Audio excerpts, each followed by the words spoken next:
Go ahead. Coffee in Tow is an interactive world news podcast, a dynamic and engaging live show that streams across multiple internet radio stations worldwide.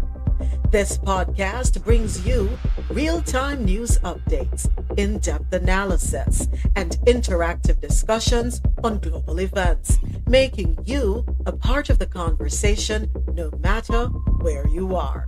With a diverse range of expert guests and listener participation, it's your go-to source for staying informed and connected to the world. Coffee in Tow is brought to you in part by Lormel Skin Food. Log on to lormelskinfood.com. Discover the range of natural skincare solutions. Indulge in the radiance of natural and organic beauty with the best natural and organic soap bars, whipped soaps, body butters, and oils. All 100% natural products. Lormel Skin Food for a natural, beautiful you. The world's best coffee from our farms to your cup. It's Grand Coffee House.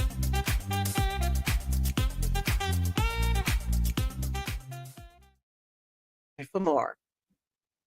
Good morning, fan base family. Good morning, YouTube family. How's everybody doing? Everybody good? Good morning. Good morning. Good morning. Good morning. RoSolo, how you doing? Good morning. Good morning. My hype up this morning. Multi hype me up this morning. Yes. I could do a little dancing, not too much. Well, that's good. That's good. Yeah, I'm grateful for the ability to dance again because the flu had me knocked out 5 days straight. So wow. I'm grateful. I'm grateful for health and bush tea. And well, you sound good. You sound good. Thank you. Thank you. Thank you to the person who made my bush tea for me and delivered it because Amen. it is working miracles. Hallelujah. All kind of soursop leaf and ginger and all kind of things like garlic and this root and that root. We say yes, thank you. Thank you. Ain't nothing like nature. God provides all the time. May that person's storehouse never run empty. May God bless them and keep them in the name of Jesus. Amen. Amen. Amen. Well, amen and Ashe. You sound good, girl. You sound good. Thank you. I feel better. No lie. Y'all take care of yourself out there because the strain is no joke. It is. Make sure, and you can't. And what the person told me because they're like, "What are you taking?" I'm like, "Theraflu, Robitussin." They say you're just masking the symptoms. Yeah. You need some tea. Yeah. You need some tea. So, yes, back to the roots. Back to the roots. And I drink my tea. That's how I never got COVID. So I don't know how this flu hit me the way it hit me, but here we go. Back to my roots. Mixing my tea every day. Boiling my tea every day from this point on. Exactly. All right, Ja. I hope you have a little sun this morning over there. Just a little bit. Still no sun. No sun? Still no sun. All right, I need to go to church over there. I need some holy water, olive oil, read a song, burn a candle, wheel and turn, wrap up on her head. Something over there not right. We don't know, Ja. Still no sun. Maybe this weekend we have rain. We have rain. But you know what? No sun since the snow, or just no sun in the past couple of days? Wow. You made me think. I know it's been like 5 days, okay? I know it's been like 5 days. I ain't seen no sun. So wow. I'm shaking. I got jitters, okay? No. I did go walking yesterday, even though it was cloudy, and luckily it didn't rain down on me, but I went out walking still. Okay. But after the news last night, I'm thankful even to not see sun, okay? Fact. What news, Ja? What news? I'm worried. The planes. Oh, the planes. Yeah, the planes. Yeah. That is so. That's you just. Have that in your runner show? No, I don't have, because it happened after I did I wasn't well yesterday. Okay. I didn't eat yesterday, not at all, because I couldn't keep anything down. Don't ask me what was going on. I can't tell you. This morning. You're pregnant? You're modeling another boy. Story Hey, come to boom. don't even Yes. laugh. Them things are so. Why laugh to no debt to our next man? You hear me telling them and I ramp out them things there. Anyway, no, that is so out of the equation. But Well, I hope you're feeling better. 'Cause I haven't eaten in days either. That's the one thing I don't have back, my appetite. your But appetite, yeah. I'm losing weight, so I'm gonna get sexy back for carnival. That's all right. Okay. There's always a positive to a There's negative. only the positive in everything, John. All right, so yeah, so I went to bed early. I tapped out early yesterday, so I got up in the middle of the night and I saw this thing about the planes. I was like, oh, okay, what's going on? Saw an update this morning that no, unfortunately they haven't found anyone alive. So Yes, you Yeah, it know, has yeah, changed to a recovery now. yeah. yeah. So you know what, Ja and RoSolo, hey Alexia, not ignoring you, Alexia. Morning. Well, that's But Alexia. yeah, that's I talked about Alexia. her. Yes, didn't I talk about her the other day? Morning, sis. Morning. Yes, you sure did. You sure did. But you know what? As unfortunate as this situation is, I sincerely hope that our president recognizes that this foolishness of cutting federal workers, because I know at one point there was conversation about either reducing the number of air traffic controllers and what have you. Okay, this right here is what will happen all across the country if we don't have air traffic controllers. But this morning, Okay. they also stated that they are down 1,000 Yep, I air heard that. traffic. I heard that. And you want to get rid of federal, they are federal workers. They are federal workers. So what is interesting is that I'm not hearing Elon Musk saying, you know what? Let me come up front and center. Let's see what we can cut from what I get. That not in the equation at all. It's everybody else. You just. You know what? We're gonna kick it off in the Caribbean corner. We pray for the families of those who have lost their family members in a tragic way. May their souls rest in peace. Yeah. First up out of the Caribbean corner, Caribbean Airlines. By the way, where is no, hold on a second before we go any further. And I fell asleep. As I said, I went to bed early, wasn't feeling good. Somebody wasn't here yesterday. And me need to know if them all right today. Have you heard from His Majesty Ja? Have I heard from my man? Yeah. Yes, I want to talk to you. Is he all right? Yeah, no, text him right now. Um, I have not. May I text him right now because I'm a little concerned. But he did send me some stuff yesterday, so I know he good, unless it's, the woman that have him lock up in a corner somewhere, using his phone.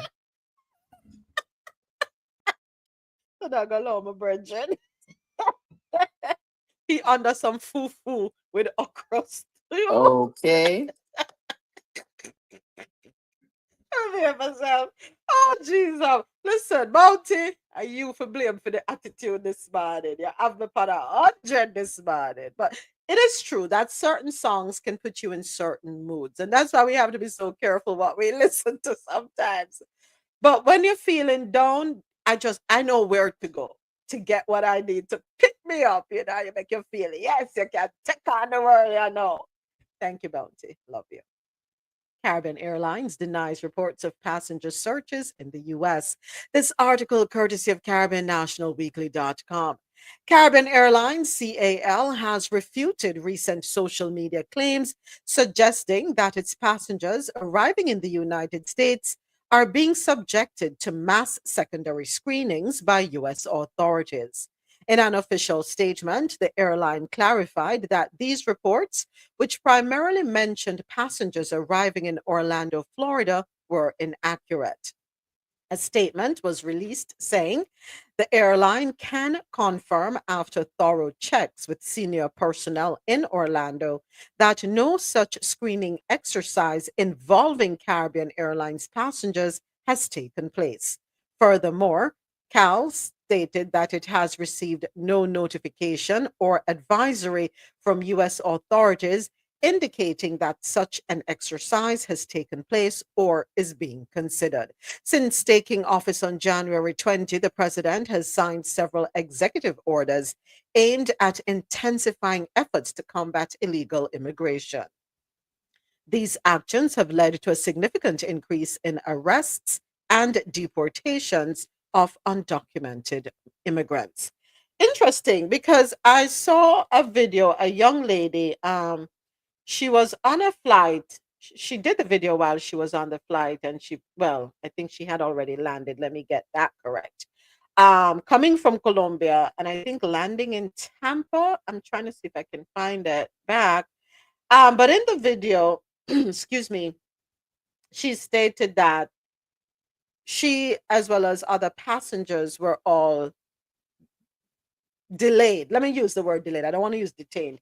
Were delayed for like 3 to 5 hours as they were being questioned and interrogated in a room. So it's true, Ja.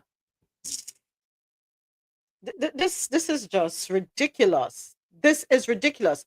Another story that is rather disturbing is this one where migrants are being detained in Delray Beach. So hold on, let me see if I can play this one real quick.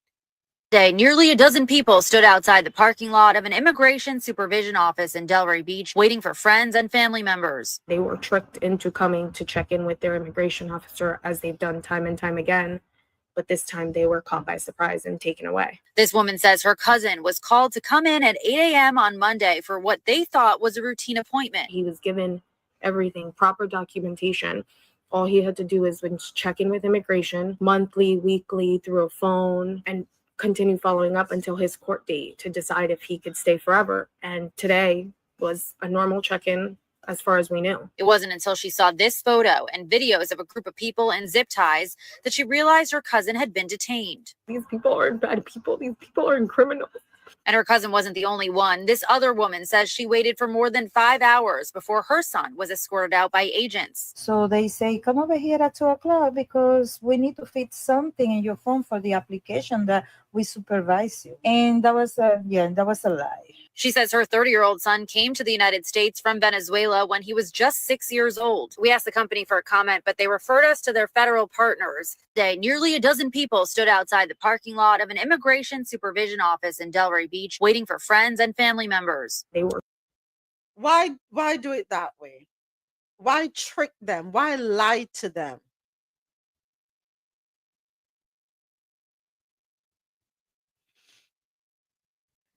So I saw some comments where they're saying, okay, you're there from your child and you're this age now. Why didn't you fix it?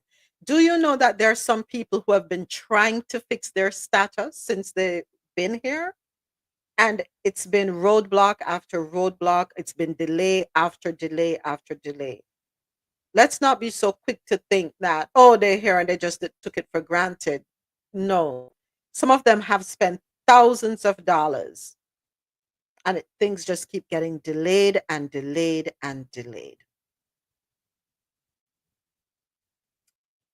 But anyway. I saw a video yesterday on the news about their treatment even after they've been deported. One lady was saying that her baby has not been fed. They haven't received any food for 5 days. That when they were wherever they were housed, they were kind of like bothered with. Like when it was time to go to sleep, they would put the lights on and wake everybody up and just, one man even said that he actually was happy that he was back because he has been here for a while fighting to, be in the United States, and it's just not worth it. when you hear that, you know something is wrong. Sad. It's truly sad. I don't know. What I don't like, and a lot of people are complaining, I'm seeing a lot of people putting these videos up on TikTok, and not people of color, not people of color. And I see a lot, the videos are saying they're recognizing that raids are being done in communities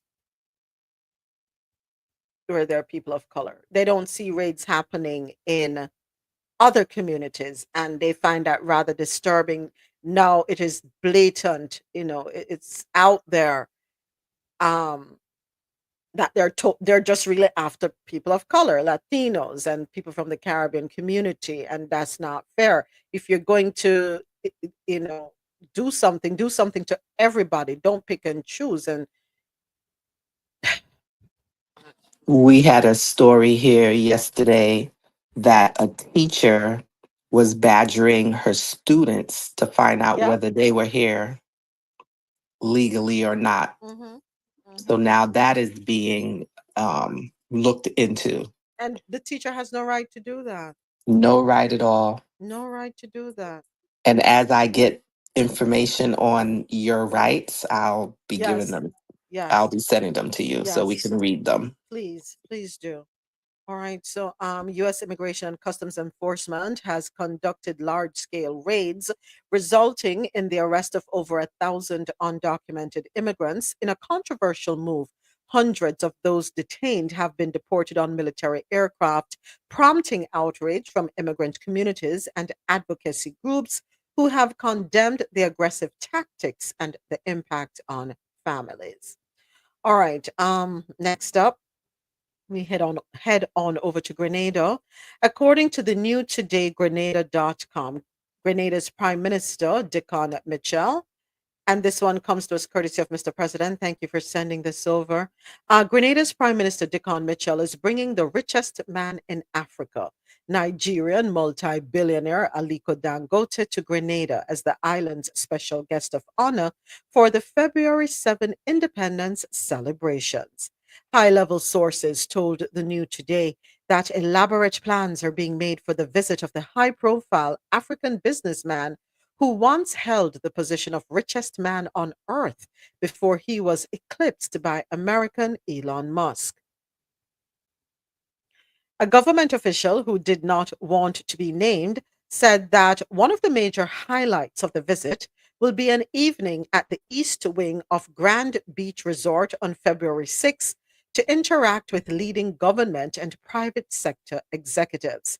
He said the government is planning to turn the Dangote visit into a big event and will do everything possible to pull out a full house of who is who in Grenada to interact with the Nigerian business tycoon. I'm not liking this story. I'm sorry. So only the who of who will be able to come into the presence of this wealthy man. Hmm. Pick up in the Bible, there's a scripture about this. Yeah. Why can't everyone have access? It's just the who is who in Grenada to interact with the Nigerian business tycoon. Mr. Mitchell, I think this is the first time I'm going to ever look at you sideways based on the articles that have come forth so far out of Grenada. Um, I understand this may be to turn eyes on Grenada and then the Caribbean on a wider scale. I understand that this may be a bridge being built so that, the Nigerians who put Dangote on a pedestal will be saying, okay, you know what, he went there, I want to go too. I understand that side of it. I understand that part of it. I just don't like how it's coming across. And I don't know if I should blame you or if I should blame the new today Grenada for how they have positioned it in the media. Yeah. So in other words, If you're a nobody, don't even think about even wanting to touch this man's coattail. He's too wealthy to be around regular people. It is easier for a camel to go through the eye of a needle than it is for a rich man to enter the kingdom of heaven. Be careful the pedestals you put people on. Be very careful. So, that being said, I think I don't know where my heading, right? Okay. Ah, boy. So he was dethroned by Elon Musk. All right. Aliko Dangote is a Nigerian businessman and philanthropist who founded. So if he's a philanthropist, he won't have any issues dining or mulling around with the regular people. Or do philanthropists separate themselves because they have so much money to give? They don't want to rub shoulders with regular people. I don't know. I'm asking. Aliko Dangote is a Nigerian businessman and philanthropist who founded the Dangote Group conglomerate. He is Africa's richest person and was once the richest black man in the world. Dangote's fortunes comes from his cement, sugar, and oil businesses.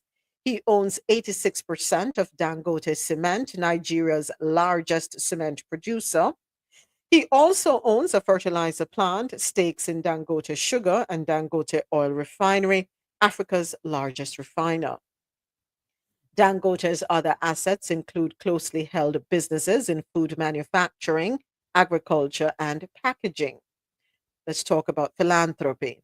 Dangote has pledged support to Nigerians affected by the Boko Haram insurgency. He established the Aliko Dangote Foundation, which partners with the Bill and Melinda Gates Foundation to eradicate polio. Which foundation? Bill and Melinda Gates Foundation? Okay, to eradicate polio. All right. He's also on the board of directors of the Clinton Health Access Initiative and won the anti-poverty group. So he was born April 10, 1957 in Kano, Nigeria. He started his business career in 1978 trading in rice, sugar, and cement. He graduated from Al-Azhar University in Cairo, Egypt. Okay. He was born into a wealthy Hausa family. Okay. All right. Okay. I'm done.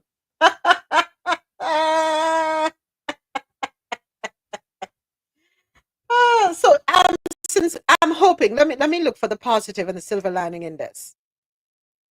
I am hoping that with him exclusively meeting with the who is who of Grenada and interacting only with the who is who in Grenada, that they will be to learn from him. And I hope he learned after inheriting, right? So learn from him on how to further build on what you already have, how to expand what you have, and how to have some of the wealth trickle down. That's all I'm gonna say. And I rest my case right there. So why next up? We head on over to Jamaica for our next article.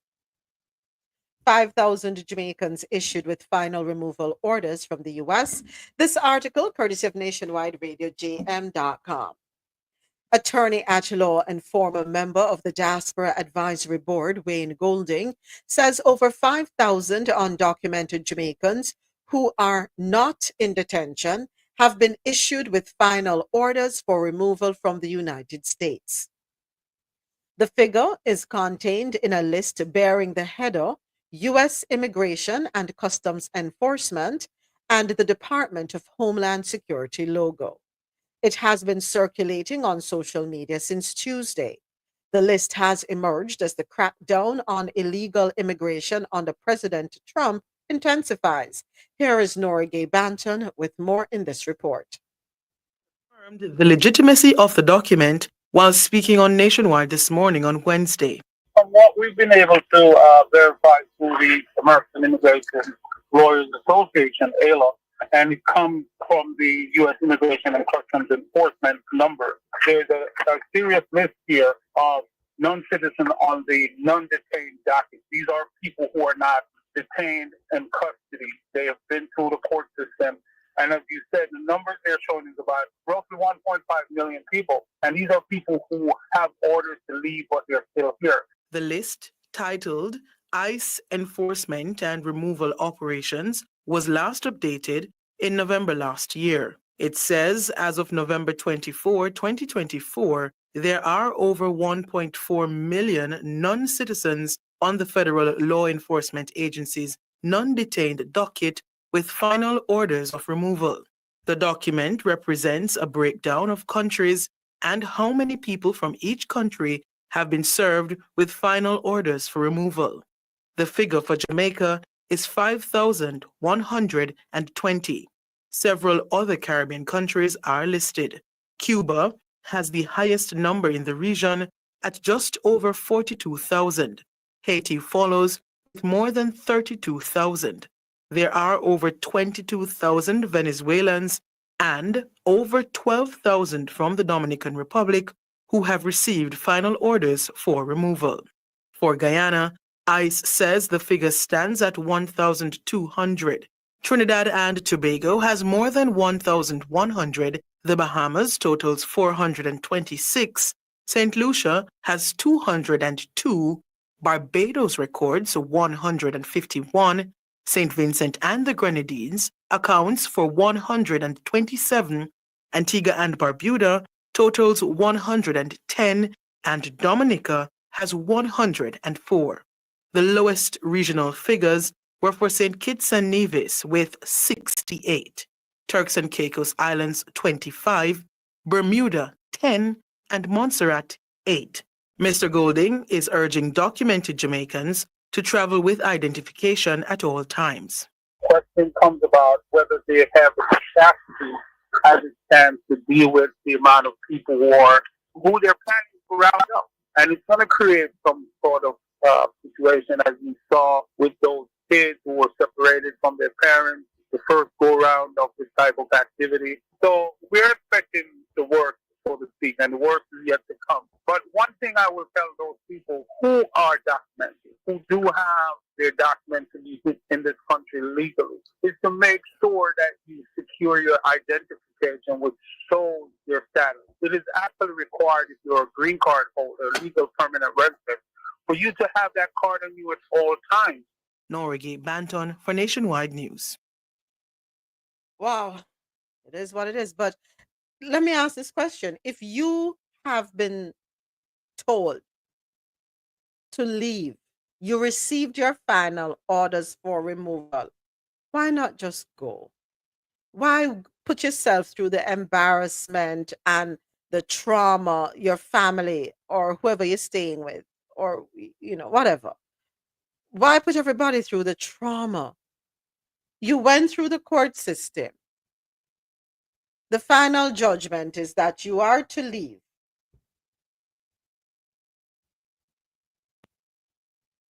I'm so sorry, AT. I am so sorry. You know what I'll do? I'll see if I can turn it down on my end. I am so sorry. I'm so sorry. I'm so sorry. My apologies. Yeah. Why put yourself through the unnecessary trauma and stress? You get your final order. They give you, I don't know how it works if they tell you you have to leave by a certain time. I don't know. But let us say that is the case. Put your ducks in a row and just go. I'm sorry, me not giving nobody the opportunity to tell me twice. No, you're not going to get that opportunity. Not from me.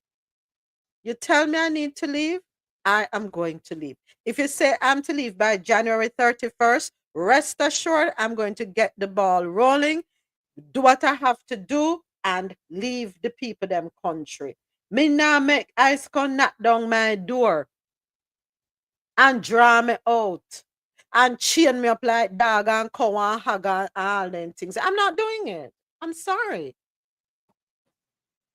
I think we need to really get our priorities together.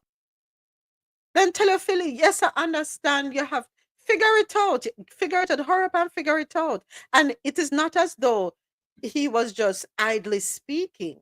The president campaigned on this promise, and he is delivering on his promise. I don't know, is it that your lawyers are telling, if you're using an attorney, an immigration attorney, is it that your attorney is telling you, sit still, don't move? Is that the case? I don't know. I don't know.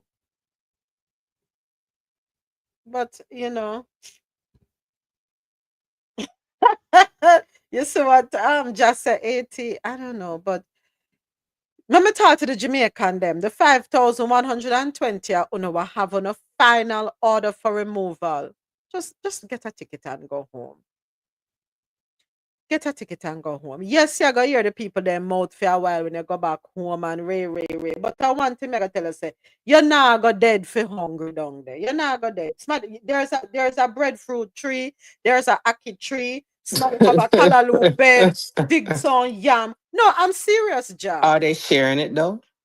Because everybody's selfish these days. Okay, let me take that back. No, in Some Jamaica, people are very selfish these days. I will say this, in Jamaica so far, I don't know if it's probably it's a country people think and a country me come from, but yeah, people are still kind.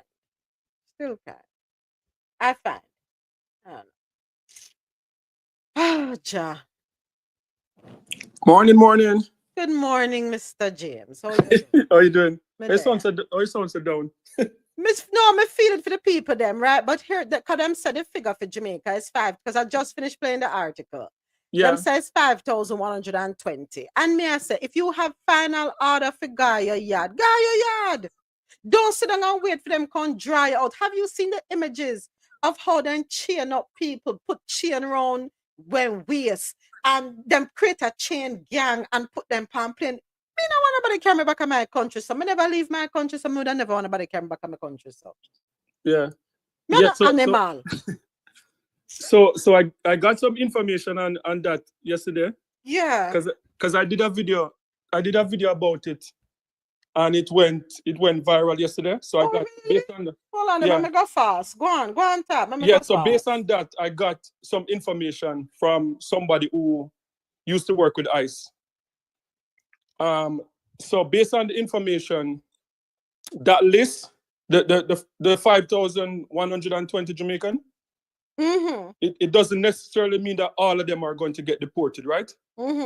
Because, like, for example, you remember Footer Hype, right? Right, with your 34,000 views. Go on with yourself, James. Yeah. Go on, talk. Footer Hype. Yeah, you remember Footer Hype, right? When Footer Hype was detained 3 years ago. So Footer Hype would be on that list based on what I was told. So the people that are on that list are not necessarily in prison, not necessarily locked up.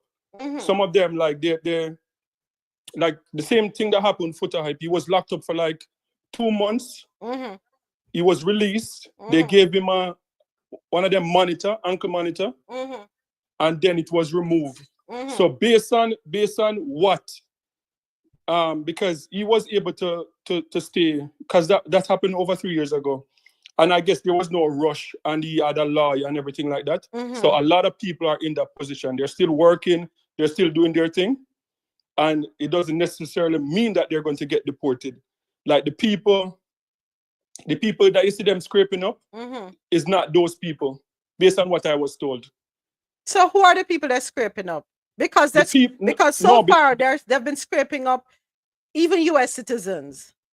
No, but based on what I was told is the people on that list are not the people. The people that they're scraping up are like they have other lists, like people that they say like are wanted for like crimes and stuff like that. So most of those people that are arrested, it's like those people and family members and stuff like that. That family members that probably don't commit any crime, but they are around or they live in the same premises or whatever, they'll get deported too. Undocumented family members, not documented family members, I hope. Yeah, undocumented, yeah. Wow. Yeah, so and another thing that I was told is that everything that you see that they're doing now, apart from the military plane, is standard procedure. That's how ICE operate. So like when they're transporting more than like a group of them, like people to deport, they chain them the same way, but the only difference is that for whatever reason, I don't know if it's Donald Trump's choice or whatever, but this is being documented. It's But been videoed. Yeah, I mean, come on. So the person was saying that is the only thing. Like during the other, because like even when last year, for example, Joe Biden, they deported 271,000 last year, and they did some of the same procedure. But the only thing is that they use commercial, they use like airlines, and a lot of people were deported like in like 5 of them will get deported, and you see them have like have like a special person. I don't know if you ever go on a plane and you see like somebody being deported. No, like them I've do never seen. No, I've never discreetly. seen. Yeah, so the like officer will go with them. If it's like when they're doing like Caribbean islands and stuff like that, and they're deporting like 3 or 4 people, an officer go with them. Okay. Yeah, so that's what I was told. Based on this is just standard procedure, and then one of the things is that it's impossible, like it's impossible to deport the amount of people. Like Donald Trump is not going to be able to deport 3 million people in 4 years. It's not possible. Logistically, it's impossible. Okay. Yeah, so I'm learning. We're learning. And as we get information, we talk about and it. It's and another thing, interesting. another thing that I learned too is that because Donald Trump, I don't know if he's going to be able to do this, but because he wants his list to be big, the Obama 3 million, what the person said to is that there is a thing at the border where if they catch you at the border and they turn you back, it's they have a term for it, but it's a form of being deported. So that is counted also in the number. Okay. So a lot of them don't even come across the border really good. They catch them out and they send them back across the Mexican border. So I didn't know that count too, but apparently like that's in it. That account for a lot of the numbers, like Obama numbers, because it's pretty much impossible because they would have to deport like 800 or something per week in order to get that, and that's an uphill task. So yeah, I'm learning. Well, we stay learning, no? All right, let's see. All right, next up, TAJ launches Special Arrears Settlement Program. Article courtesy of Nationwide Radio, jm.com. The Tax Administration of Jamaica, TAJ, has launched a Special Arrears Settlement Program. The initiative aims to provide an opportunity for individuals and businesses to clear their debts without the additional costs typically associated with late filing.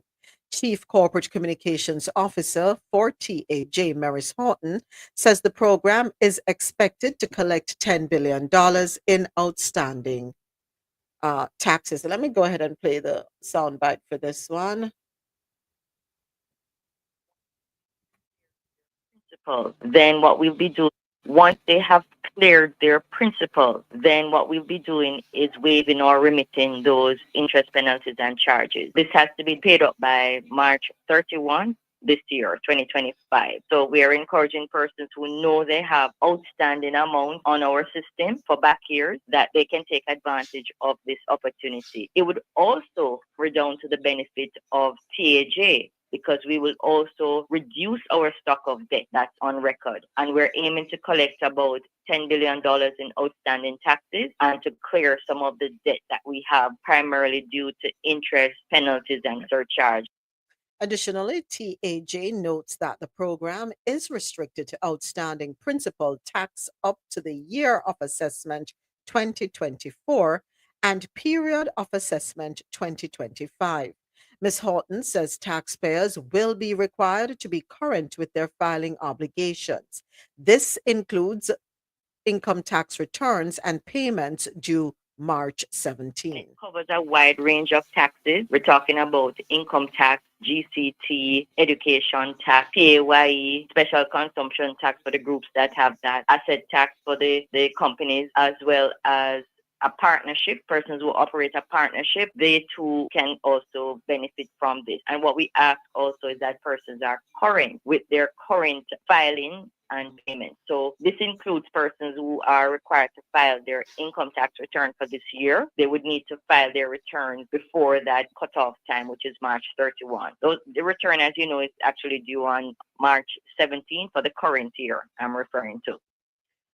That was Maris Horton, Chief Corporate Communications Officer for Tax Administration of Jamaica.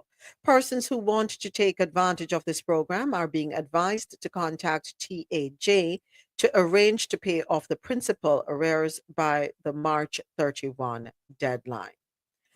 Also out of Jamaica, many Jamaicans are grappling with food insecurity, inability to afford a healthy diet. This article, courtesy of JamaicaGleaner.com. Thank you, Mr. President. A new report has revealed that 55.1% of Jamaica's population experienced moderate or severe food insecurity in the period 2021 to 2023. The report said this places Jamaica among the Caribbean countries with high food insecurity prevalence. The finding was published Monday in the Regional Overview of Food Security and Nutrition, released by the United Nations Food and Agriculture Organization in collaboration with several other organizations. The FAO said food insecurity refers to restricted access to food for individuals or households due to limitations of money or other resources. Consequently, it is defined as a lack of continued access to food, which decreases the quality of the diet, disrupts normal eating habits, and can have negative consequences for nutrition, health, and well-being. Another key finding of the report was that in 2022, approximately 22.1% of Jamaica's population could not afford a healthy diet, one of the lowest proportions in the Caribbean. The study noted that Jamaica has one of the highest costs of a healthy diet in the region, estimated at 6.42 PPP, which is purchasing power parity dollars per person per day in 2022. The report said this represents a significant increase from the previous years, aligning with a general trend across the Caribbean. It is also said that 74% of Latin American and Caribbean countries are highly exposed to extreme weather events affecting food security. Well, we have $3 trillion floating around. I don't see why anybody should be hungry. Okay. Let me ask a question. Sorry, go ahead. So my question was this, and it is something I've always thought about. All the markets that are held around the country, let's say on the weekends, Friday market, Saturday market. No, market are 7 days a week. But when the vendors are not able to sell everything, what happens to that food? Does it go to waste? Go ahead, It's spoiled. If you're a vendor, you go to the market and you don't. After a while, maybe you give it away, you try to sell it cheaply, or you have a certain amount of spoilage because they are perishable. The thing though is, the question you have to ask is how, in a period of time when Jamaica is seeing massive economic growth, when you are performing above all the metrics in recent years, right? How could your food insecurity increase at the same time? How could more of your population be unable to afford a balanced diet or proper nutrition, right? When the country has been growing exponentially. And if the country is growing exponentially and you're giving politicians 200% and 300% increase in their salaries, how are you not putting more measures in place to curb that food insecurity? Right. Food insecurity we're looking at is at the most basic of level. So that is not nobody doing nothing exorbitant or eating no fancy meal. It's like getting the basic nutrition that you need.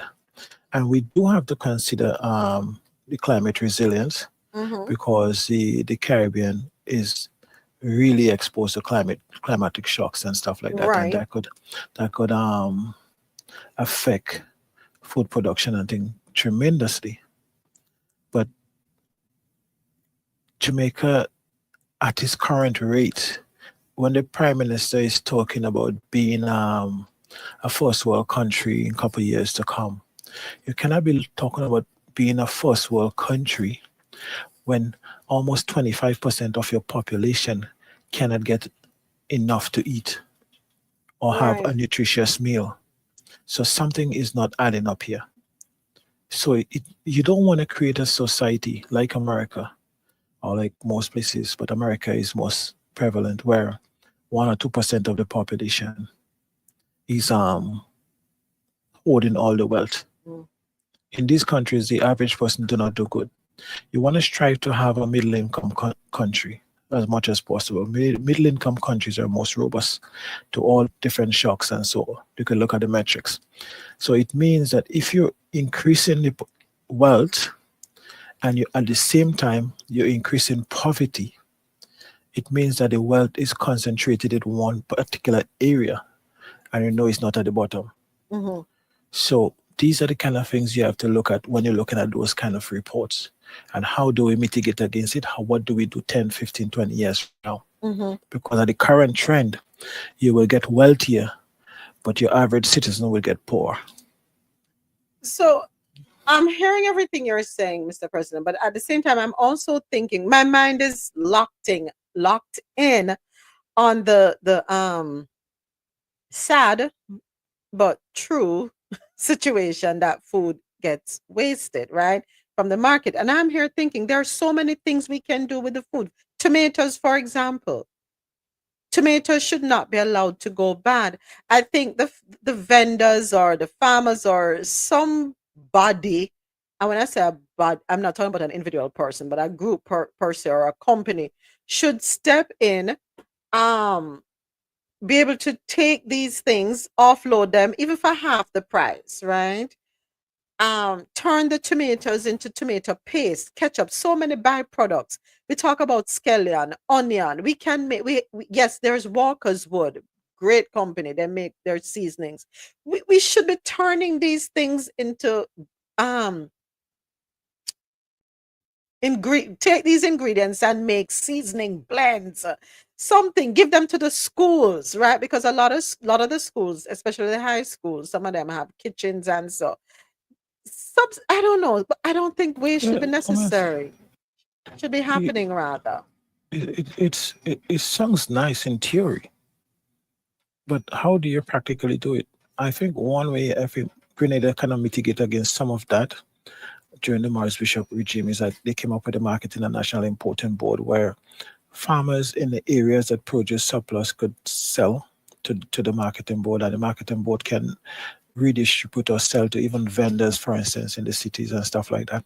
So, but what you'll find happening is that farmers might have to take a reduced price to ensure the sale, but at least they are guaranteed a sale, and the people buying the products probably get a better price and stuff. So this central body or the central organization could look at where the products are most needed, take it out from where it's a surplus, and provide it where it's more needed. On the scale of making tomato paste and stuff like that, you have private companies like Grace and them that are doing stuff like that. But how do you ask an independent farmer who has a plot of land in the back of his house planting tomatoes to give away his tomatoes when it's going to spoil? I mean, he hold it to the last minute, and by the time he realizes what's going on, what do he do? Then If he half give a if loaf, he, no if he better than no loaf at yeah, but all. if he give away the tomatoes, if he give away tomatoes today, nobody's buying tomorrow. So then he is literally putting himself out of business. Well, And if people know they could get it, they could just leave it, let it almost spoil and get it for free. What is the incentive to buy? or turn it into fertilizer. I mean, I Well, think most of farmers the time can come together. it goes back into the farm. It rot and So it's plowed and it goes back into the soil because it's just stay and rot. so Mr. President, when it's spoiled and it rot and it go back in the earth, they don't make no money off it anyway. So I'm saying it's better to sell it for half the value. I get what you're saying.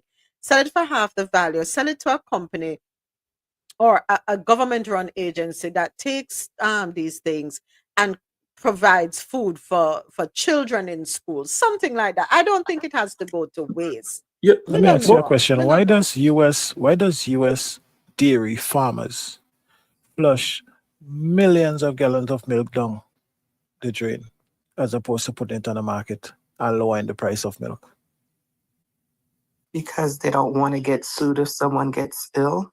That's not the major cause of that. The thing is that if they flood the market with cheap milk, they will unable to get a reasonable price in that market. And if they get the price drop below a certain price point, they will be unable to sustain their herd, run a business, and make a profit. So when there is surplus, it's better for them to get rid of it. What I hear is greed. I'm sorry. That's what I hear, Mr. President. I hear greed. But what you hear is capitalism. That's what you hear. Which is greed.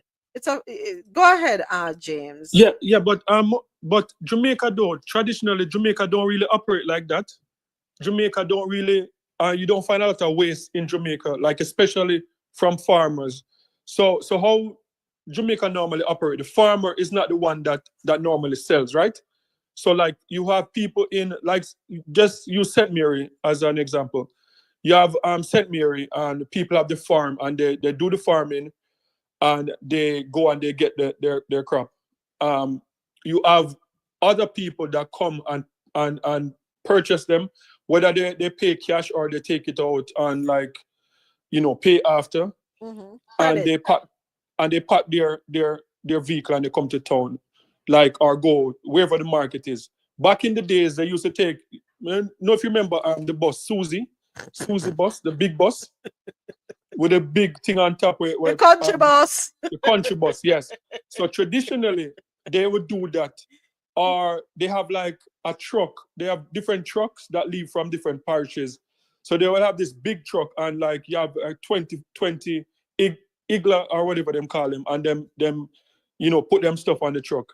So they'll go to downtown Kingston, because I know about that market down there. They go down there Coronation. They go down there Thursday night or Friday morning, and they bring a bunch of stuff, a whole heap of stuff they bring, and then they set up their thing. Mm-hmm. They sleep there until Saturday. So what happened? If you go to Carnation Market Saturday, at about a certain time, 8:00, mm-hmm. everything you get half price or quarter price, because they're not going to carry. They're going back empty-handed. So what they would do, they're not taking back any ground provision, any tomato, anything like that. However, to get rid of it, they get rid of it. The only thing that they normally take back, they will take back rice, flour, sugar, and stuff like that, because they get it cheaper there. But they're not taking back anything with them. So people would go there close to when they're closing, and they'll get, if you buy a dozen orange, they give you 1.5 dozen just to get rid of it. Mm-hmm. Yeah, so they don't normally waste food. Okay, all right. I don't see why we should have anything called a food insecurity issue in Jamaica when there's so much food. What in the article I noticed it said here too that Jamaica is categorized as a net importer of agri-food products, making it vulnerable to global food supply disruptions caused by climate variability and extremes. Go right ahead, Mr. President. Yeah, that is one of the things we have to look at in the Caribbean, that we are net importers for our food supply, and we are importing stuff like tomatoes, carrots, and stuff like that can be grown locally. Mm-hmm. So we have to look at a better way of utilizing our resources, a better way of empowering our farmers, a better way of being able to produce to what we eat. Okay. Mm-hmm. But you read 2 articles together. I want to go back to the tax article, mm-hmm. where people are given a moratorium or given a reprieve to pay taxes. Right. One, I think it's a very good idea, and it's a way that the government can collect so much needed revenue by giving them that waiver. What I could say though, I think for something like that, I will recommend. If I was in a position, I would recommend to the government to announce something like that much further before. That should have been announced somewhere in November, announced again in December, so that you tell people, listen, this period where you'll be all the fees and so on that will be waived is coming. So if you know you're in a position where you owe taxes, make the provision. Because given, for instance, the article we just read, or given that people are sometimes on tight budget constraints, you're giving them 1 month to pay back taxes that they could not pay in the first place. It will make a difference with some businesses and some people, but in a lot of cases, it does not make a difference, too much of a difference, because people are already tight on a budget string for that month. But if they have 2 or 3 months and they know they can sort of try to move things around so that when that time comes, they can do it. We're looking at February and taxes due what? They say March 12th. So you're looking at basically just a month and a few days. How much people could garner the money to file your taxes and pay all your back debts and stuff like that? So what happened is the ease that they're creating is less effective because the time frame within which they give people to react is so short. So people are not able to move things around in any case. If you had that money sitting around that you could pay it in a month, more than likely you would not be in arrest. But let me ask you a question, Mr. President. Aren't we supposed to discipline ourselves? If I get $10,000 in my hand and I know that $1,000 out of it is supposed to go to taxes, me not take it and put it one side or go along a tax office to pay at the same time? Why do I? And I understand in theory it may sound practical, but in reality not doable because of the different pressures that we feel, right? And the things that we have to attend to. And what we do, we use it and we say, all right, next month we catch it up back. But I think we need to discipline ourselves. We have to do something. Otherwise, we find ourselves in arrears, not only in arrears for the amount owed, but on top of it, them fling interest. Well, thankfully, this article is saying something about no interest, if I'm not mistaken. And before I hand the mic back over to you, Mr. President, in the chat, AT said, stop selling land to foreigners. Use as government farmland leasable by indigenous folk. Alexa said one of our biggest issues is price gouging in the markets. Yep, we have a lot of government farmland currently that people are not taking up the offer. All right, go ahead, Mr. President. Thank you for those comments, AT Yes, and Alexa. what you say is good and it's financially prudent. But if you're operating a small business, let me give you a simple example. You're operating a small business, you have some contract with the government, you already work, you know you're getting the money. The same government take 3 months to pay you. You have to cover your operating overheads. You really think you are worrying about taking aside 10% or whatever from what you're making now to cover some kind of tax debt? And oftentimes the operating income, the profit is so small because you're plowing back in that same profit. That you always feel you have time and stuff. What you say is good, and you should do it, but a lot of us don't do it. But Mr. President, how do you sustain a business if you don't learn the discipline? You'll be surprised, cash flow. But so is that a reason why we're doing more import than exporting? No, the import from exporting has a lot to do. You could do with the cost of production, the amount of farmers you have, how the government put the tariffs and what subsidies they give, etc. You could also look at the cycles. Like, what are we producing? For instance, there might be a hotel that wants to take all the produce locally from a farmer, but they cannot guarantee if they do not import or they don't have a backup. The day that farmer don't have lettuce, they can't make sandwiches. So there is a lot that goes into the whole mechanics of how we feed ourselves, how we sustain proper markets, how we supply, how we deal with, for instance, the cost of eggs and chicken, and when there is spike times like Christmas and so it has to be a comprehensive project that we put in place from the government level at the top. Mm-hmm. Mm-hmm. Oh, but we could have a long conversation about this. We do have quite a few more stories to get through, but I want to get to the chat real quick.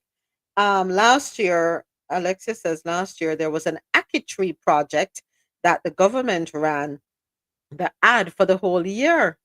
So nobody took advantage of that opportunity, Alexia?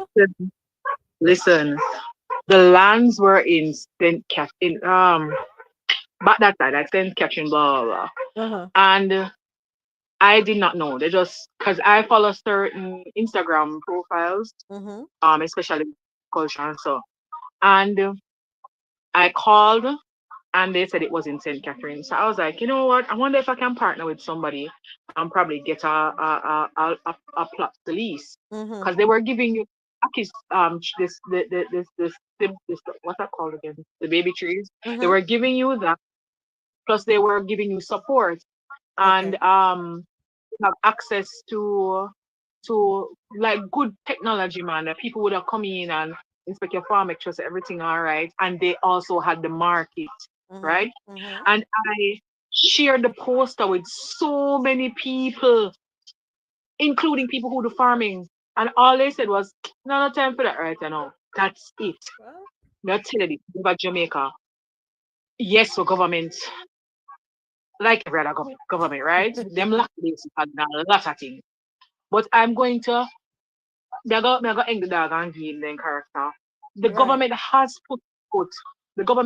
put out projects and things out there for people to grasp, especially the agricultural department. I'm going to give that minister his flowers. He has been working. And the fact is, it's 2025, right? Jamaica is one of the most, I'm gonna say, it should be the breadbasket of the Caribbean. No joke, with a lot of things. And at 2025, I don't understand how is it that our import bill is so high when we have so much land space. Listen, no matter how much foreigners they sell land, foreigners now buy certain land. You get what I say? Yeah. Foreigners now buy certain land, right? Majority of foreigners want to buy Sea View, right? And we are run out of Sea View. See? So we have a lot of Mountain View where people don't want, right? And people just I don't understand. Every day I was like, do you know that there's money on farming? Right now I'm looking land to lease. I'm looking land to lease to do hydroponic farming. Do you get me? And it's hard. But we put many upon one list, upon Ministry of Agriculture. Let me see what one. So at the end of the day, there's a lot of blame to be passed around to a lot of people, right? But let's see. We have to keep it moving. One more comment, Mr. President. Just one quick comment, Moments. I want to take a time to mention and commend the Jamaica government for projects like that, because we often criticize the governments a lot. And when they're doing things like that, it's important that you give them the kudos and you highlight it. What I could suggest to Alexis is whenever she come across programs like that, she could bring it to our attention because she's on the ground. Yes. Because we're here and we're covering the major stories and we all say the government should do this, the government should do that. A lot of times, sometimes the government is doing things, but because people are not taking advantage of it, it just falls below the radar. So it is equally important that we highlight the good things that the government is doing to let people know, listen, the onus is on you because these are the programs out there and you're not showing any interest. Right. Because the same thing we say the government is not doing, look, they're doing it in the background, you're just not aware of it. The government also has to do a better job to ensure that they publish these things properly so that they get to the target audience. Some of the people that hear about it may not be interested, but a lot of the people, like on the blogs and stuff, there might be people that might be unemployed and so that might be willing. So you have to do an important job in publishing it the same way we publish our tourism statistics and stuff. Mhm. Let us publish these kind of programs. Agreed. Agreed. Thank you. Thank you, everyone, for your contribution to that conversation. And I'm sure we will have more discussion around that. All right, next up, UK company. I mean, I understand not really going to Jamaica. But anyway, UK company invests over US $39 million in Jamaica's oil exploration. This came out yesterday. CaribbeanNationalWeekly.com is making this report. United Oil and Gas PLC, a London-based oil and gas exploration firm, has invested more than $39.3 million over the past decade in its search for oil and gas offshore Jamaica. The disclosure was made by Minister of Science, Energy, Telecommunications and Transport, Honorable Darrell Vaz, during a parliamentary session on Tuesday, January 28. Responding to questions from opposition spokesperson on energy and mining, Philip Paulwell, Minister Vaz outlined the government's Oil and Gas Production Sharing Agreement, PSA, which grants United Oil and Gas PLC exclusive exploration rights in Jamaica's offshore territory. According to Minister Vaz, a robust work program was proposed in January 2024 to significantly reduce risks associated with oil and gas exploration off Jamaica's south coast. As part of this initiative, a concentrated drop core piston core survey is currently undergoing an environmental application process through the National Environment and Planning Agency, NEPA. According to Mr. Vaz, this survey involves deploying a specialized vessel to collect samples from the seafloor to test for the presence of oil and gas. This marks a major milestone for the project.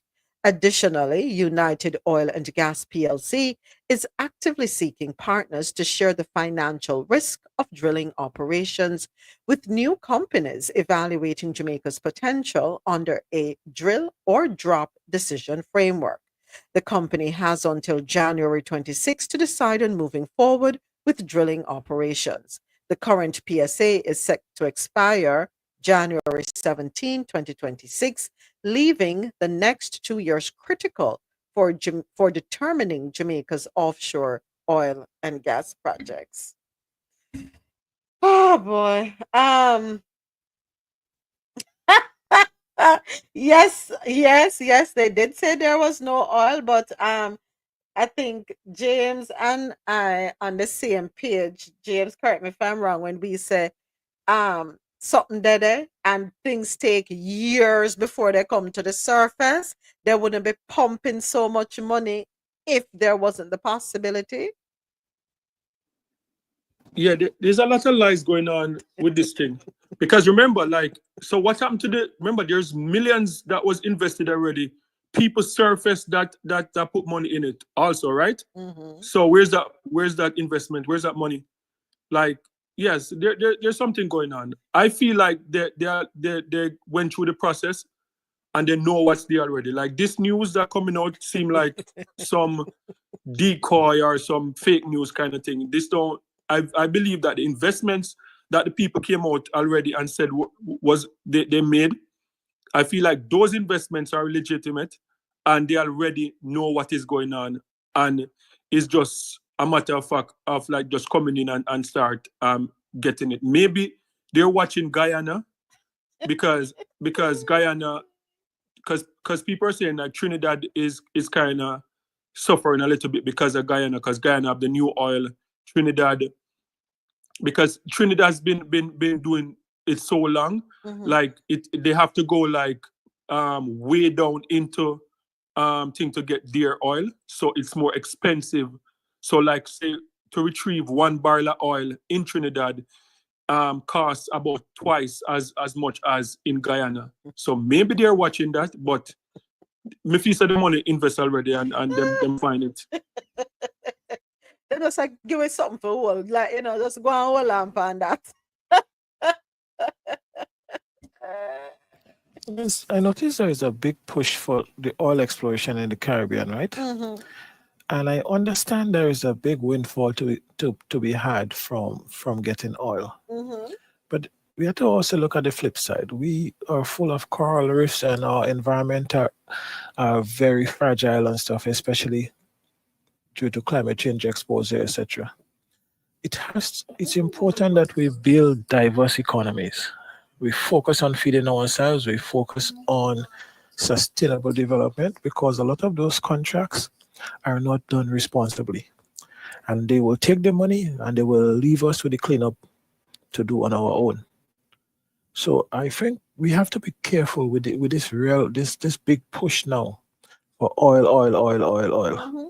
There is a downside to it, and we have to be really considering it too. Mm-hmm. Yep. But money are them God, so what we can say? No, let them chase the money. Chase the money. And I know you sent me some articles. Of course, we're not able to go through all of them here. So I will be creating a link on the coffeeintole.com website and I'll be posting them there. So I'm gonna work on that because these are stories that we don't hear about every day in mainstream media, and they're there. Interesting ones, I must say. But all this thing about oil all over the world, this oil, how much oil can we use? Hmm? How much oil can we use? But it's like we want this, I don't know. And that's the thing, because oil is such a big part of our imports. It's such a huge part of our the money we spend for every month that's going out, right? That in the Caribbean, even if we look at renewable resources like renewable energy, like we could do the water, and they don't have to be mega projects. Mm-hmm. You could have a hydro project that is just powering a parish. You know, Mm-hmm. we could have wind projects because it's windy in a certain area, and we utilize that. So we don't have to have a big project that is powering the entire island or the entire region. But if we look at sustainable alternative projects to cut down on our oil imports or fuel imports, that is the biggest thing on your light bill. It could make a whole difference to our balance of payment. It could make a whole big difference to our economy. It could make a whole difference into our net import export figures. Mm-hmm. But we focus on the oil, and yes, we could balance it out. I think we could do a much better job balancing it out. I think the problem is everybody wants a windfall, as you said earlier. I think that's what the issue is. All right, last comment, James, and we Yeah, can keep moving. yeah, Go ahead. Mr. President, you forget something. Remember your president said the windmill a kill all I bird them. You know what? And we can't afford to kill off a junk for them at Jamaica because the junk for them dead. We're going to clean up a dead dog, but they carry them lick dog. You know what, let me behave fast. What moment? But when we think about what oil actually is to us, like I know fuel things. Remember say oil all remember say they use the byproduct of oil for a lot of things. Mm-hmm. Household items, clothes, food. So you're coming like we just can't get enough oil to do what needs to be done. That's it. I got through a quick kill way. Grenadines. You're next. Oh boy. Thank you for this article, Mr. President. SVG shines at Caribbean STEM Olympiads with gold and bronze. Yes. All right, let's get into this one, courtesy of StVincentTimes.com. St. Vincent and the Grenadines won a gold and a bronze medal at the 2025 Caribbean STEM Olympiads. The gold medal won by St. Vincent and the Grenadines was captured in level 2 of the Computer Coding Olympiad by Kamala Mars and Naya Scott of Team Carif Coders.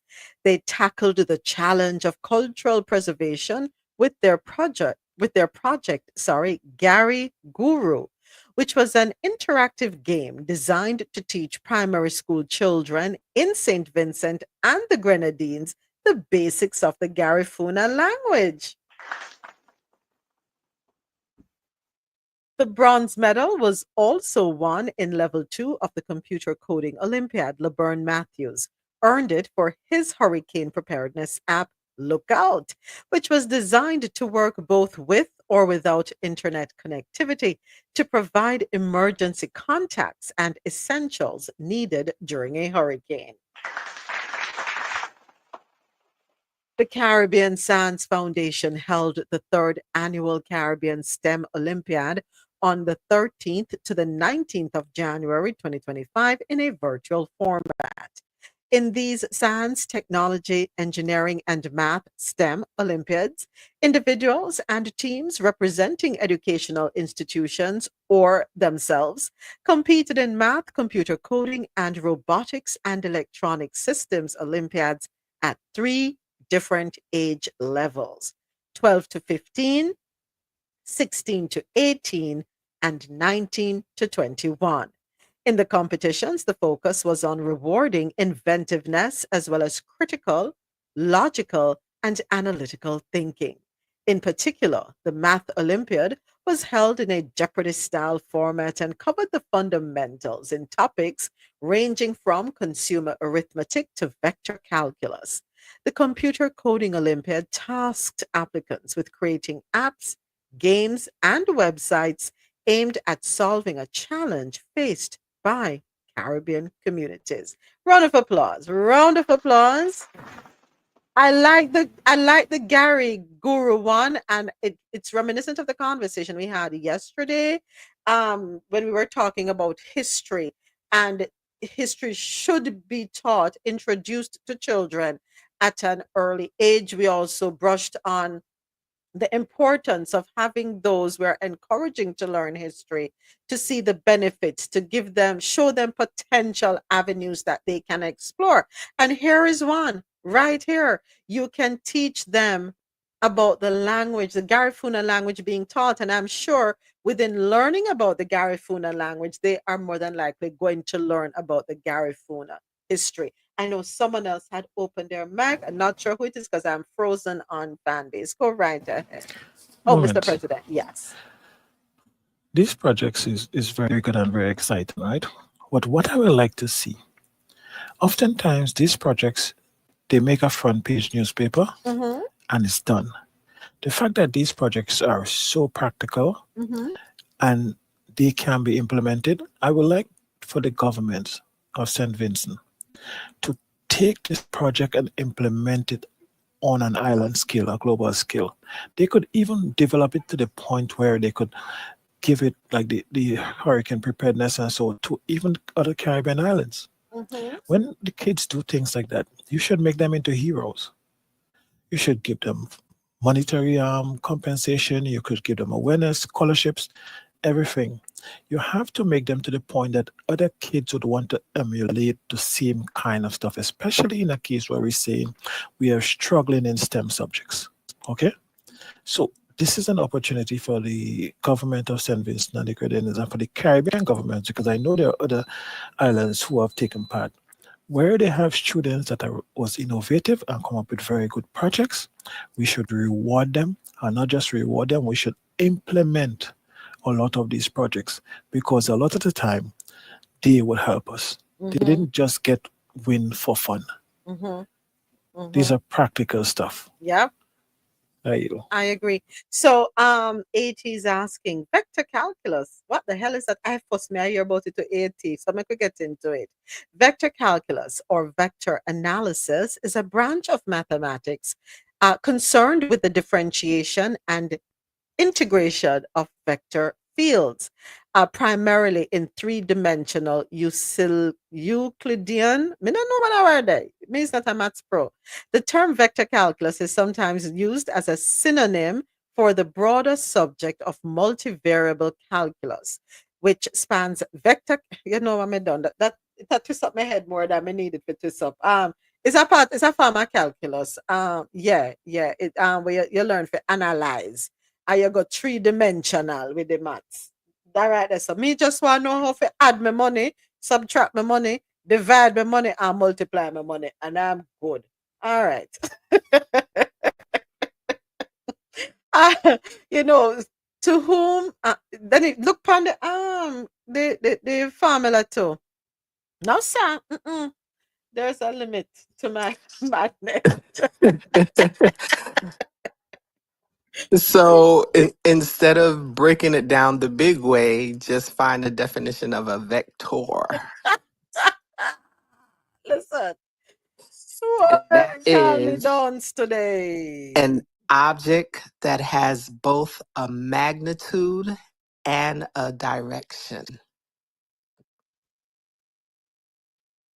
That's it. That's Yeah, a you vector. think me really learned nothing right a while ago? I be no shame for talk. Me no shame for talk. Mm-mm, mm-mm. I love math to a point. After a certain point, not so much. I have mad respect for those who are able to go deep into math and explore the various facets of math and the trigonometry, the calculus, the this, the that, the that. I know my limitations. All of us are not mathematically inclined. I know my capabilities. I know my abilities, and I will hold in high esteem those who are able to. Yeah, 18 near you too. 80 say I googled it, but still, what the hell is it? Even what you just explained, John, that's all like But gibberish. they have. So what I'm seeing online, basically you have a line, right? You have a line, it has an arrow in the front. So you have a tail, the back, and the head, right? So the magnitude is the space between the tail and the head. That's the magnitude. The direction is the direction that the arrow is going. That's a vector. That's just that space right there. Is that gonna help me put one pot on the fire later, David? Yeah. Yes, it will. Because if you only have 4 burners, you know you can only put a certain size pot on the stove, right? So you have to understand which way to turn the handle to make room, right? So you can put the other pots. Yeah, as I say, me and you 18, I see a both. What the hell? Much respect to mathematicians. I will not take away anything from your abilities at all. The world needs you. It's people like you who make it easier for us to exist in this world because you do all the work, you're the ones behind the scenes putting things together, making it possible for us, and we thank you. So round of applause again to these young minds, brilliant minds. And yes, Mr. President, I agree with you. This is something, but then again, we don't know. It's quite possible that it's island wide. Remember, STEM for some reason is something that a lot of young people shy away from, especially young girls. Why? I don't know. Is it that it's overwhelming? Is it that they automatically feel as though, what's the term I'm looking for? What's the term you use when before you even start you feel defeated? Um I don't know. So I think STEM is something that we're going to have to start to introduce at a very young age, just like history. I think if we want to shift the mind, our young people, shift and shape their minds, we're going to have to introduce things to them when they're most gullible, when they're able to saturate more information. The younger they are, the easier it is. I don't know. What do you think, Mr. President? I think as a teachers, Okay. I think in the past we have STEM teachers should be specialists. Okay. There should be people that understand the topics inside out, that can break it down and give students that are starting a very solid foundation in the basics. Because STEM subjects is such that if you miss the basics, no matter how much time you go, you have to come back to build. And I think in the curriculum where you have a teacher teaching 4 and 5 subjects, 12, 10 subjects sometimes, some of the teachers themselves are not even strong or confident in this a lot of the STEM areas, right? I'm talking about the traditional way of teaching. Things maybe have changed now. So I just lost connection to fan base while Mr. President was speaking. Let's see if we can go ahead and get back in. I know fan base has been glitching on us. Right. It's so hard and stuff like that. But if you get somebody that's really good at it to break it down for you and give you that base to start from, it will be easier. So I think we have to look at it as at critical areas, make sure that the people that are teaching it is well aware and has the support. That's important. They have to have the support. The curriculum have to support what they're trying to do, and try to implant it more. All right. But you find a lot of girls are getting into it now. All right. Thank you, Mr. President. It's the top of the hour. I think one more comment and then we move right along. We need to wrap up. Go ahead, John. What I wanted to add to that too is the roles of women, I think, played a big part, or the roles that were expected of women. We weren't supposed to use our brains. I'm telling you, a total of 264 students from 9 Caribbean countries registered for the 2025 Olympiads, making it the highest registration to date. So it's growing. It's growing, Mr. President. So how long ago did they start the Olympiads? I'm not seeing that here in the article, but I'm going to assume it's a recent thing, and it's going to grow from there. If they're now at 264 students, 9 Caribbean countries, there's only one way to go, and it's up. It's a number of years now, and a lot of Caribbean countries are doing very good in the STEM area right now. And you've seen a lot of shift in that prospect. Right. But I'm saying we have to continue to be on top of it if we want to be cutting edge. If we want our kids to come out and find the solutions to our problems, we have to make sure that we incentivize as much kids as possible to get into that area, because some of the other areas are oversaturated. Yeah. All right. Thank you so much. Next up in the Caribbean corner, Florida's immigration crackdown targets remittances. Article courtesy of CaribbeanNationalWeekly.com. As the federal government under President Donald Trump tightens its stance on illegal immigration, Governor Ron DeSantis has proposed a similarly aggressive approach in Florida, home to over 40% of Caribbean immigrants in the United States. And I must let you know, my screen on Fanbase is frozen. We're having some glitches, so if I can't read your comments, I apologize. Ahead of the January 27th special legislative session, DeSantis outlined a series of measures aimed at making Florida less hospitable to undocumented immigrants. Among the most controversial was a proposed requirement for individuals to show identification when transferring money abroad, a policy that would disproportionately affect Caribbean American families who rely on remittances to support relatives in their home countries. Under this proposal, individuals sending money abroad would need to prove they are legally present in the U.S., though the specifics of acceptable documentation were left undefined. Furthermore, companies facilitating such transactions would face a 25% surcharge on the transferred amount if they processed remittances for undocumented immigrants.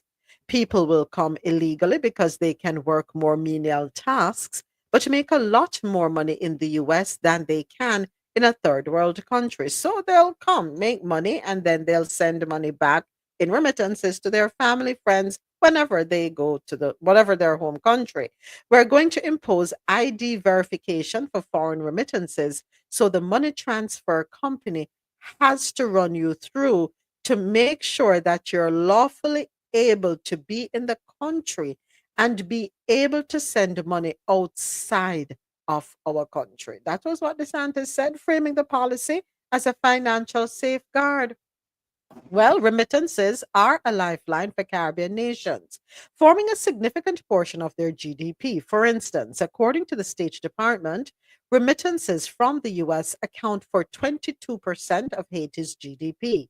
In Jamaica, US-based families sent over $2 billion annually, with the United States responsible for 68.4% of total remittance inflows as of mid-2024, according to the Bank of Jamaica. Prime Minister Andrew Holness and opposition leader Mark Golding have both emphasized the critical role of the diaspora in stabilizing Jamaica's economy, particularly during crises like the COVID-19 pandemic. They not care about no down there in the islands. Go ahead, Mr. President. There are other implications that are not being picked up here. The remittance companies that are sending those money charge a fee. Mm-hmm. So you're talking about taking away at least 50 to 60, at least probably 70% of the transaction fees. What will happen to those companies? They So not the care. monograms and stuff like that. But the thing is, these are some of the people paying for your campaign. So that's why I know policies like that would not really hold. Then if you're too illegal to send money out, are you too illegal to pay taxes? The government are collecting billions of dollars 100 billion from the same undocumented people on the tax return. So if I could pay tax, I could transfer my money. So all these things would affect how people work and the attractiveness of the US. Because a lot of the undocumented people in the US don't necessarily like the US, but it's a means to an end. And they could still pay their bills back home. If you take away that opportunity from them, what do you think would happen? And who would fuel your economy? They don't recognize that they're cutting off their own feet, literally. Right? There is just so much I don't want to use the word hatred, but they have this thing about undocumented immigrants, same undocumented immigrants, $100 billion annually that is paid into taxes, social security. They cannot get social security. They cannot file tax returns. Them not get no what you call it, no benefits, and people don't understand that. They pump so much money into this economy, but you want to cut it off. All right. How do we regain the $100 billion annually? All right. The revenue generated from remittances, as you pointed out. When Western Union, MoneyGram, and any other remittance agency no longer has that revenue coming in, guess what? The federal funding decreases even more because there's no taxes to turn over. The tax amount going to reduce. I don't know. I don't know. Very soon they're going to say to purchase something in a store, you have to prove, say you live here. Is that where you have a right to be here? Is that where we're headed? No, the thing is, what happened is we have a lot of politicians, tons politicians, right? We have politicians now are like professional prostitutes, and sorry to demean the prostitution industry, but because they have more credibility than most politicians. You better believe it. So what you find happening is as people come up with these outlandish ideas, because a lot of them don't even know exactly how things work. And all they're here to do is to make a quick buck. So they're here to take money from the lobbyists to pander to people. So whatever it is that sounds good to them, at the most basics of levels, they think is brilliant ideas.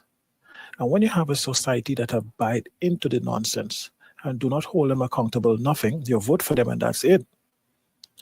That is why they come up with some of this outlandish stuff. But what will happen is eventually society will be forced to reset, because the same people who vote for the ideas will be the one that will be the biggest disadvantage with those ideas.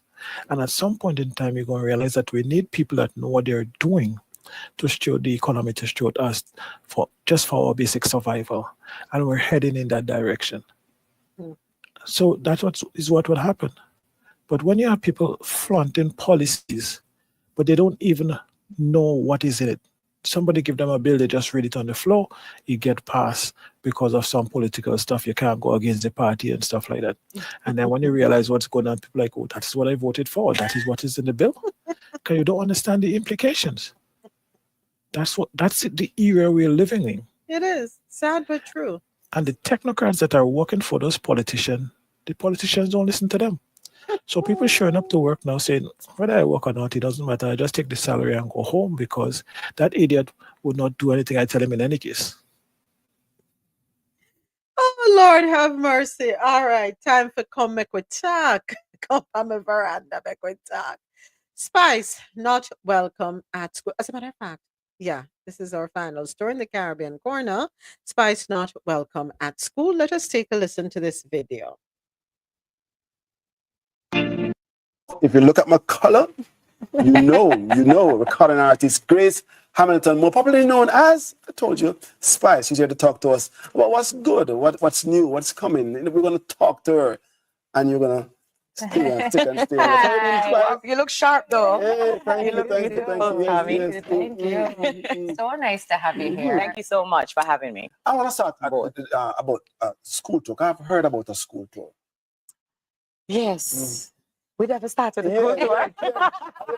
Because school tour is a lot. It's been a lot. It's been a very emotional one for me. I went to St. Catherine High School yesterday, which is my past school, and I wrote down in tears, which I went to strengthen the kids. But it was emotional because I was like one of the poorest child going there. So, you know, going back there, you know, as a successful woman and seeing, you know, the standing ovation from the children and my performance start there when I was in Pascal Hall. So it was emotional for me.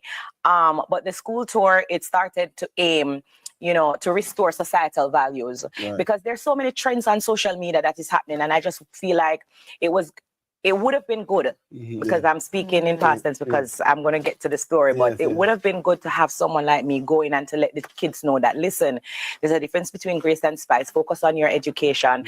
It's okay to say no to anything that devalues who you are and, you know, just to give them that message and encourage them because social media is taking over right now and everything is a new trend and these kids just feel like they need to do what is happening or what other people are singing about. So that's really what the tour was about. It was about an oh no, just to let them know that it's okay to say no and not to do everything. But you know what I like to highlight your own experience with your own alma mater and the emotions of connecting and reconnecting with that space. And oftentimes we don't know the value of that. Just go back in the space where you began to see your growth. Absolutely. And to inspire someone to say, hey. And that's the thing too. If I can go back and say, listen, I used to be here with, you know, just like you.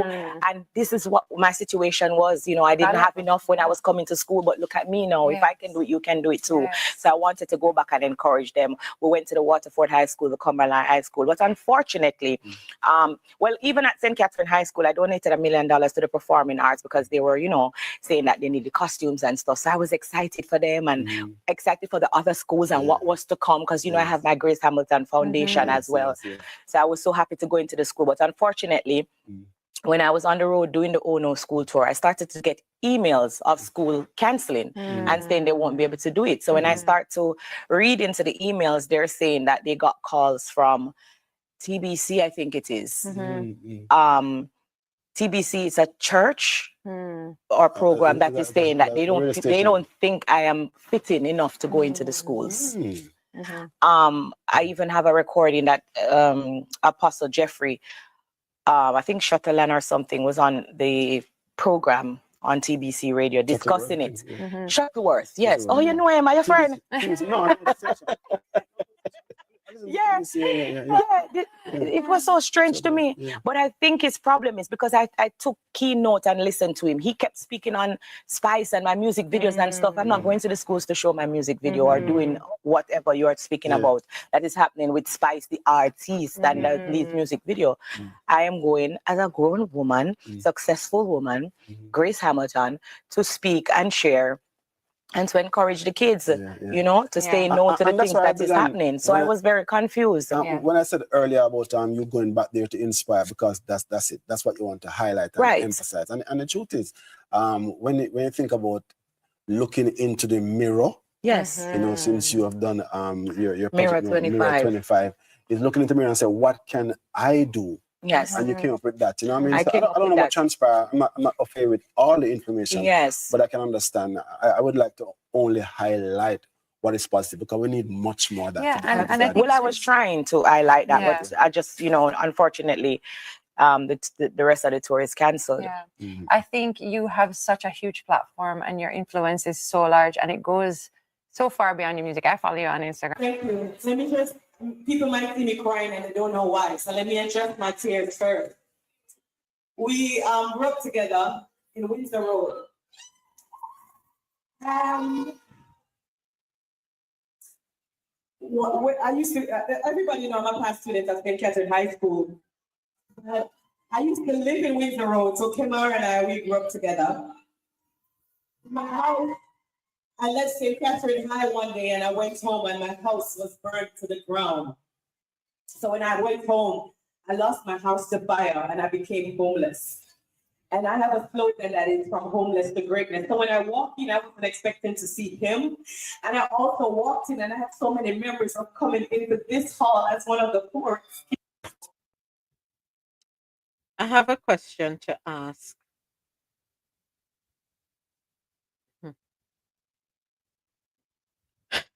These same churches that are, or leaders of churches that are condemning her, and I'm going to put it that way, condemning her, saying that she's not fit to go into any school to speak to any young people. What are you doing? What are you doing?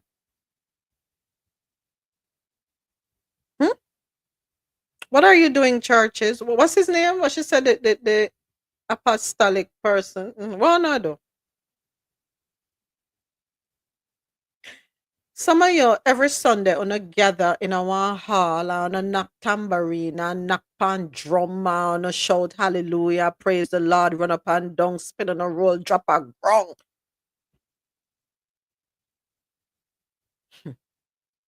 But what are you doing beyond that? Are you sending messages of hope to young people by going into the schools and speaking with these young people? Pouring into their cups, restoring faith and hope, assuring them that no matter what they come upon, no matter what they face, they can get through. Huh? No, we're not doing that. We're not doing that. On a quick for pass on a collection plate and talk about the bigger the bless, the bigger the offering, the bigger the blessing. On a quick for condemn, Sister Mary. What is song them? Oh, I can't play the song. On a same one. Church not even done. On a sit down in the pew, them all sit down up on the altar and I chat people right there in our church.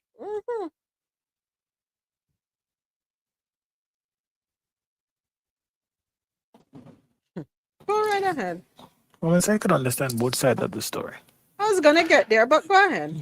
Because if she has songs that you can't even play on the air, right? And she's going in as a mentor. So how them know our video them can't play Mr. President? How them know that? No, they know. They will know. Well, the point I'm saying is if that is what is being portrayed, and then you're going in as a mentor, some people will see that as a bad influence. All right?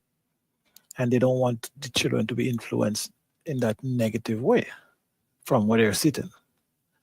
But you could also look at it in a manner in which the kids will be looking at the video whether you like it or not. So it may be good for you to go in person to show, listen, the artists you see and the struggles I go through and my life experience is totally different. So even her putting aside her side to the kids could create a more balanced perspective from the kids. Because if you're buying her, and the fact that you're buying her, I could guarantee you that more kids would be going to look to see why you're buying her. So they will start looking at the videos. So now they're only getting one aspect of that video. It was good that she do the interview also. But from all sides, I could see the concerns. He that is without sin cast the first stone. And can I add something else to this? Sure. Spice, since you are a woman that you actually have some money now, is there not a space in Jamaica that you can rent out and invite the children there and have the same conversation? Don't feel defeated because they won't allow you to come into a school. I yield. That's a good point. She could do that, embark on that. I guess when you want to reach more people, you know, she has done so much. I mean,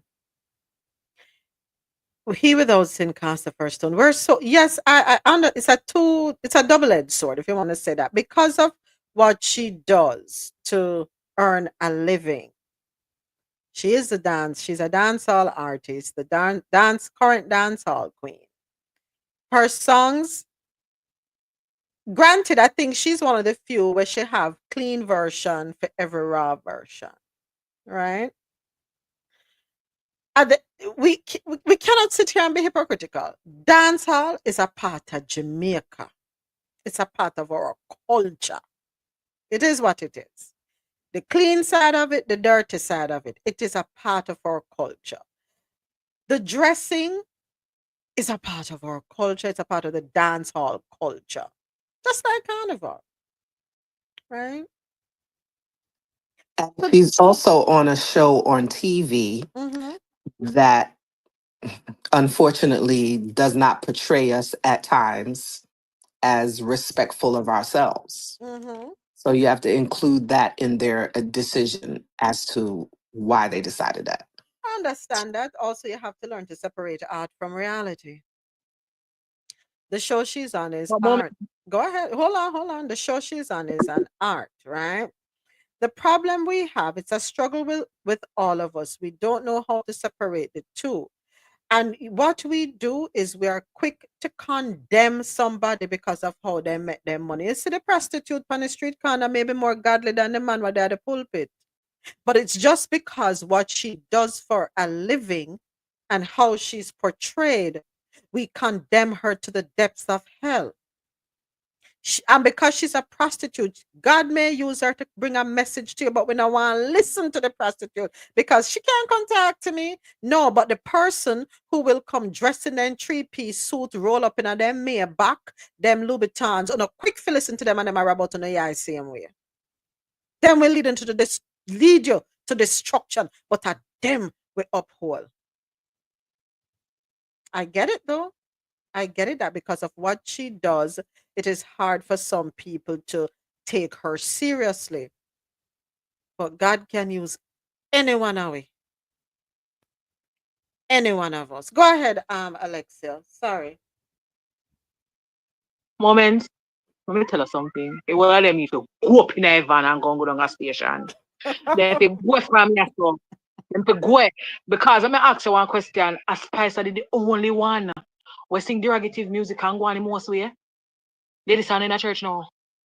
The pastor they need to come go up on them mother bed and stay the day until God comes in here. Him too enough. Him too enough. Just because I'm not married to Spice. Alexa, remember we on radio. I mean, I say no bad. But if you don't have a Spice, a problem. Listen. Are there other dancehall artists there when they used to have road show? You remember that when they used to have road show and all like them? Okay. Both kill and they used to want other people there. Everybody, me notice, me notice them love beat, mind you. Me have my only reservation about Spice, cause But me still, I admire about her. She knows there's a distinct line between grace and spice. And she has put that out in the media more than one time. This woman walk up and down every day with her front and her back out the door. She's doing a job. Just like when Pastor put on in three-piece suit and go church on Sunday, him do a job. And after I'm done and gone, after I'm not sitting down in a church Monday to Saturday, no, him put on in clothes and gone and one next job. The pastor need to go and go tell his wife to go dress like Spice so that he can watch Spice on the TV. Right, that's so. The men in dancehall, Spice, what Spice I tell us, our front good. What Spice I say, your favorite value your front.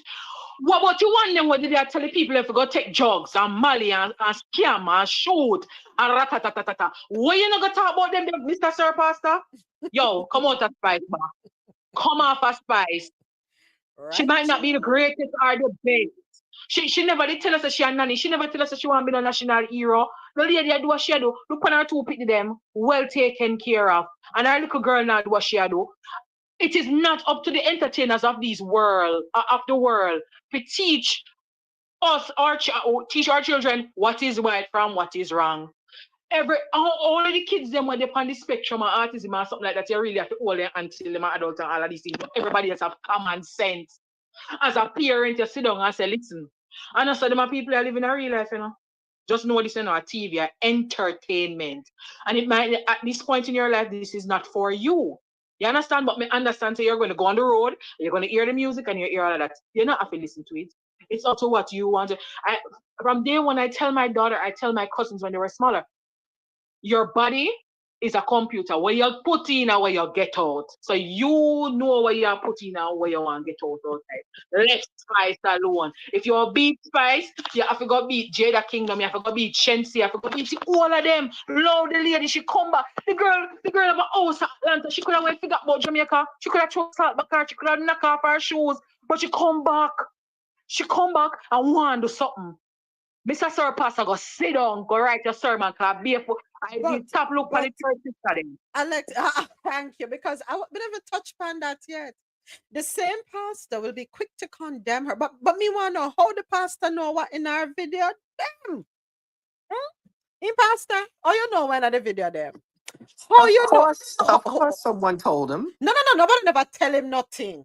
The pastor sit down and watch and go to tell his wife to boom, make the body boom same way. The pastor sit down and I listen to the music and say, babe, skin out, just like a Spice has talked. I'm gonna keep it raw and real right now. I'm sick of these hypocrites in these clothes.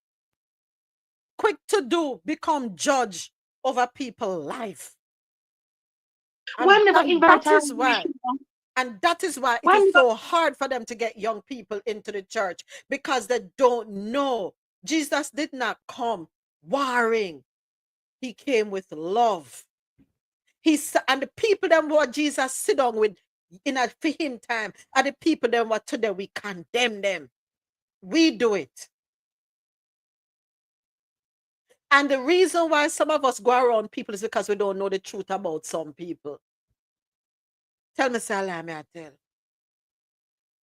We are so easily impressed with people who come across, or in our opinion, according to societal standards and how we have been groomed, that if they're in fine linens and living the best life, those are the people you revere. Those are the people you hold in high esteem.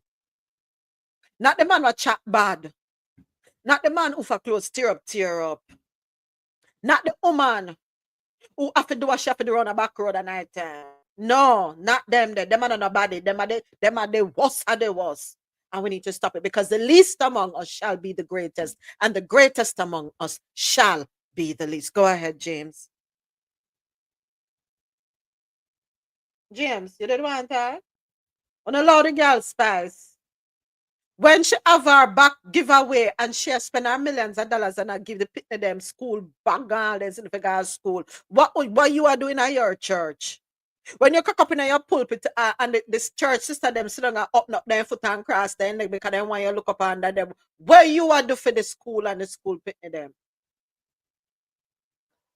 I'm sorry. Go ahead, James. My apologies.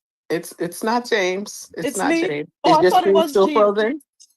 Is your screen still frozen? No, I got a text saying that James wanted to say something.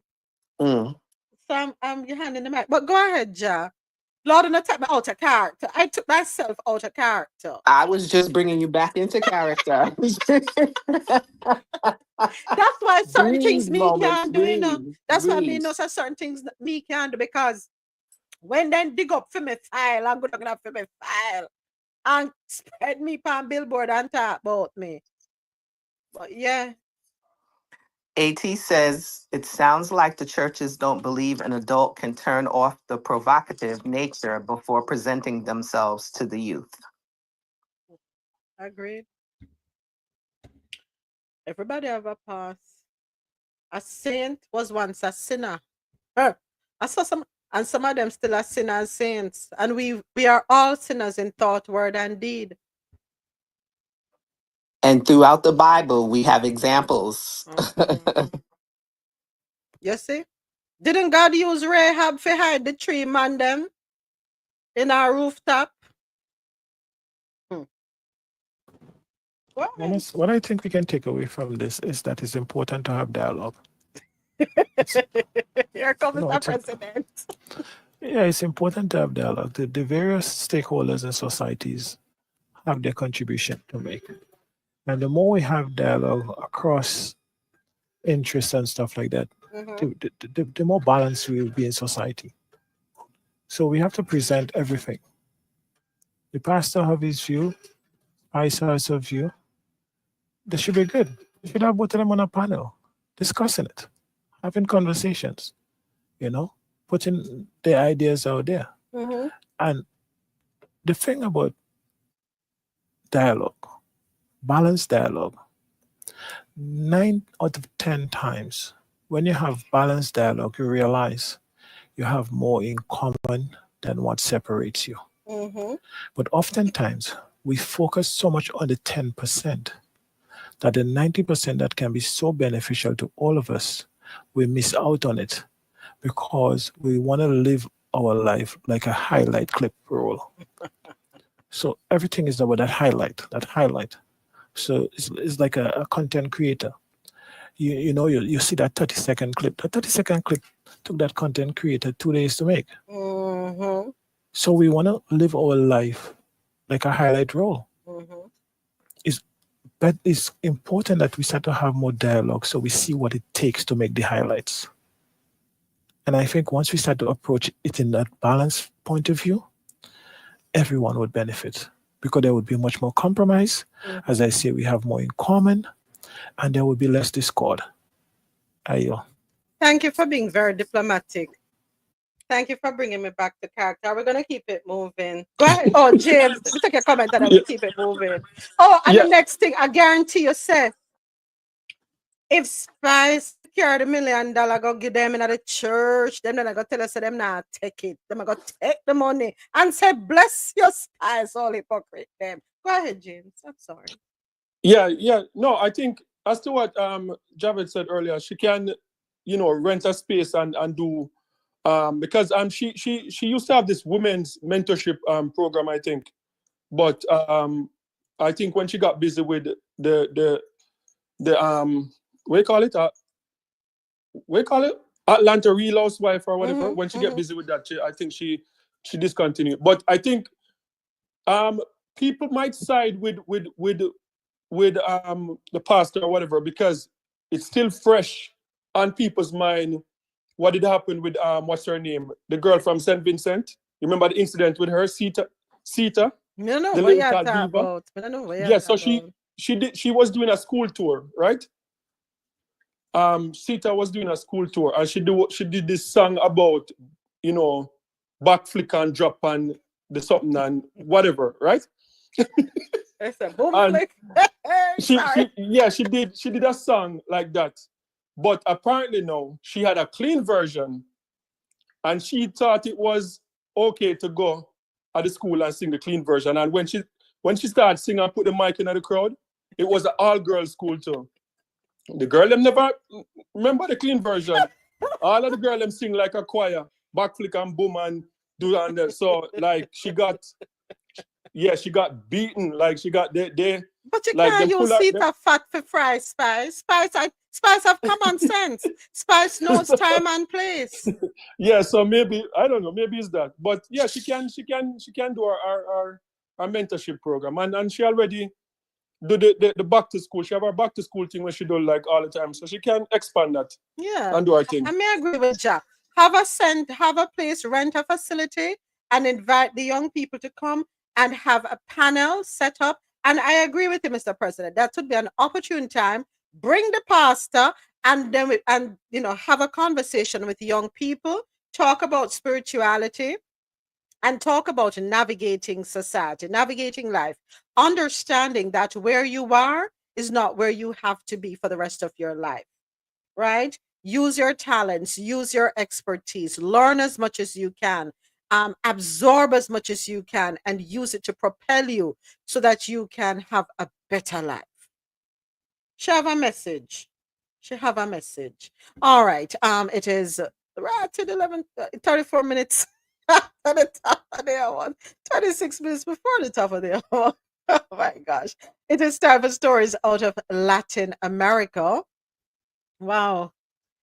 Me I run behind time. On do my so, on do my so. But anyway, we have an article coming up. You might like this one, James. We have one. It's about Cuba. But real quick, let me just do this.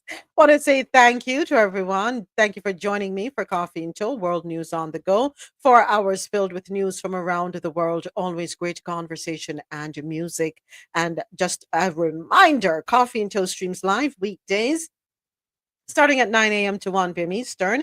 You can tune in on qmzradio.com for quality music while you work or play, janoradio.com, your non-stop party vibe station, and madmusichouse.com for any genre, anytime. And the live on YouTube starts at 9:35 for this week. Next week, we're starting at 9:30 a.m. Eastern.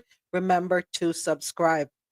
Of course, I have to say thank you to my studio audience, courtesy of fan base. Without them, this would not be possible.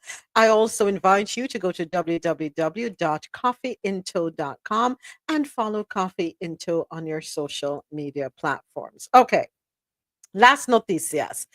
Hundreds of U.S. visa appointments have been canceled in Colombia following spat over deportation flights.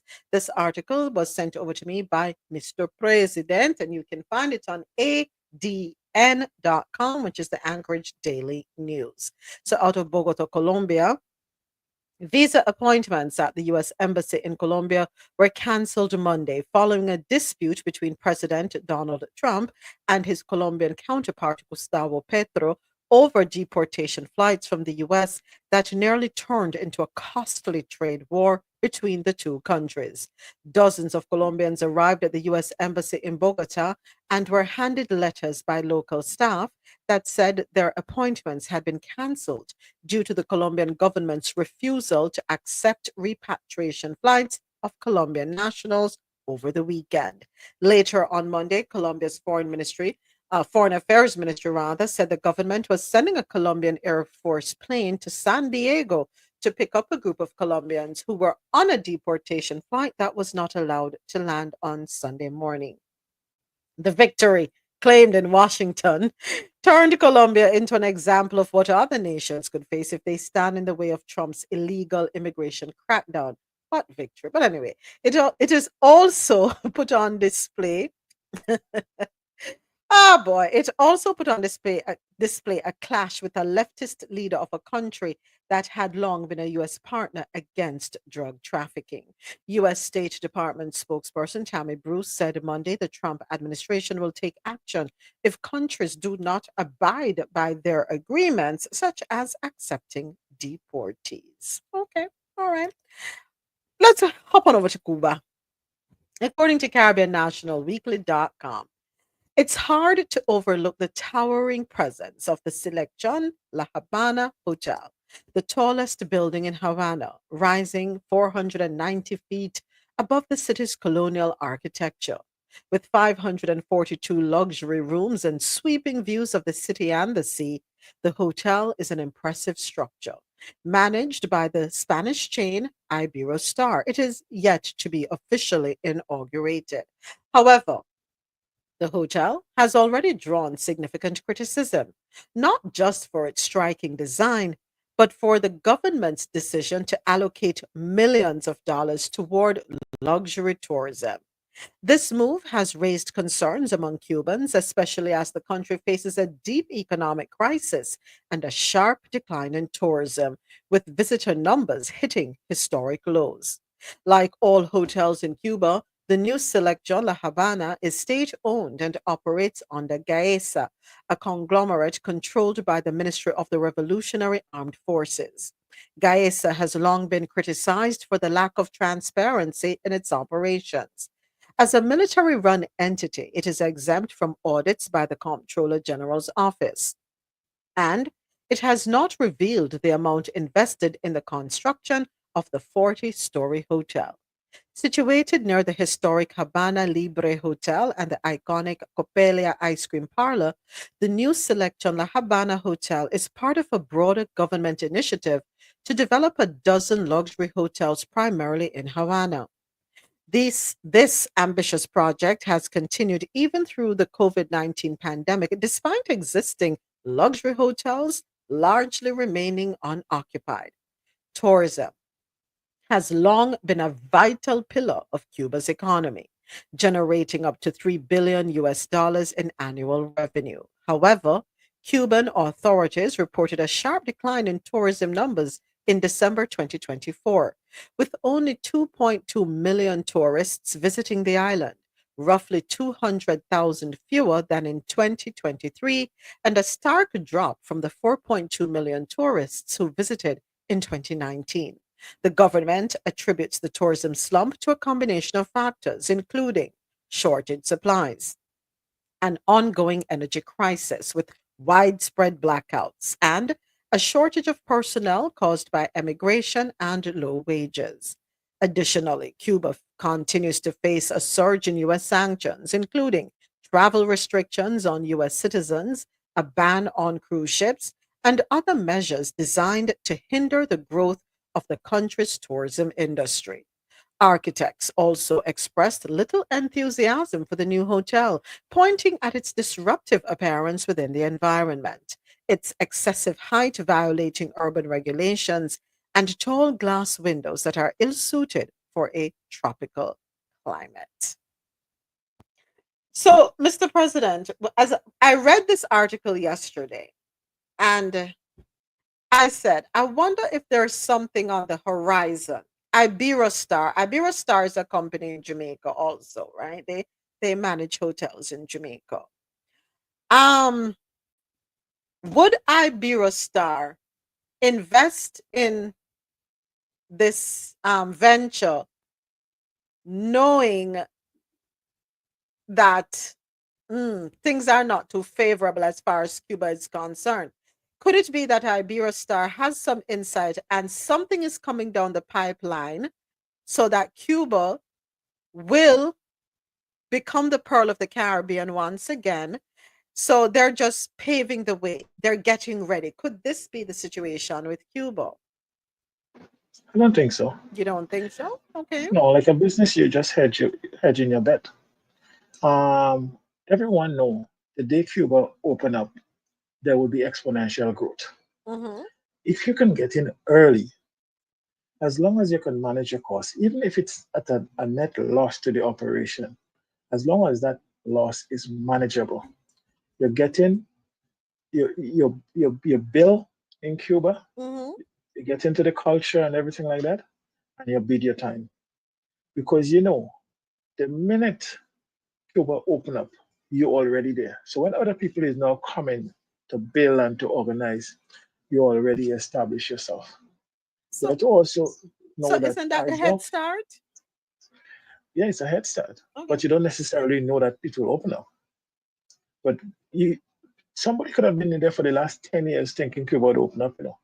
When Barack Obama reversed and improved ties with Cuba, I'm sure a lot of people went in and make investment that they probably lost when Trump came and locked it up, right? Mm-hmm. So it's just a matter of the company hedging their bet. You understand what I'm saying? But I have a question on the Cuba thing. Mm-hmm. Cuba has energy crisis, right? Mm-hmm. We have the BRICS. I think they are now invited into BRICS and stuff, not as a full member, but as an associate or so. Mm-hmm. I don't understand. Something is missing. Why Venezuela and Cuba don't do more business? Venezuela should be able to curb the Cuba oil shortage. So why we not doing more business? Why Russia? I know Russia does some business, but why is China, Venezuela, Russia, and those countries not really rushing to Cuba? Could it be lack of the resources in terms of being able to pay for it? I think one of the things could be like, for instance, some of the ships are sometimes not owned by because the countries don't own, and the sanctions would affect the ships, the banks, and all the stuff like that. But I think a more concerted effort could be made to work, especially with Cuba and Venezuela, because when you're looking at the distance, it's plausible. And that could be a win-win for both countries. So I went on Google, Mr. President, and I'm seeing here it says relations between Cuba and Venezuela were established in 1902. The relationship deteriorated in the 1960s, and Venezuela broke relations in late 1961 following the Betancourt Doctrine policy of not having ties with governments that had come to power by non-electoral means. And I'm seeing some other things here. What is Cuba's relationship with Venezuela? The bilateral relation includes development aid, joint business ventures, large financial transactions, exchange of energy resources and information technology, and cooperation in the fields of intelligence, service, and military. Go ahead. Yeah, Go ahead. Yeah. Yeah, they had a strong relationship up until Chavez died, right? So that's when everything, I think Chavez died, and you saw, after that, you saw Venezuela, the destabilization of Venezuela. Because remember, like Venezuela, they had a good relationship with Jamaica and Cuba, where we were getting, in particular, like oil and stuff from them. But when after his, because I don't remember if he died in Cuba, but I remember at the time he was in Cuba doing some cancer surgery. When I was there, he was there at that time when I visited years ago. And shortly after he died. So I don't remember if he died there or he went back home and died. But after that, the relationship kind of, I don't know if it's political, because I think America had something to do with trying to put in a leader at the time. That was like, what, 6 years ago? Like they wanted, and I can't remember how it went, but they came out, America, Canada, or whatever, said they're not. They had like something similar to what is going on now. And Canada and America put out statement that this is the leader that they're acknowledging. I think it's the same guy now that they said disappeared or something like that. Huh? When Trump wanted to put in Juan Guaido as president? Yes, around that time. So yeah, but I think them being destabilized, and I don't know if that period had something to do with it, why the relationship is not as strong. But the thing that confused me about Cuba the most is that not even Venezuela, is Russia. I thought Russia would have been a closer ally to them over the decades, but it doesn't seem like they have that big of a relationship, because Russia is partly responsible for whatever, the nuclear crisis and all that type of thing. So I thought they would have a better relationship. And even China, but the reason why Iberostar is there, because I would say about 60% of the tourists that goes to Cuba are Spanish. Come from Spain, coming out of Spain? From everywhere, like Spain, from different Spanish countries, like even within Latin America, like you'll find people from like Colombia, Honduras, Guatemala, different Spanish countries go there. So they have a big Spanish. Apart from their Spanish thing, it's Canada and who else? Canada, and I think I know they get a few Germans. I think they have a straight flight from Germany going there, but yeah, that's pretty much it. Okay. I hope that, like, if they could get, I don't know if it's because of air traffic or whatever, because like if they could get more people like from Brazil, people from Europe, they wouldn't really need America to be going there. Like if they can get people from Europe and like Brazil and those places. So I want to jump to a comment in the chat. AT says, sooner or later, Cuba will wake up and do what's best for Cuba. The US needs to decide whether they are going to be a big part of that or allow the governments of China or Russia to gain more of a foothold in our backyard. That's a great point. Isn't there more to be gained by trying to work with them versus keeping your foot on their necks? No? I think that division Obama had, but Trump and them obviously not. And remember, Cuba is one of the 13 partner states right now of BRICS, if I'm not mistaken, right? Yes, yes. So what you find will happen now in the years to come, not just Russia and China, but all the BRICS countries now will now be more considering trading with Cuba. The thing is, the American sanction has a wide reach. So the whole European people and stuff going there is they target ships, they target businesses and so on. So a lot of people don't want to be exposed to it. As much as it might be a good idea, they don't do it because they don't want to face sanctions or be blacklisted by the American government. Right. So that's a big deterrent, even if you're not an enemy country to Cuba. The businessmen, especially business people, especially, don't want to get on that list. I'm going to hold on to my train of thought. I feel something is coming, and because of that BRICS alignment, something Cuba is going to get its day, and it's coming sooner than we think. She's going to rise back up. Go ahead, James. Yeah, Go right ahead. yeah, but the thing with that, Mr. President, is that they remember Canada have a good relationship with Cuba, and Canada is one of America's closest allies. So if there's no sanction on Canada for their relationship with Cuba, I don't know why there would be, like, if Europeans decided to go there, because a lot of Canadians go to Cuba on a like weekly basis. Like I have someone that I work with that him and him friend them go there like twice a month. They go What to am I Cuba going to go, James? What am I going to go? Woman, yeah. And can't get no woman in Canada. A lot of Jamaicans go to Cuba weekly. Okay. Yeah. That's a strange one, James, you know. That Canada-Cuba relation is a strange one. And because Canada has never turned their back on Cuba. No. That's very strange. Yeah, because, like, Castro's son run the country, so Alleged to Trudeau. Alleged pitney on a too wicked. Yes, but and the thing is, like, Cuba is not like Cuba is resisting it, right? Cuba only set they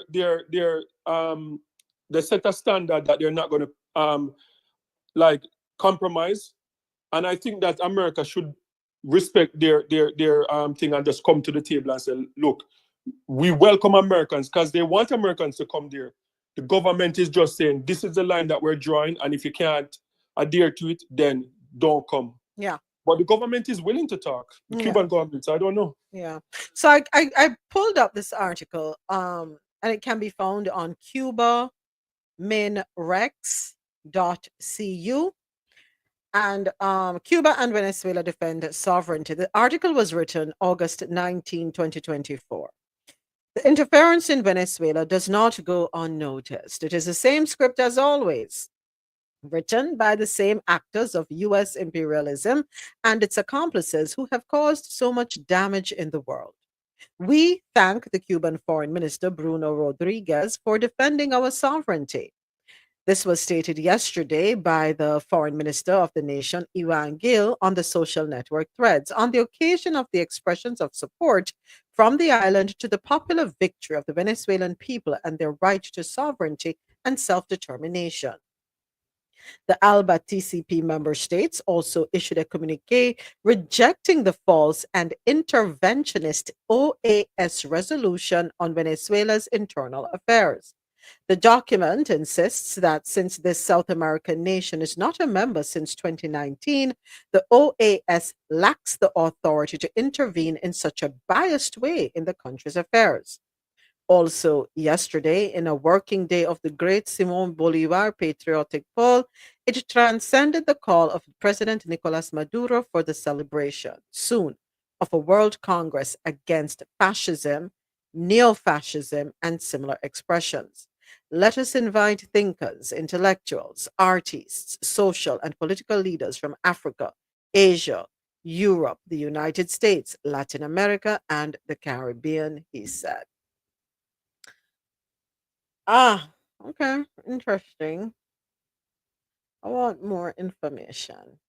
It's a short article. Cuba and Venezuela defend their sovereignty. Hmm. I know I glimpsed where it said I know Cuba gets its oil from Venezuela in exchange for doctors, something along the line. And let me see if I can find it back. But there is an exchange, doctors. Okay, here it is. This one was written. CNN actually carried this one. History links Venezuela and Cuba through oil, dated February 2nd, 2019. Less than a month after seizing power in 1959, Fidel Castro embarked on his first trip as leader to seek support for his revolution. The young rebel leader's destination wasn't Moscow or Washington, it was Caracas. Venezuela's government has secretly supported Castro and his rebels with funds and weapons during their fight to oust US backed dictator Fulgencio Batista. Now, a victorious Castro had a new request: loan Cuba $300 million worth of oil. The oil shipments would be a master trick on the gringos, Castro told then Venezuelan President Romulo Betancourt, breaking Cuba's economic dependence on the U.S. Not wanting to upset Washington, Betancourt frostily replied that if Castro wanted Venezuelan oil, he should buy it on the open market. But Castro got what he wanted in the end. Today, Venezuelan oil is the lifeblood of Cuban economy. Under a barter system where Cuba receives billions of dollars of crude in exchange for Cuban doctors, teachers, sports trainers, and military and intelligence advisors. And now, as political unrest threatens the Maduro regime in Caracas, it also threatens to put the lights out in Havana. Okay. So I'm not sure what the exchange is in 2025. This was dated, as I said, 2019. All right. So, yes, they do have some of the best doctors in the world. Many folks go to Cuba to train to become doctors. Yeah. And whenever there is some disaster, even in COVID-19, they were quick on the ball. They're quick to send their people out to help to any of the Caribbean nations, any one of them. I think they even sent people on the other side of the world, if I'm not mistaken, if memory serves me well.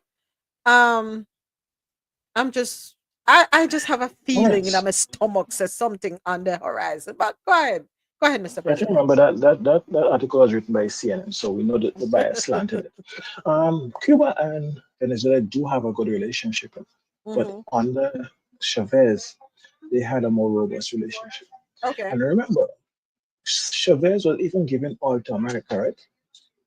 Remember when America had this energy crisis thing?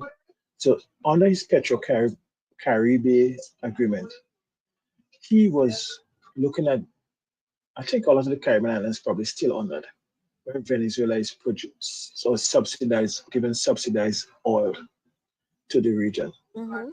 And I know Chavez and the Castro regime, the Cuban government work closely on a lot of stuff. They are still working closely. But I just find that there is a lot more room where both countries can benefit for each other from the outside looking in. Mhm. Mhm. So it's not that it's not happening. I was just wanted to highlight that. Yeah, And that's yes, the Cuba used to send oil here to America, the Venezuela. And they're thinking that if they strangle Maduro, they could strangle Castro. So it's a strategic plan. yeah, yeah, it But is. BRICS will up and all that. The oppression of a people, and then when the people leave and come to your country, you don't want them in your country. You say, go back to Cuba, go back. We don't want you here. But you know what's interesting? Like I didn't see. I was looking, but Cuba did not appear on the list. No man, them the on the list. Then the panelists, Them I the didn't see it. panelists. How much? How much Hold is on it? there. Hold on. Hold on. How Hold many? on. Hold on. Hold it there. Hold it there. Hold it there. Let me go back to the list. Hold on. Wait a minute. Hold on a second. Let me find. I have a easier way to find it. Do do do do do do do. Yeah, Okay, yeah, hold on. cause Hold on. Hold on. No, yes, Cuba for 42,084. And as a matter of fact, in the article, didn't they say, hold on, let me go back to the article. Give me 1 second. 1 second. Scroll, scroll, scroll, scroll, scroll, scroll, scroll, scroll. Scroll. Flower. Okay, here we go. In the breakdown, if I'm not mistaken, I think they did say something about the number. Did they or did they not? Not this one. Not that one. Caribbean, where are you? Okay, here it is. This article. Okay, hold on 1 second, James. One quick second. All right. Yeah, it's in the article I read too that Cuba had the highest number in the region at just over 42,000. And when you look at the list, they're on the list. It's a long list with almost every country that the world have somebody. Afghanistan, and it's in alphabetical order. You have Bosnia, Bolivia, Bhutan. Your country, Bermuda, has 10 people on the list. Ay. Czech anybody in the Republic. room? Go ahead. Does anybody in the room know any Cuban that was deported from America? Yeah, that's what I'm saying. That's what I'm saying because people from all over. Do anybody here ever heard of a Cuban that was deported from America?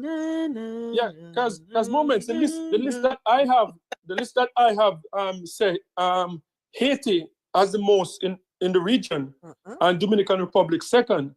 And one of the things that I found interesting is that your president, DeSantis. Listen, you're gonna love my boy, you know. Yeah, so I don't know if he knew what he was doing or whatever, but at a press conference that he had sometime this week, and he was talking about the same press conference. He was talking about remittance, cutting off remittance for immigrants, making sure that they can't send back money to their country. In that press conference, he spoke about people coming in on boat, and he said, like, when they catch people from Haiti and Bahamas, the Coast Guard is going to turn them back around to their country. But he didn't mention Cuba, so that's why I thought that maybe Cuba wasn't on it. Yeah, because as far as I know, Cuba is the only country that once their foot touch the soil, they can come in. Wetland, dry land. I don't think Haiti have that privilege, and I don't think nobody would be crazy enough to run from Bahamas on a boat to come to America. But who knows? All the time. How are they? Bahamians or not necessarily Bahamians. But people use the Bahamas as a point. But the point to make there is also important. Would DeSantis be able to keep his seat if he passed a law that prevent Cuban Americans in Miami from sending home money to Cuba? Listen, Makingwan, we have stories on the international scene. This one I had to pull up from the U.S. Department of State, Mr. President. Secretary Rubio's call with Rwandan President Kagame, and this one came out on the 28th of January, and it can be found on state.gov. The below is attributable to spokesperson Tammy Bruce. Secretary of State Marco Rubio spoke today with Rwandan President Paul Kagame. Secretary Rubio stressed the United States is deeply troubled by escalation of the ongoing conflict in eastern DRC, particularly the fall of Goma to the Rwandan-backed M23 armed group. The secretary urged an immediate ceasefire in the region and for all parties to respect sovereign territorial integrity. Secretary Rubio conveyed the overriding goal of the United States is a durable peace that addresses security concerns and lays the foundation for a thriving regional economy. Is this all talk, or is there any substance to this talk? This whole Rwanda-Congo conflict has the hallmark of a Libya all over it.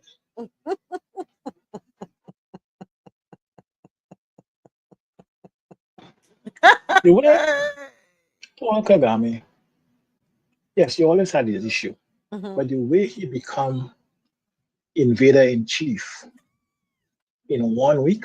That's your boy. Come on. It's standing from me. You know, I criticized him when criticism is due, whatever. If you look at Goma, Goma is probably bigger than Rwanda itself, okay? Uh-huh. If you look at the borders of Rwanda and Goma, but just for context, yes, the Tutsis, a large population of them is from Rwanda and they was killed during the genocide, whatever. Mm-hmm. But there are Congolese Tutsis who is from the Congo. We have the M23 as a rebel group that was disbanded after they found the March. That's what they get in the March 13th agreement, right? Where they was complaining that they was being ill-treated. They formed this rebel group, and the government at the time made a deal to incorporate them into the army. And so they put down their arms, and there was a truce. The same group now was reformed in 2021 and branded a terrorist organization. Okay? Now, if you listen to President Felix of the Congo now, and his rant with Kagame supporting M23, that has been a while. You're the president of a country. You're accusing your neighbor of supporting a terrorist organization that is infringing into your territory. You have made no arrangement to mitigate against it. You have not strengthened your border and secure your landmass and your people, to the point where the rebels, along with alleged 500 of Rwandan soldiers, was able to take a major strategic city that is vast in minerals and everything in your district, in your country. Yeah. Overnight, every Western media has it on their front page that Paul Kagame has invaded and take over Goma. Kagame has been sitting in every meeting except the one in Kenya that he didn't go to because he said it's a waste of time, right? Right. He has been sitting in every meeting with you forever, discussing the situation. You have not found a solution. You have over 5,000 UN soldiers staged, a lot of them staged right in Goma there itself for the last 30 years. That has not made any difference. You understand? You negotiated with the M23 in 2011 to disband them and to allow them to put down their arms. But when Paul Kagame walked out and said if he does not have, because he never claimed to be attached to the M23, there is a lot of stuff saying that he is a UN exporter, etc. But when he said he wants you to talk directly with M23 because he is not affiliated with them, because he have never claimed affiliation, you refuse to talk to the M23, okay? And you're saying because you don't talk to terrorist groups. M23 take over Goma. If you look at the number of foreign nationals, there were how much Romanians and other Europeans that was found in Goma and was arrested and disarmed by M23. Okay? They are not part of the peacekeeping mission. They are not part of the Congolese army, but nobody even spoke about them. What are they doing there carrying guns? I'm just saying, the US in January had to put a statement on the website talking about facts and fiction that they do not fund the M23. They listed, if you go on the website, you will see. All these things are not adding up. Yeah, I think there's a disconnect. As Kagame may be, and yes, he may be poaching some of the minerals and so from the Eastern Congo, but I think he is identified as the fall guy. There is something more into this. Yeah, I agree with you. All right. Thank you so much for that perspective, Mr. President. We're going to keep it moving right along over to Ghana. According to GhanaWeb.com, Ghanaian farmers leverage digital tools to access market and fair prices for their produce. Okay. And this article was dated Tuesday, the 28th of January. So there is a 52-year-old crop farmer in the Bono region, and she stands proudly on her 10-acre farm, holding the smartphone her grandson gifted her a year ago. Once a luxury, this device has now become a game changer in her farming business. For the madame, digital platforms have opened up a new world of opportunities. With a simple tap on her smartphone, she can connect with buyers, purchase inputs, and access real time market price information without leaving her farm. In a statement, she said, "For me, any solution that addresses our challenges using technology is highly commendable. Now, I can access market prices and order inputs from the comfort of my home or farm, avoiding the usual stress and ensuring better outcomes." She's doing all these things thanks to a digital tool called Grow by Farmerline app. The platform allows farmers and other players to buy and sell crops and inputs seamlessly, enhancing efficiency and profitability. The digital tool is a transformative initiative designed to empower agribusinesses through a combination of innovative technology and digitization. A key element of the app is its offline feature, which digitizes business operations and manages sales processes, including crop sourcing, input ordering, inventory, and multiple store management. Agritech platforms such as Farmerline exemplify how digital tools can transform the value chain. Farmers and Francis Koranki, head of information technology at the Ministry of Food and Agriculture, explained and said this: "Farmers no longer have to struggle to find markets for their produce. Platforms like these facilitate direct market access, improving financial stability for many in the chain of value." For over 3 decades, the Madame struggled with post harvest losses due to limited access to markets. Like her, Christopher Opong, a farmer in another state, battled price volatility and the challenge of finding ready buyers for his produce. These challenges highlight the struggles faced by Ghanaian farmers, emblematic of the broader issues plaguing the agricultural sector, including limited resources, climate change, and the need for sustainable practices. I like this. I like the article, yeah. I'm going to tell you why I like the article, yeah, Mr. President. Remember earlier we were talking about food insecurity in Jamaica per the article out of the Jamaica Gleaner. And me having concerns that there has to be ways to mitigate food waste, right? Because we raised the concern about what happens to the food that is not sold in the marketplaces. No, the reason I'm going to bring it back to this article, I'm liking the app that allows access, right? There's reach, there is more opportunity available for your produce. Something like this.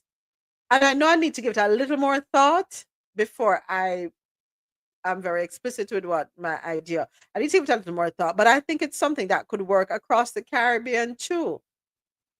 We shouldn't have no food a spoil. Use innovative technology and digitization to get your food into places that you probably weren't able to do before. And by doing this, also with the farmers in Jamaica, for example, with the farmers, we have so many hotels. Let us see to it they are sourcing from farmers first through a digitized process, right? Because now there's ease of access before they import. But go ahead, Mr. President. Since I like it. I like this. I like this. Go ahead. It's a good idea, and they use a lot of those technology in sub-Saharan Africa and those other places. Now, you're seeing that is what is developing now, these new farm technologies. And a marketplace, we define a market as some place where you go to buy and sell goods, but it doesn't have to be a physical place. Right. It could be virtual, Yeah. So the fact that you're putting buyers and sellers together in an effective and efficient manner, that is what is critical. The medium is irrelevant. but the fact that you have the meeting of the minds. Because oftentimes what you find happening is not that they are not demand for good. It's like structural unemployment. There are people looking for jobs, people want to hire, but there is nothing connecting them. Right. So if you have a platform where you could connect willing buyers and sellers and people will go and negotiate price and stuff like that, what you find happening is you'll connect much more buyers and much more sellers, and you have a much more efficient market, and it's a net benefit to all concerned. Yeah. I yield. Yeah. All right, moving right along on to New Zealand we go for our next article. Timesofisrael.com. New Zealand requires Israelis to disclose IDF service details as condition for entry. New Zealand's government immigration authority has begun to require Israelis applying for a visa to report details of their military service as a condition for entry. And at least one person has been denied admission after doing so, the Times of Israel has learned. Israelis of reserve service age who applied for tourist visas to New Zealand have been asked to report whether they had served in the Israel Defense Forces, as almost all Israeli citizens are required to do, and whether they are active reservists. Those who answered affirmatively were required to complete detailed questionnaires about their military service. In the first questionnaire, visa applicants were asked about the dates of their military service, the location of their bases, the corps and units in which they served, the military camps where they were stationed, their rank, details of their roles, and their military ID number. In the second questionnaire, they were asked, have you been associated with any intelligence service or group or law enforcement agency? Have you been associated with any group or organization that has used or promoted violence or human rights abuses to further their aims? Have you committed or been involved in war crimes, crimes against humanity, or human rights abuses? Those who can't disclose details of their military service due to security concerns are not exempt from filling out the questionnaire. As a result, they are unable to complete it and obtain a visa. Interesting. New Zealand. Look at you. Did you clear that? Standing up. Go on now with your bad self, New Zealand. On to Poland we go. Poland and Canada signed nuclear power cooperation agreement, article dated January 28 and can be found on Reuters.com. Poland and Canada have signed an agreement that provides a legal framework for more intensive cooperation on nuclear power. Polish Prime Minister Donald Tusk made the statement on Tuesday after meeting his Canadian counterpart, Justin Trudeau. Poland, which is working to reduce its reliance on coal, has chosen Westinghouse Electric to build its first nuclear plant on the Baltic Sea coast, but financing is still not fully agreed. It is now preparing to start the process of choosing a partner for a second plant. Canada is the main provider of technology for Poland's first nuclear plant. Westinghouse is owned by Canadian companies, Tusk said. Cooperation on small nuclear reactors is also very important. In 2023, Poland gave the green light for the construction of the 24 SMR units across 6 sites. All right, the company plans to deploy the country's first small reactors by 2030. King Charles III will not comment on Trump's repeated Canada as the 51st U.S. state comment. Article dated January 26, 2025, and can be found on nationalpost.com. And I went searching for this article because of a TikTok video that I saw. So let me go ahead and play the video first. As a matter of fact, let me read what the video says because it's just laughter. But apparently, President Donald J. Trump made a post on, I'm not sure if it's Truth Social or if it's on Twitter, but it has the red check mark, or X rather. And I read, I just found out that if I want to buy Canada, I have to go to England and see the king. So I called the king because, I can do that. And he responded in a very unkingly way. He used a lot of words that aren't in the American dictionary, which I know by heart, by the way, and they weren't flattering at all. What a rude king he is. But apparently, I'm not allowed to buy Canada. In fact, thanks to the huge frame job the Democrats pulled on me, I'm now a convicted felon and can't even go to either place. The legal system in the country really needs to be fixed. So, on nationalpost.com, Canada's political leadership has found rare unanimity in recent weeks. Nobody wants the country to become the 51st state, as US President Donald Trump has repeatedly pitched. The heads of all major political parties resoundingly reject the idea, but Canada's head of state, King Charles III, is not weighing in. A spokesperson for Buckingham Palace said Trump's takeover threat is not something we would comment on. Trump first made the suggestion to Prime Minister Justin Trudeau over dinner at his Mar-a-Lago estate shortly after winning the US election. And at the time, federal officials said it was clear Trump was joking. The apparent joke has taken on a different tone in the weeks since then, with Trump referring to the Canadian border as an artificially drawn line and saying he would use economic force to absorb Canada. He's tied the suggestion to his threat to impose a 25% tariff on Canadian goods, saying the tariff could be avoided if Canada becomes a U.S. state. Trump told reporters on Air Force One on Saturday that Canada has been taking advantage of the United States for years. As a state, he said Canadians would have no military problems. They'd be much more secure in every way, adding he thinks it's a great thing for Canada. I view it as honestly a country that should be a state.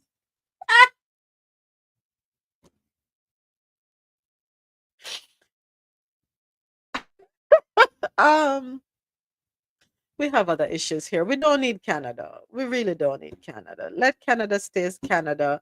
And I don't blame King Charles III for not addressing it, at least not for now.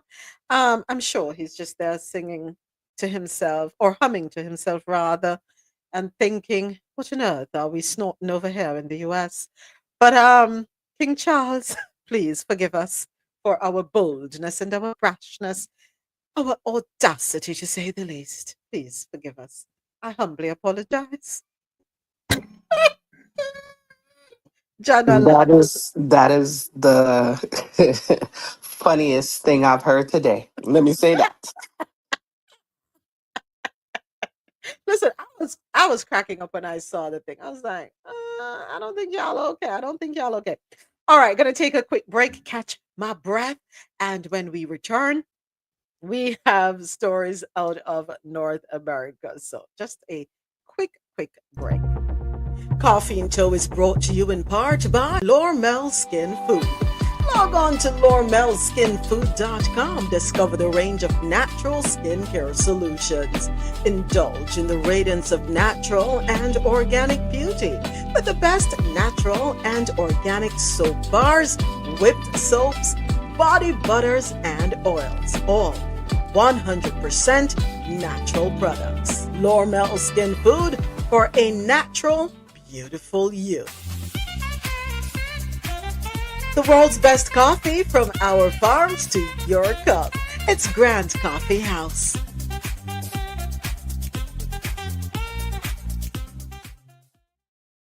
Family. Now it is time for stories out of North America. I want to live in America. First up, oh, you just missed a story, James. You just missed a story that's been circulating, but another time. All right, stories out of North America. Ottawa planning processing center for asylum seekers in Quebec near U.S. border. I have an article to read courtesy of coastreporter.net. But first, I'm going to head on over to this TikTok video. Let's see if we can get this to play.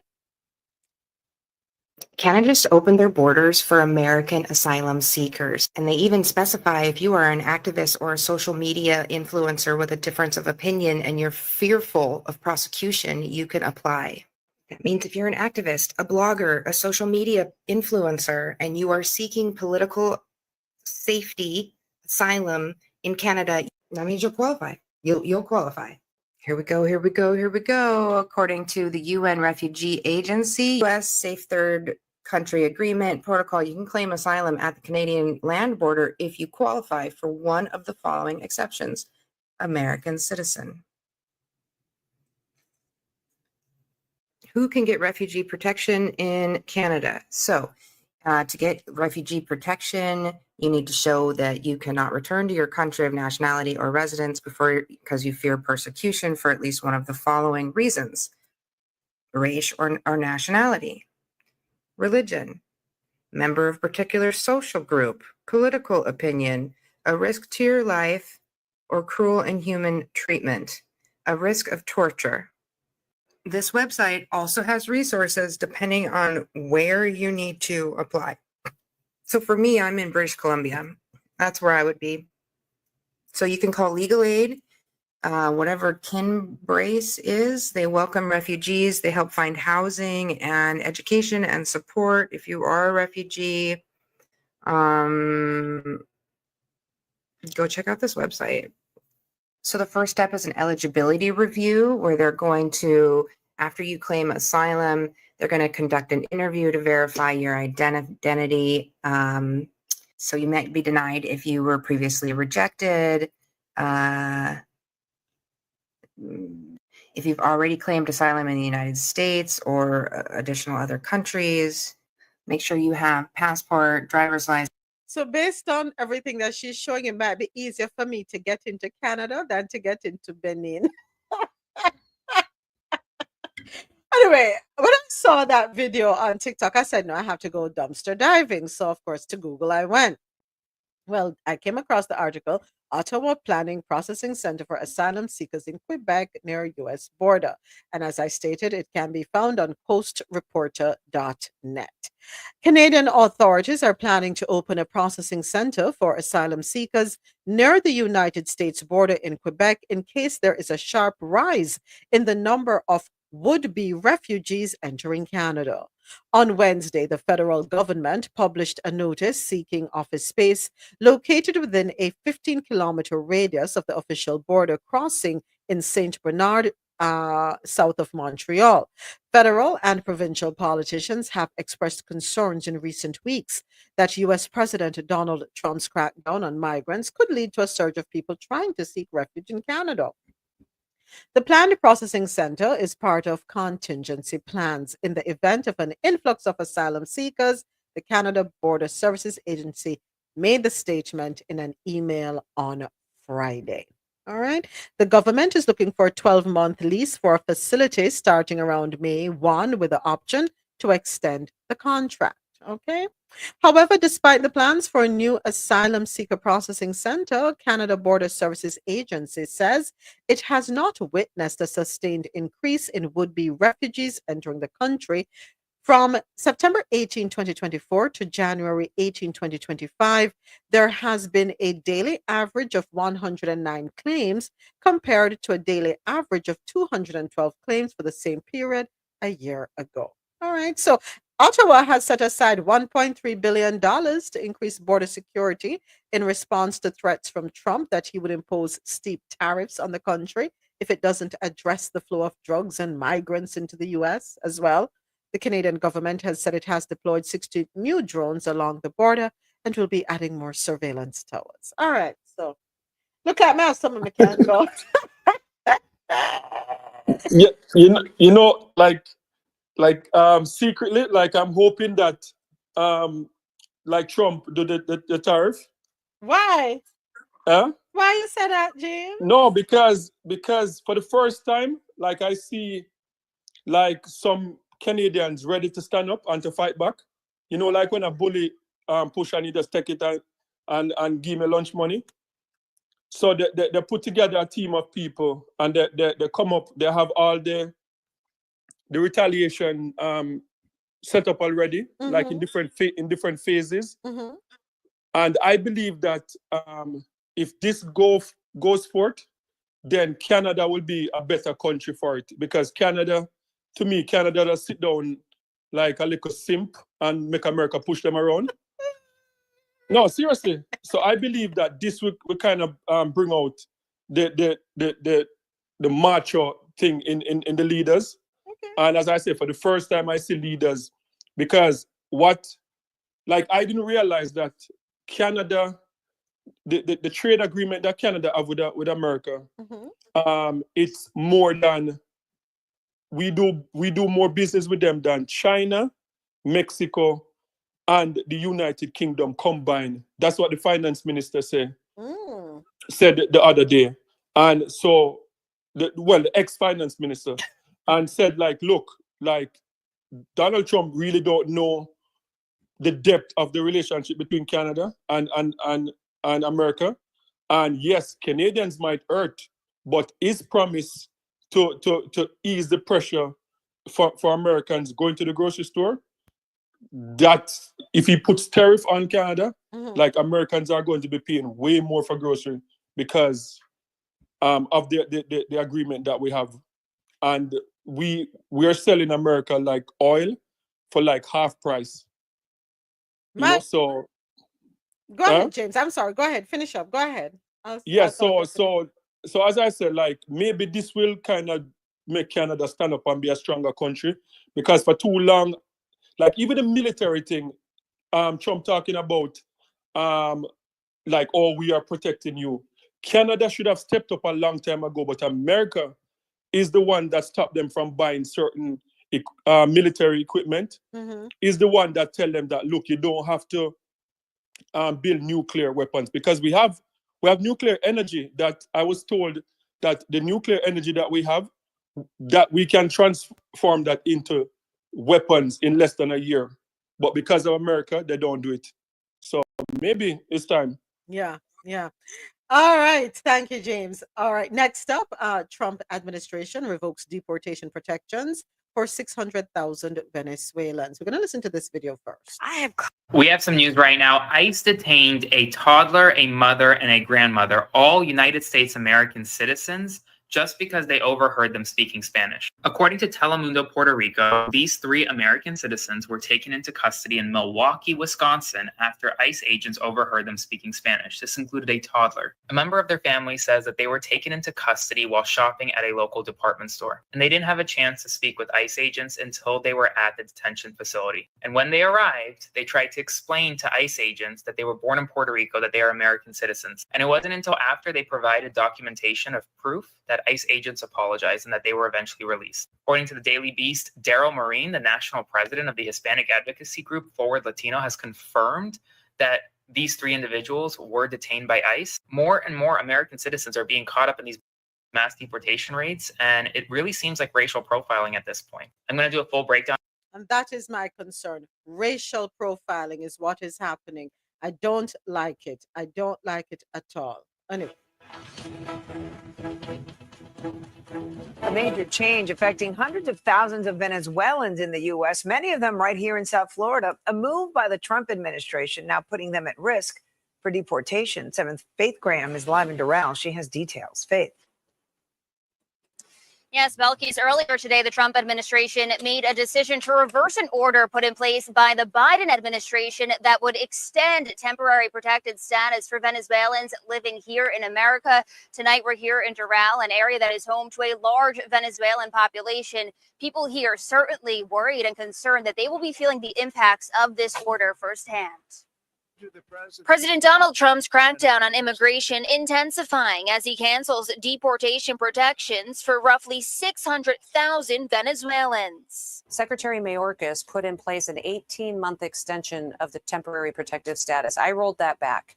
I rolled it back to the 6 months that it always has been, and he really put that in place to tie my hands. TPS allows people to stay in America if they cannot return safely to their home country. The Biden administration decided to extend that protection for Venezuelans until October 2026. Now the expiration rolling back to the original date of April 2025. When the president gives a directive, the Department of Homeland Security will follow it, and we're going to make sure that those who come in under a program, under a visa, and are here in this country, that they're following the rules of that program. The administration expected to issue new rules regarding TPS on February 1st. If no extension is included, some Venezuelans will lose their protected status as soon as April. Others in September. Johanna, a Venezuelan TPS holder in Doral, voicing her fear of potentially being forced to return to a country undergoing a humanitarian crisis.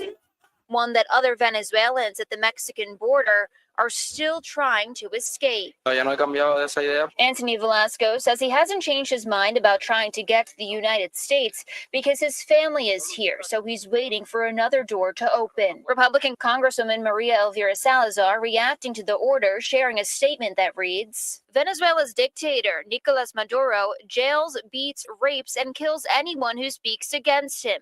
That's why I've supported TPS for Venezuelans fleeing political persecution.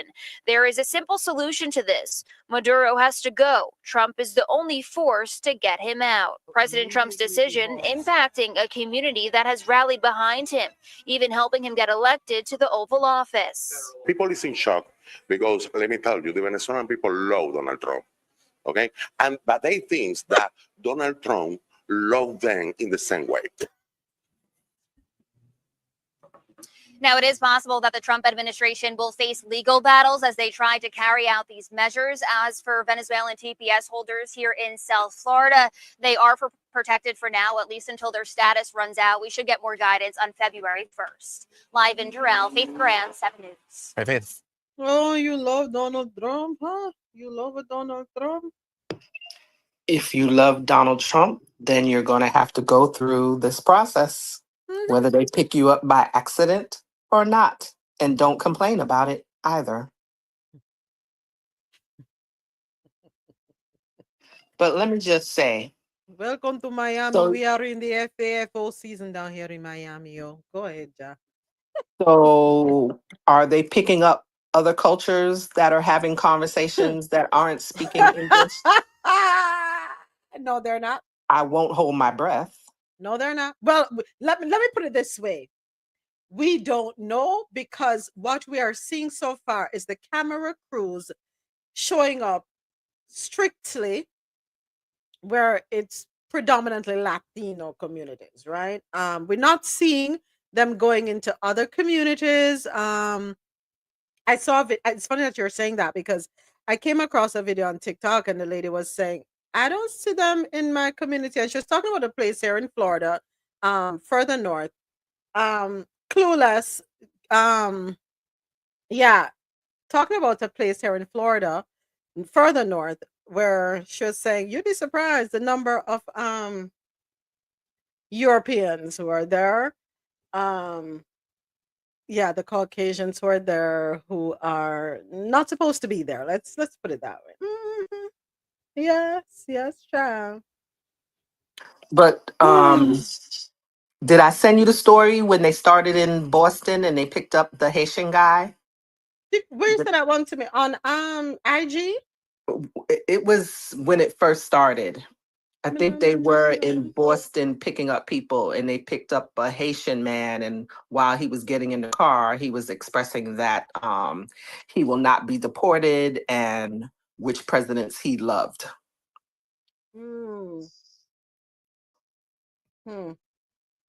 I don't remember seeing that one. Really, Donald? This is your statement regarding the airplane crash? The airplane was on a perfect and routine line of approach to the airport. The helicopter was going straight at the airplane for an extended period of time. It is a clear night. The lights on the plane were blazing. Why didn't the helicopter go up or down or turn? Why didn't the control tower tell the helicopter what to do instead of asking if they saw the plane? This is a bad situation that looks like it should have been prevented. Not good. Anyway, back to the conversation at hand. Sorry, Ja.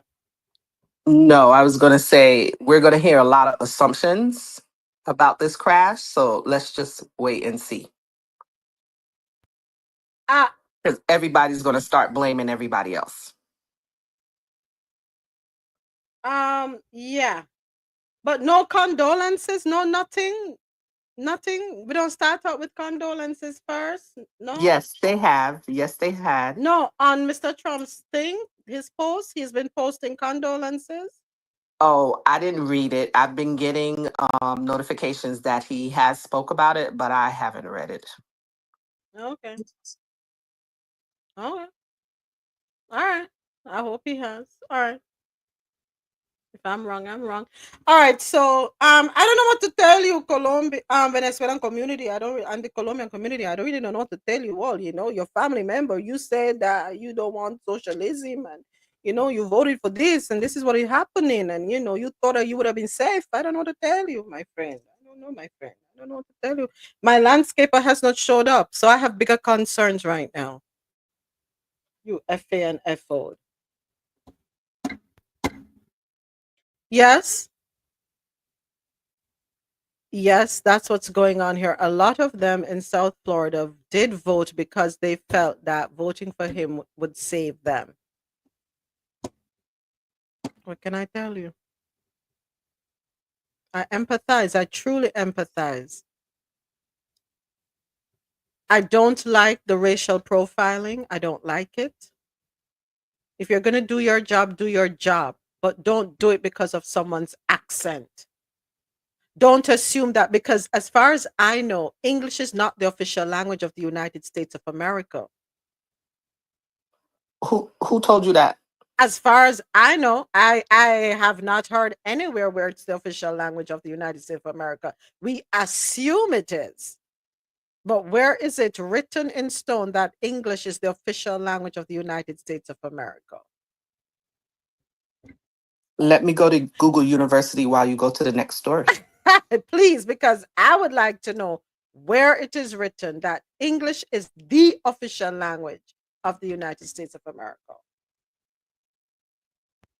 And even if a person speaks English and they are able to speak another language and you hear them speaking in that language, does not give you the right to feel that automatically they are here illegally.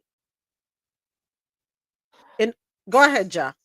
So what comes up is the United States does not have an official language at the federal level, but the most commonly used language is English. And then it also says the United States Senate passed an amendment to the immigration law making English the official language of the United States in the summer of 2006. Okay, so they had that update. But at the federal level, there is no official language.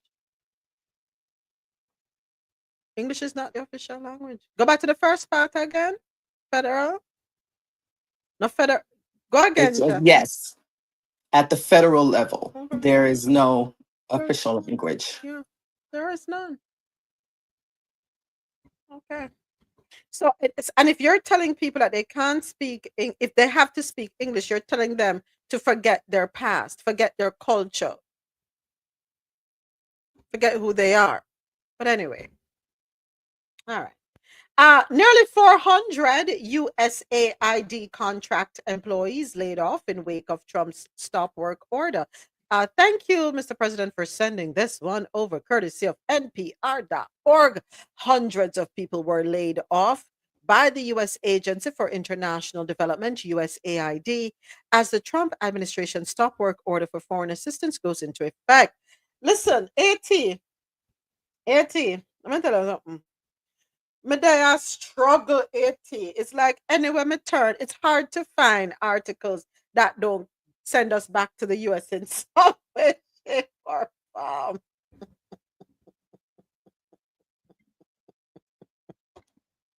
Boy, I'm tired. All right. A USAID official with knowledge of the layoffs put the total at 390. The official spoke to NPR on the condition of anonymity because they were not authorized to speak on behalf of the agency. The laid off employees are all contractors based in the US, part of a workforce of some 10,000, the official noted. NPR obtained a copy of a letter of termination of employment from a contractor who was laid off by Credence, one of the three main contractors that provides staffing services to USAID. Unfortunately, Credence received a stop work order, and without the authority to proceed, we have no work for you to perform. This blow to us as individuals and to the people we've served is unconscionable. But the bigger picture is much scarier, one laid off employee told NPR. It's a systematic dismantling of a long-standing agency in order to cause chaos. They are asking people remaining if they are loyal to Trump. This person asked to remain anonymous, fearing that any future employment could be jeopardized by speaking out. NPR requested comment from USAID, but has received no response. My man is here. My man is here. Good morning, Adesoji. Oh, wait. Good evening, Adesoji. So, what's up, Adesoji? Do you fix Maxine, Adesoji? Maxine, good to go now? Maxine, perfect. Maxine in working order. Maxine is purring. What color is Maxine, by the way? Interior? What color is the interior? She better be black. Nah, let me stop. What color is the interior? She's brown, actually. Brown and okay, brown with what color interior? Beige. She's brown, but the color outside is ox blood. Oh, ox blood outside, brown on the inside. All right, look at you. Peugeot? No, Renault. Renault. Oh, oui, oui, monsieur. I see you, baby. Send the line to the song. It's jiggling, baby. I put that to the people them. I'm sure some of them people I did vote for Mr. Trump. Have a look at mercy for the people them. The ones who I guess voted for him and are loyal to him, them will get for sticky. What did the orange one do? Oh, just behave yourself, behave yourself, behave yourself. Oh, sorry. I have to call him. I have to call him by his full title. Photos. That's why Maxine wasn't behaving herself enough. Why? Oh, question. Why you gave her the name? A Jamaican name. Why? Talk to me. Eh? Why you gave her a Jamaican name? Hey! Memories don't leave like people do. They always remember you. Whether things are good or bad, it's just the memories that we have.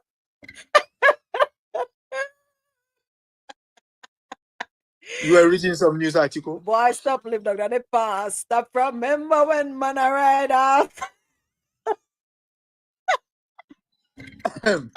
We're reading some newspaper articles. Stop living in the past with your memories. Go on, Maxine. Maxine, wherever you are in the world, my girl, big up yourself. Yes, my girl. 2 times.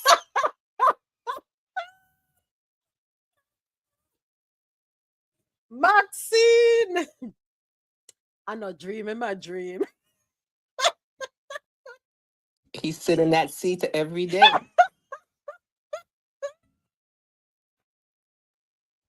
You know what? I'm going to behave myself. I'm going to behave myself. Next year, not this year. This year done gone bad already. I'll work on me for next year. You see why me can't get certain position in our life because when them don't dig up my past, I'm gonna say no. No. I'm not like Mr. President who is close to Jesus' coattail. I am trying to get close to the coattail. They're gonna have some good laughter, so you'll pass. Don't worry about it. My past is tarnished. Not even Brasso can bring that back. All right, next up, you know, the United States of America, we need to wake up, right? We really need to wake up, and we need to take a page out of the books of the Chinese and the Indians. And hear me why I'm saying this. This next article can be found on financialexpress.com. Indian students in the US, engineering enrollment drops, unfortunately, computer science and math surge. All right. One of the most popular study abroad destinations for Indian students has been the United States.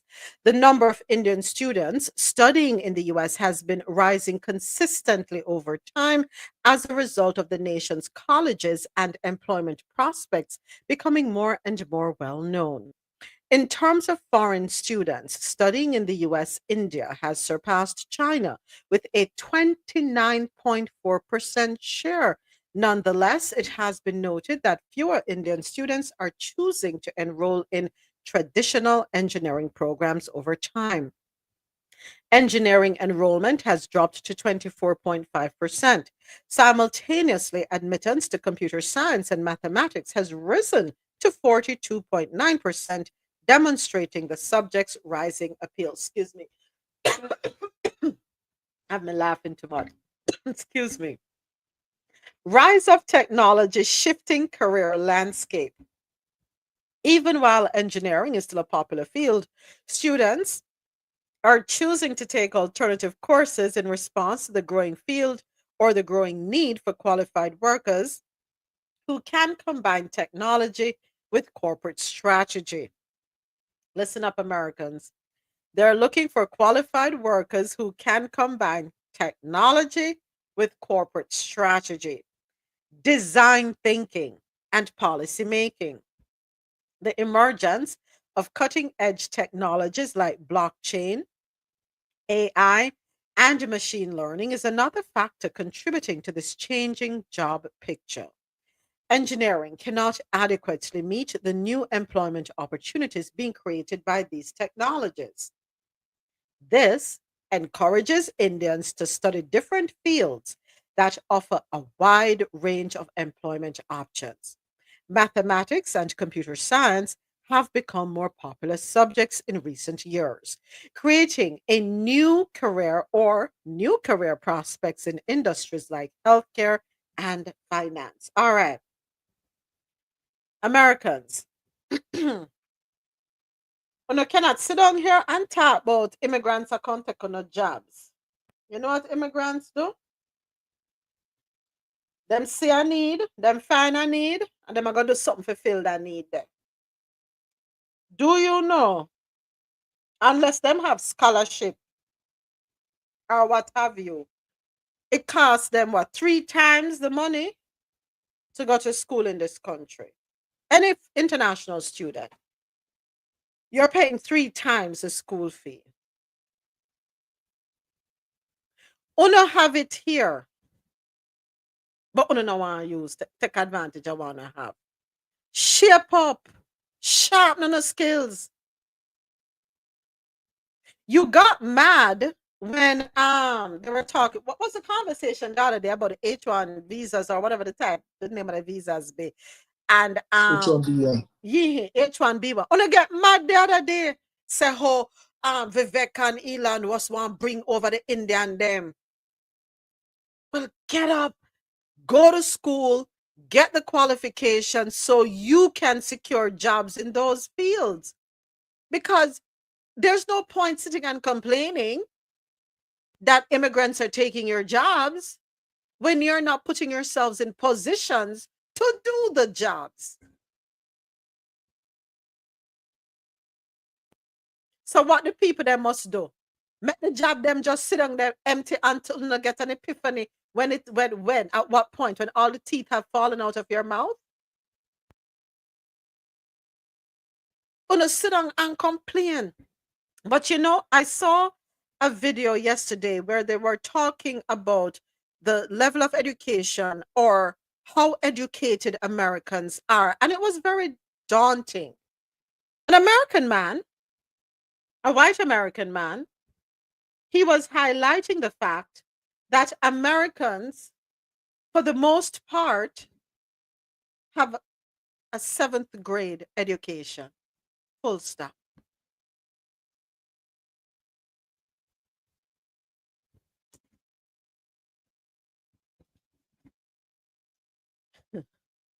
Yeah, that's what it's saying. It's not foreigners saying it about we. It's an American saying it about Americans. I have seen videos where they talk about Americans not being able to hold conversations. They can't carry a conversation. They are limited in their scope. And they're truly concerned about the educational system here in this country. But why should we be, why we shouldn't allow them to be concerned? Did they read the 900-page manifesto? Did they read it? It's intentional. But guess what? You can fight back. Just like how you fight back for getting a TikTok, you can fight back for education so you can get the jobs that you claim say immigrants are taking from you. So herein lies an opportunity. Just a side note moment, right? It is statistics show that around 21% of US adults, which is around 43 million people, are either illiterate or has low literary skills. Thank you. Thank you. 21%, that's a high number. Thank you. And there was a study that was published in the Atlantic. Is it the Atlantic? Yeah, the Atlantic. A couple of weeks ago, that says most American kids cannot read beyond the age of a third grader. Thank you. So I'm not making this up, right? Thank you. No, you're definitely not. Other funny enough, other interesting situation that kind of painted that picture perfectly. With I was at a conference. What is it? Well, it's all this week, but I think it was on Monday or Tuesday. Today's what? Today's Thursday, all day long. Aye, but I come in there with it. Let's press the alone. Thanks, Soji. But I think it was Tuesday. They were doing, I guess, they were doing a team building activity. And they were answering, I guess, like some questions. So it was like, multiple choice questions and so on, right? And these are pretty much majority like white colored or blue colored, people for the most part. So they were going through a series of questions. So some questions were dedicated to the company, and then some other questions were like some random questions, So one of the random questions were, how many teeth does the adult human has, right? Mm-hmm. And it was like 3 options, and you had majority of the majority of them answering, because I think they were answering like through their phone, and majority of them were answering like 64 and above in terms of giving that answer of 64 and above, right? So at first I was like, interesting, but it's like going back to that same, I guess the same the same topic that we are on in terms of the I guess IQ level or the intellect in itself. But what I realized is that it seems as if general knowledge, they're not too savvy or too privy on general knowledge, in the sense where unless it's something that's, say for example, that it's relatable to I guess, I don't know, work or something that they wouldn't necessarily need to know, right? It's like it's not something that's necessarily kind of lodged in their mind, and that's like common sense things that you'd have probably learned from hope, or you should have learned from certain level of education. So it's just interesting that I guess that topic is somewhat relatable, because I'm saying that, okay, if I ask the average person, how many teeth does adult human has, right? Right off the bat, everybody should be thinking, all right, 32. Well, that's what I'm thinking. But yeah, that just really goes to show, adding to the conversation and kind of basically put like a real life perspective that I literally just this week encountered. So yeah. I go play a video, President. I go not the find the video. I go I play that recently video. learned that 21% of American adults are functionally illiterate, which means they read at a 5th grade level or lower, and it's so low achieving that they just never do it. You ready for the next one? 54% of American adults read at a 6th grade level or lower, which means when it comes to any and all tasks related. Thank you, Ja. I have to wrap up on air. I will be back to continue the YouTube live. I invite everyone listening online, qmzradio.com, janoradio.com, madmusichouse.com. Join us on YouTube live. Coffee in Tow. YouTube live is on. We're on until the bottom of the hour. Didn't realize the time. Want to say thank you so much for tuning in online. We will be back tomorrow morning at 9 a.m. Eastern, God willing, for another wonderful episode of Coffee in Tow. But in the meantime, join us on YouTube Live to hear the rest of the show. Have yourselves a wonderful rest of the day. Thank you, Ja. Thank you. Thank you. Thank you. All right, continue, President. I'm so sorry. So sorry. So sorry. Didn't realize. Oh, no, it was me. It was me playing the video. Sorry. To the intelligence of reading and writing, they have the intellectual capacity of 11-year-olds. Doesn't that just explain a lot? Like, it connects a few dots, right? I recently learned that 21. Yeah.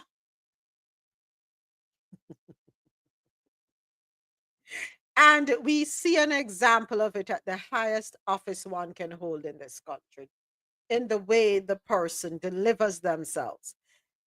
Yet, from my understanding and from my own personal experience, I know that public speaking, or they no longer have it in college, where public speaking is a part, one of the courses you have to take. No, they don't do that anymore. Well, as far as I'm concerned, that's not. I mean, I'm not necessarily in the education industry in a sense to know exactly, but that doesn't appear as if it's one of those things that they focus on, right? I remember when I was going to university or college, that was something that it was like a mandatory course that you had to do, and that for me, I mean, it helped a lot. But it seemed as if it gradually kind of went out as it being one of those key things that, I mean, unless you're going into it as a career or something like that, but even individuals that you see actually, even say, they're a public speaker or public speaking, you have a lot of public speakers that struggle in terms of when you see, like certain things that are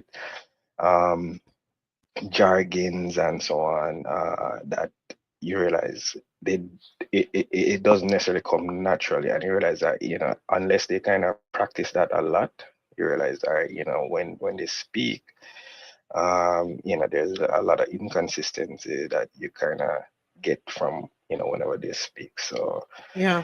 yeah, I don't think that's a major focus, just as the same as reading is. Because I know that there were certain classes that even in college that you had to have books that you read, and you read chapter by chapter, in order to get whatever content and to discuss those contents, whatever it is that you read. So I realized that is no longer one of those, I guess, a part of any curriculum, or at the top of the curriculum it appears, which kind of explains a lot. Yeah, Percy. Such a shame. But what can I say? We just hope, we need to shift our focus from the things that we are so enamored with. We definitely need to do an accountability check and recognize that we are in a dire state. We're too focused on the wrong things, right? Too focused on the wrong things. All right, time for TikTok talk. First up, benefits of DEI. Is there anyone out there who can give me one benefit of the DEI movement? I got you, and you can fact check me on this. One benefit. Therapy for veterans, so there's one for you. One benefit of Mother's rooms, so when you're a fresh mother and you have to pump your breast for your children. give me one benefit. Paid caregiver leave, so when a family member is about to pass away and your company says, go home, we'll pay you while you see them away. One benefit of paternity leave, so when you're an expectant parent, you can actually spend time with your newborn.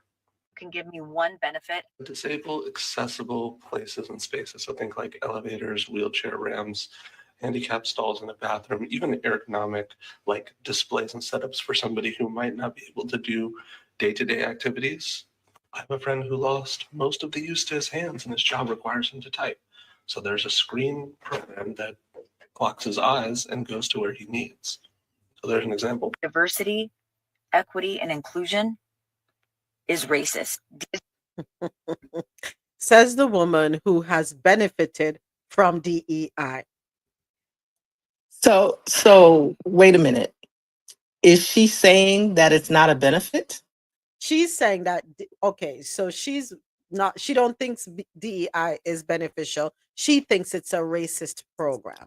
And the things that she just broke down. Not her. A guy broke them down to her. Okay. The guy was being Yeah. very facetious. He was like, No, he was being truthful. Yeah, truthful. Because we had this conversation that it's not just a Black thing. It's not just your culture.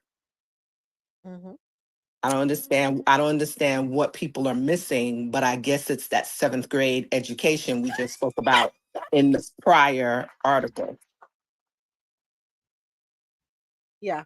Next up, I found this one hilarious. And I'm like, hold on, where are my New Yorkers? I need them to tell me if this is true. NYC saboteurs. The New York City CEO, who had all of his employees quit after he canceled their Christmas bonuses, has restaffed, or so he thought. He accidentally hired the New York saboteurs. The New York saboteurs are absolutely gorgeous women who go and apply for jobs at companies where the CEO is a jerk, and then they show up and they do nothing but yoga their whole shift. They don't do any work at all. And then anytime the CEO comes around and is like, hey, you're not doing what you're supposed to be doing, they're like, oh, I wasn't trained on this. And he'll be like, oh, I sent you an email on this. And they're like, oh, I don't know how to open up Microsoft Outlook. I wasn't trained on this. So the CEO super happy. He's like, all those losers quit and I restaffed. But he walked into the office and he got super pissed because these girls are just doing yoga in the conference room. And he's yelling at them to just leave. And they're like, we don't know how to leave. We weren't trained on that. So he goes over and tries to forcibly remove one of them. And they're like, no, you're not touching me. That's a lawsuit coming your way, buddy. So the saboteurs, they leave, which is pretty funny because they're a bunch of New York 9s. And they said, this guy is a 5'7" guy who's about to go bankrupt. So he's never going to see a New York 9 again. The New York City. That is hilarious. Listen, I was dying when I saw it. I was like, yep. All right, next TikTok video. Where does, excuse me? I'm sorry. Go ahead, Mr. President. That's just satirical. That's not true. The guy just make it up. So he just for laughs. I hope it's true. I wish it's true. I want it to be true. Where does our food come from? Beef, organic produce, etc. Let's find out. I'm gonna tell you a little story. Cattle, beef, food. A lot of people don't know anything about where it comes from. So I owned a restaurant for 10 years. Miraculous. I know. I started it with $30 in the bank and a month's worth of food stamps. I don't recommend that business model just for all you entrepreneurs. When it comes to your beef, grass-fed, organic, 99% of it is bullshit. At my restaurant, sourced everything locally in North Carolina. The biggest organic, grass-fed, supposed like best company in Asheville is called Hickory Nut Gap. I went to a party that we catered for one of my cheese purveyors, local goat cheese. Great times. We cooked like 300 ears of corn and we were all on mushrooms. I never bought the Hickory Nut Gap meat because it was 10 times the cost of any other beef. I ran into the owner of this company. He was drunk. Their farm's way up in the mountains, and I've driven by it many times, and there was never any animals out there. A couple goats. I asked him, hey, man, where do y'all keep the cows at? Well, we don't have any cows. How do you sell all this meat? He said, there's a loophole in the laws in North Carolina, probably most states, to get certified organic grass-fed cow. It has to eat grass for 6 weeks. So what they do is they buy cattle from like New Mexico, from desert food lots where they're standing 2 feet deep in their own shit. They're eating like corn powder with fucking antibiotics and all kinds of shit. Super unnatural. They're packed in like sardines, dude. I've seen those kind of farms. It's nuts. They buy those cow at auction, super cheap, skinny ass cows, and then they transport them to whatever state. They stick them on grass in a barn with hay for 6 weeks, and technically it's a local, certified, organic, grass-fed cattle. That will blow your motherfucking mind. Process that. All your organics and all that's all bullshit. Took me like 3 years to find a legit local farm for my beef at my restaurant.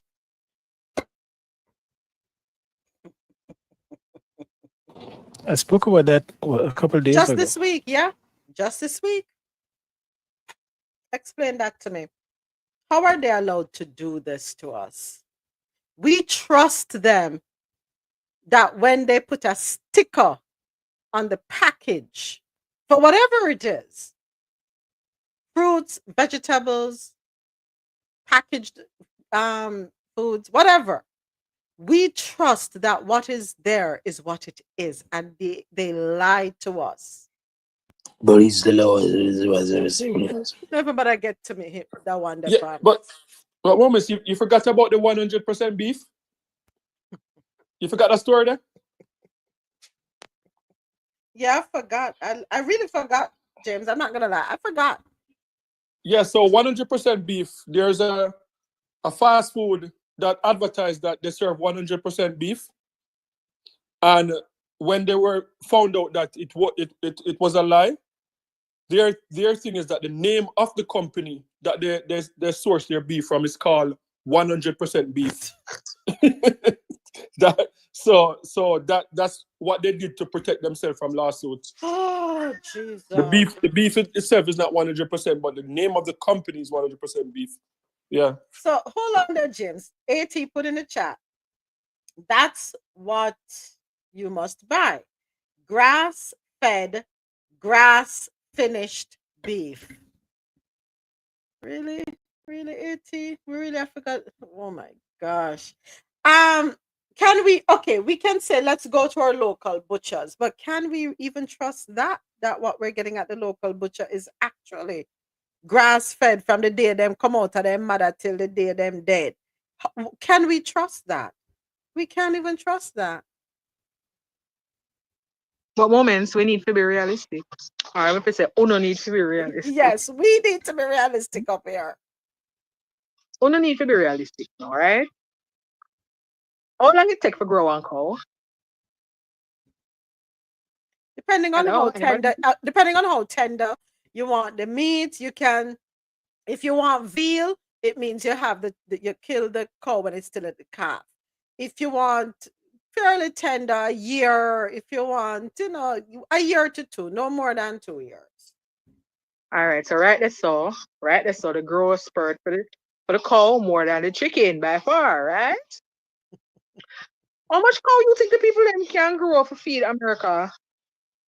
Of course, the people are going to take shots and do all sorts of something. You know how long me have one taxi virgin or a cow? And about 2 years now, I put in a beef order. Tell the man, so when you kill, I need tongue, and I need whatever. Foot. Yeah. Oh, long. And I tell you, 2 years ago, now my name the panelist, so when the man up the cow, I can't get my thing. I have to sit down and wait on that.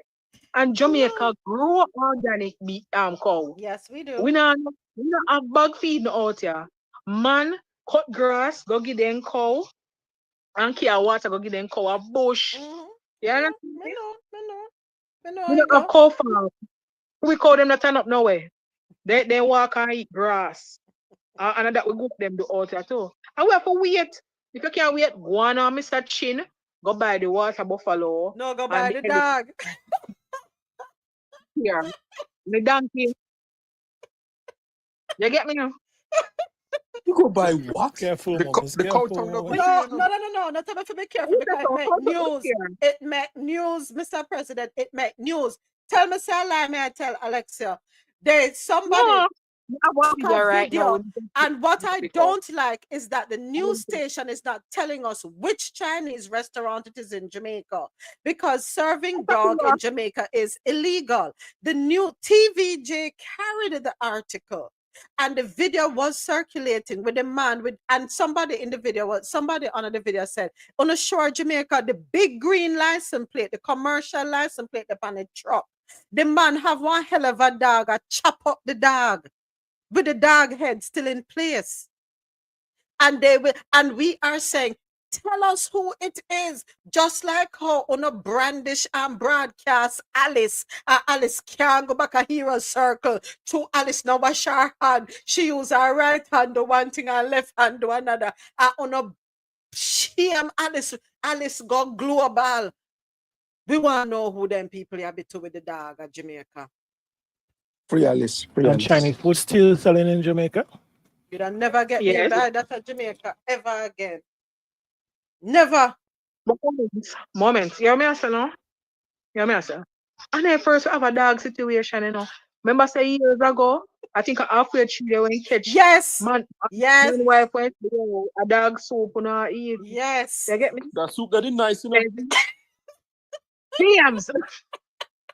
No, I tell Alexia. What about the one at Crossroads? I remember the Crossroads one, that one patty shop at Crossroads. Hey. So at least now you can know if the soup is barking hot. You know what used to nice? The dog patty them used to nice. The one at Crossroads? No, them used to sell them at the school. Come at school gate, come sell the dog patty there. When you bite tonight, the meat white and delicious. Listen. Only some undercover dog lovers. No, listen, and I make up not Mr. President. It's facts we attack. And they know it's against the law in Jamaica. They know it is okay. Do it in your country. Do it where you come from. Don't bring it to Jamaica. And this comes right back to our the same government I just shaking and not too long ago. I may have to go thump him in the back now. You get me? You get me, I say? Yeah. We have to go thump them in the back because, you hear me, I say, first of all, right? I don't think they're checking the produce that come into the country properly. Mm-hmm. Because that's a small country. We don't have to resort. They don't have to resort to giving us dog and donkey to eat. May I tell you this? They don't do. Because Jamaican national meat is chicken. We have the most small farmers in a chicken. We have more people that raise chicken. Right now, the yard, when I sit down, you know, one fall cup the dung right outside this stuff. Right? I mean, I tell you this. They don't have to give us. They don't have to do it. They don't have to. It's not like we are 1 billion people in a country and they can't feed me. They don't have to do it. But hear what? These Asian presenting people have gotten away with so much in this country. Yes, it's they not. have. Do they have? Some we know, some we don't. Some of them, if we know, we just go kill over power back like cockroach. I ask why. You get what I'm saying? And this is why I've actively done this now. I've actively stopped buying meat in a supermarket. And people will ask, then all you eat? And I am a ketovore. Me eat more meat than vegetable. Right? Me buy my chicken where people grow in their yard. If you tell me, say, I sell command fall right now, me we come buy the command fall food fryer and the roaster. My pressure cooker good. Me we go up a Brownstown at the meat market and ask the man in there, where you get that cow where from? Coming up here, brother, and you go down and cook you and the frat, and I come back up and come back, sit down with it. Yeah? Yeah, me ask people for source things for me. You see, rabbit and duck, I never used to eat. Me tell myself, all right, me go eat the rabbit and duck because I know who are growing. It's growing at the end. You What get about me? crocodile? You eat crocodile? Look here. If me know say you grow the crocodile yourself and you feed him with your cabbage, your tomato and carrot out of your kitchen, look here, give me the tail. Give me 5 pounds of the tail. Come on. You gotta eat I You saw moments. draw You the saw- line with certain things. Rabbit I've had because we used to have rabbits. No, Yeah, James. but You saw the James. news where them find a big crocodile in a restaurant somewhere down on the coast, North Coast or somewhere. Look, They you probably don't went in for lunch. anyway, crocodile. listen, we still have more stories to get through. Oh my gosh. But back to this one here with the situation here in the US. They need to do something. But then again, they want to strip away regulation. Moments, nothing would. Hold on, Mr. President. Go ahead, Prezi. Yeah, I think a couple things I have to consider with this, with the whole I would say the meat substitutes and the grass fed and so on, right? I think the key thing is realizing that it's the fact that there's such a high demand, right? And it means that, in other words, when the demand for certain produce is extremely high, right? Then as I guess as we've been alluding to, is the fact that there would have to be a substitute or alternative that especially the government would have to what they would continue to provide, which for most people is food security, right? So on their part, that's their intervention, right? Ensuring that there is enough supply of food that can meet the demand.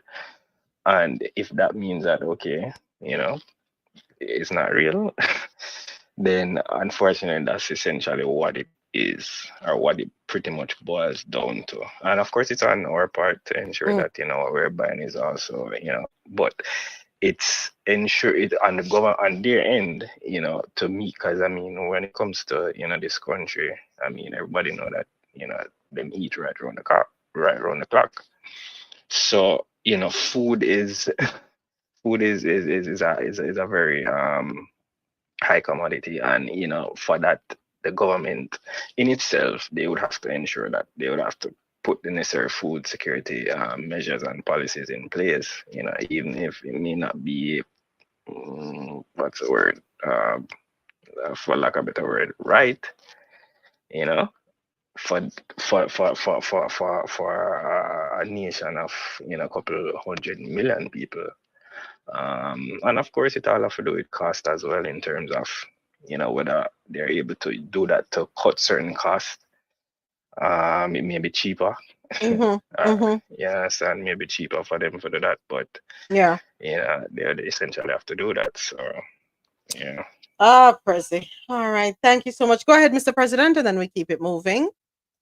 No, I was just going to say that you would not see any significant change to the FDA and how they operate, because there is a revolving door between the FDA, Big Pharma, and some of these organizations. Yeah. So it's the same people making the rules, going and breaking the rules, and so on. If you just look at the higher history, because these companies recruit from the FDA, and then some of the people go back to the FDA and so on. So you won't see no major change. You have to be vigilant and do as much as you can, but that's a limited.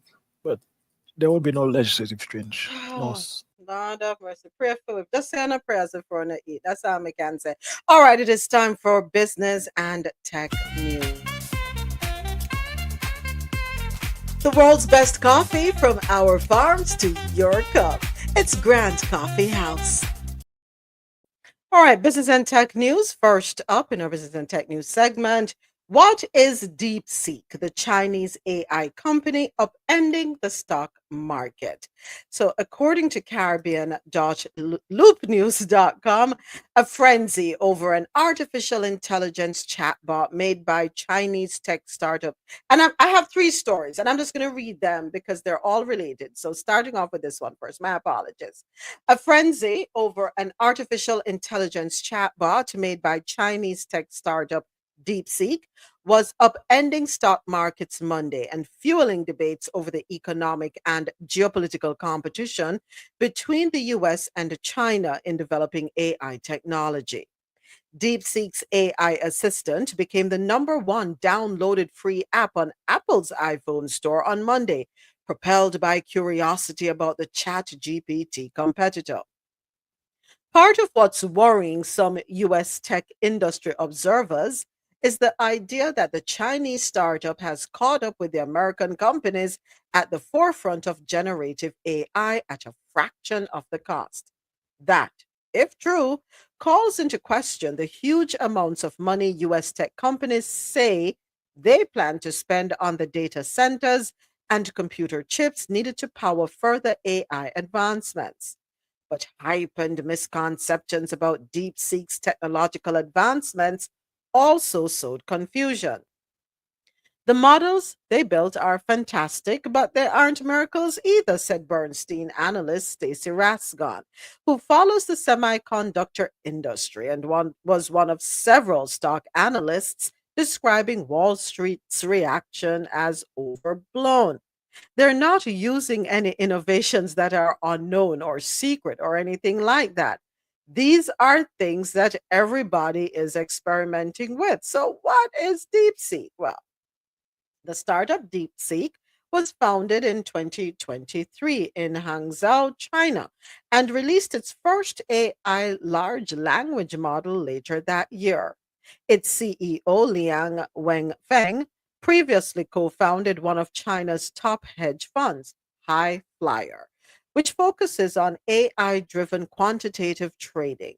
The fund, by 2022, had amassed a cluster of 10,000 of California based NVIDIA's high performance A100 graphics processor chips that are used to build and run AI systems, according to a post that summer on Chinese social media platform WeChat. The US soon after restricted sales of those chips to China. DeepSeek has said its recent models were built with NVIDIA's lower performing H800 chips, which are not banned in China, sending a message that the fanciest hardware might not be needed for cutting edge AI research. So, who is Liang Wenfeng, the founder of DeepSeek? This one found on Reuters.com. Liang Wenfeng, the 39 years old, very young, the 39-year-old founder of Chinese AI startup DeepSeek, has in the matter of weeks become the face of China's tech industry and its hope of overcoming an ever tightening noose of export controls imposed by the United States. Liang had kept an extremely low profile until January 20, when he was one of 9 individuals asked to give a speech at a closed door symposium hosted by China's Premier Li Qiang. He gave 2 rare media interviews to Chinese media outlets, Waves last year and in 2023, but apart from that has stayed mostly out of the public eye. DeepSeek did not respond to a request for an interview. At the symposium, the millennial's youthful appearance contrasted with the gray haired academics, officials, and state owned conglomerate heads that sat around him, pictures and video published by Chinese broadcaster CCTV showed. But the fact Liang was invited to share his opinions on Chinese government policy, well, highlights Beijing's recognition of DeepSeek's role in potentially upending the global AI order in China's favor. DeepSeek launched a free AI assistant last week, and the firm says uses less data at a fraction of the cost of current services, triggering a global sell off in tech stocks. Now, let's talk about NVIDIA as they face a reckoning as Chinese upstart raises questions about Wall Street's darling. This one is on the Associated Press. The superstar run for NVIDIA's stock the last few years has been astonishing. So, was it stumble on Monday, which caused $595 billion in wealth to That's about as much as PepsiCo, McDonald's, Starbucks, and Target are worth combined. Wow.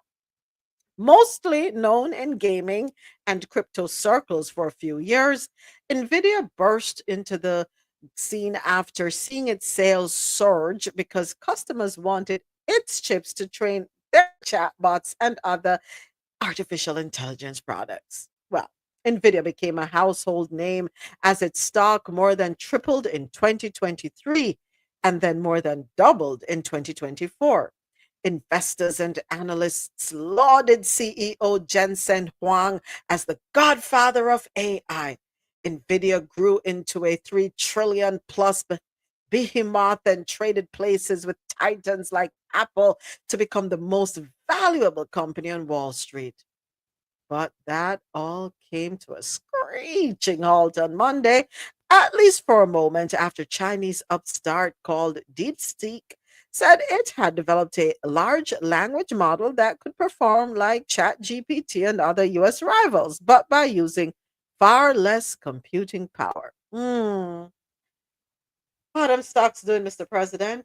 Making a comeback yet? How is Nvidia doing up there in New York? What is Wall Street saying? Are the buildings still gray and gloomy, or is the sun shining on them right now? I didn't check it recently, but you will see that trend happening, especially in the EV space and other spaces, because what America did when they limit the sale of chips and so to China is that they put the China development of microchips and all the other stuff in a steroids mode. A lot of investments, a lot of infrastructure.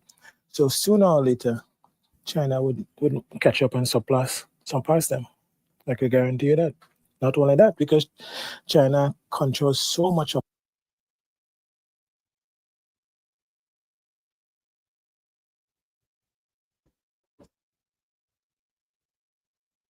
created. Because they thought that would cripple the Chinese. That just emboldened them and make them more efficient, in my opinion.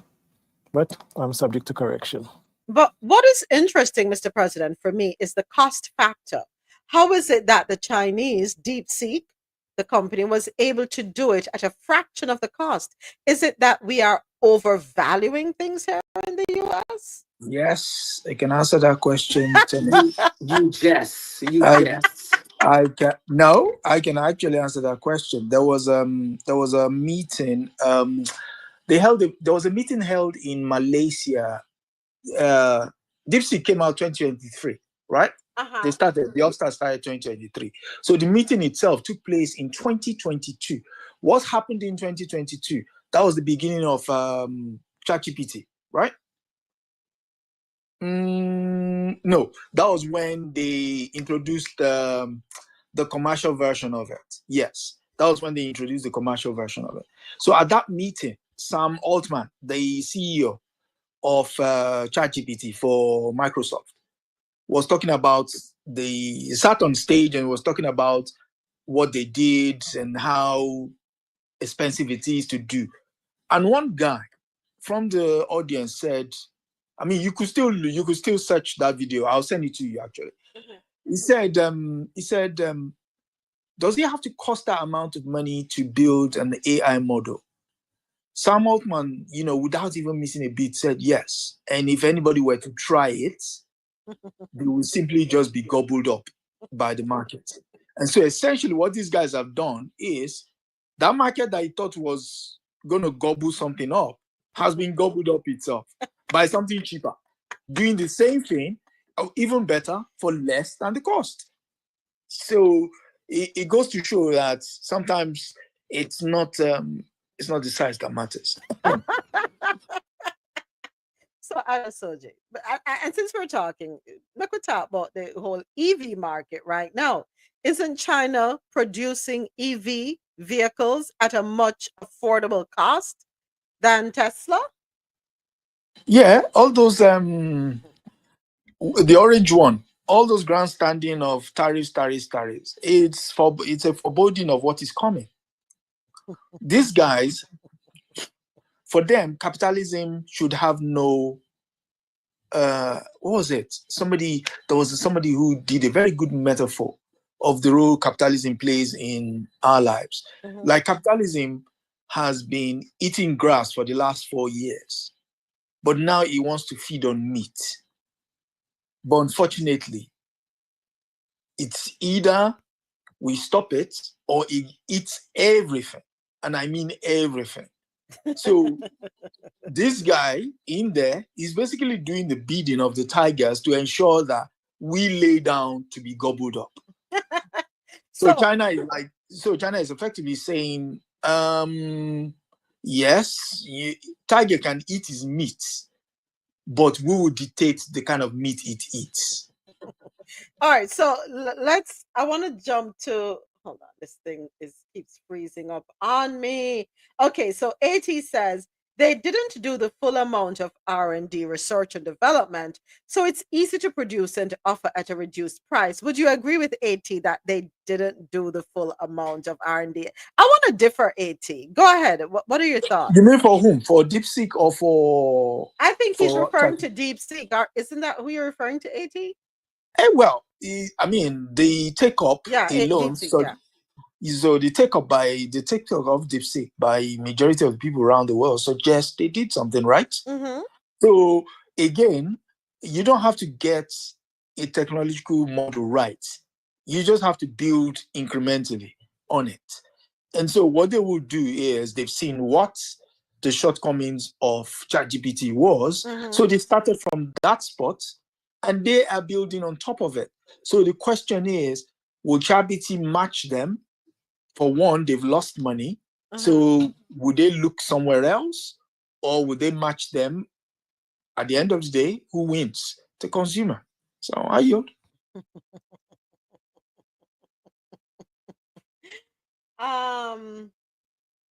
See Jacka 24K. I see your comment. We are streaming live on YouTube. After the show ends, we will be happy to bring you back up. To bring you up on stage so we can hear what you have to say. Dre said Nvidia bounced back. Are they as strong as they were before that tumble? No, I mean the money is lost. Yeah, you can gain grounds, but you're effectively gaining grounds to come back to where you were previously. So it's not like you all of a sudden, except you can't innovate something and then, which at this rate in time, you don't have the the key thing is for the investor is securing their bag. And they won't go out on a limb now and say, oh yeah, try this. No. For now, you secure whatever it is you have. You're not going to be throwing money at anything at this moment in time. Thank you. Okay, see, Jacko, we'll invite you up once we finish our on-air live stream. So please bear with us. Okay, thank you. All right, next up. So that was our Business and Tech segment brought to you by Grant Coffee. The world's best coffee from our farms to your cup. It's Grant Coffee House. All right. Thank you to everyone here with us on YouTube Live. It is now Lormel Skin Food. Log on to lormelskinfood.com. Discover the range of natural skincare solutions. Indulge in the radiance of natural and organic beauty with the best natural and organic soap bars, whipped soaps, body butters, and oils. All 100% natural products. Lormel Skin Food for a natural, beautiful you. All right, we're back with you, YouTube. Coming up tomorrow in our Business and Tech News segment, we have the following. Google's new lockdown just made Android more like iPhone. And get ready to travel anywhere in the world in just 4 hours for $100. I will not talk to not me. Me take the long way. All right, but now health and science news brought to you by Lormel Skin Food. Is there a link between sugary drinks and cancer? This conversation has been swirling around for a while now. I know I've heard medical professionals say if you have been diagnosed with any type of cancer, you should avoid sugar. So anyway, let's go ahead and get into this article, courtesy of Caribbean-loopnews.com. The connection between sugary drinks and various health issues has been widely discussed, and emerging research suggests a significant link between these beverages and an increased risk of cancer. While sugary drinks are often associated with obesity, diabetes, and heart disease, their impact on cancer development is now a growing area of concern. Here are 5 reasons why sugary drinks may contribute to cancer. 1. High sugar content fuels cancer growth. Sugary drinks are loaded with refined sugars, which can spike blood sugar levels and provide a favorable environment for cancer cells. So, why does it matter? Well, cancer cells thrive on glucose as their primary energy source. Excess sugar consumption can stimulate tumor growth by providing these cells with ample fuel.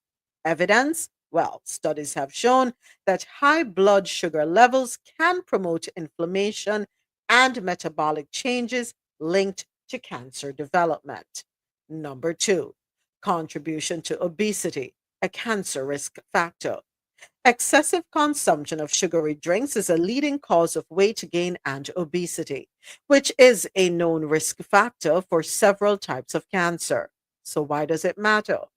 Obesity is associated with increased levels of insulin and estrogen, which can promote the development of cancers such as breast, colon, and endometrial. Evidence. Research from organizations like the World Cancer Research Fund has identified obesity as a key contributor to at least 12 types of cancer. Number 3, sugary drinks they drive chronic inflammation. High sugar intake is linked to chronic inflammation, a condition that plays a significant role in the onset and progression of cancer. Why it matters? Chronic inflammation can damage cells and DNA, creating an environment where cancer is more likely to develop. Evidence? Sugary drinks contribute to the production of inflammatory markers such as C reactive protein, CRP, which are linked to cancer risk. Number 4, harmful additives in sugary drinks. Many sugary drinks contain artificial colors, preservatives, and other chemical additives that may have carcinogenic properties. Why it matters? Prolonged exposure to these additives combined with high sugar content increases the toxic burden on the body, potentially leading to cellular damage. Evidence? Studies have linked certain food dyes and sweeteners commonly found in sugary beverages to cancer in lab experiments. And number 5, disruption of gut health.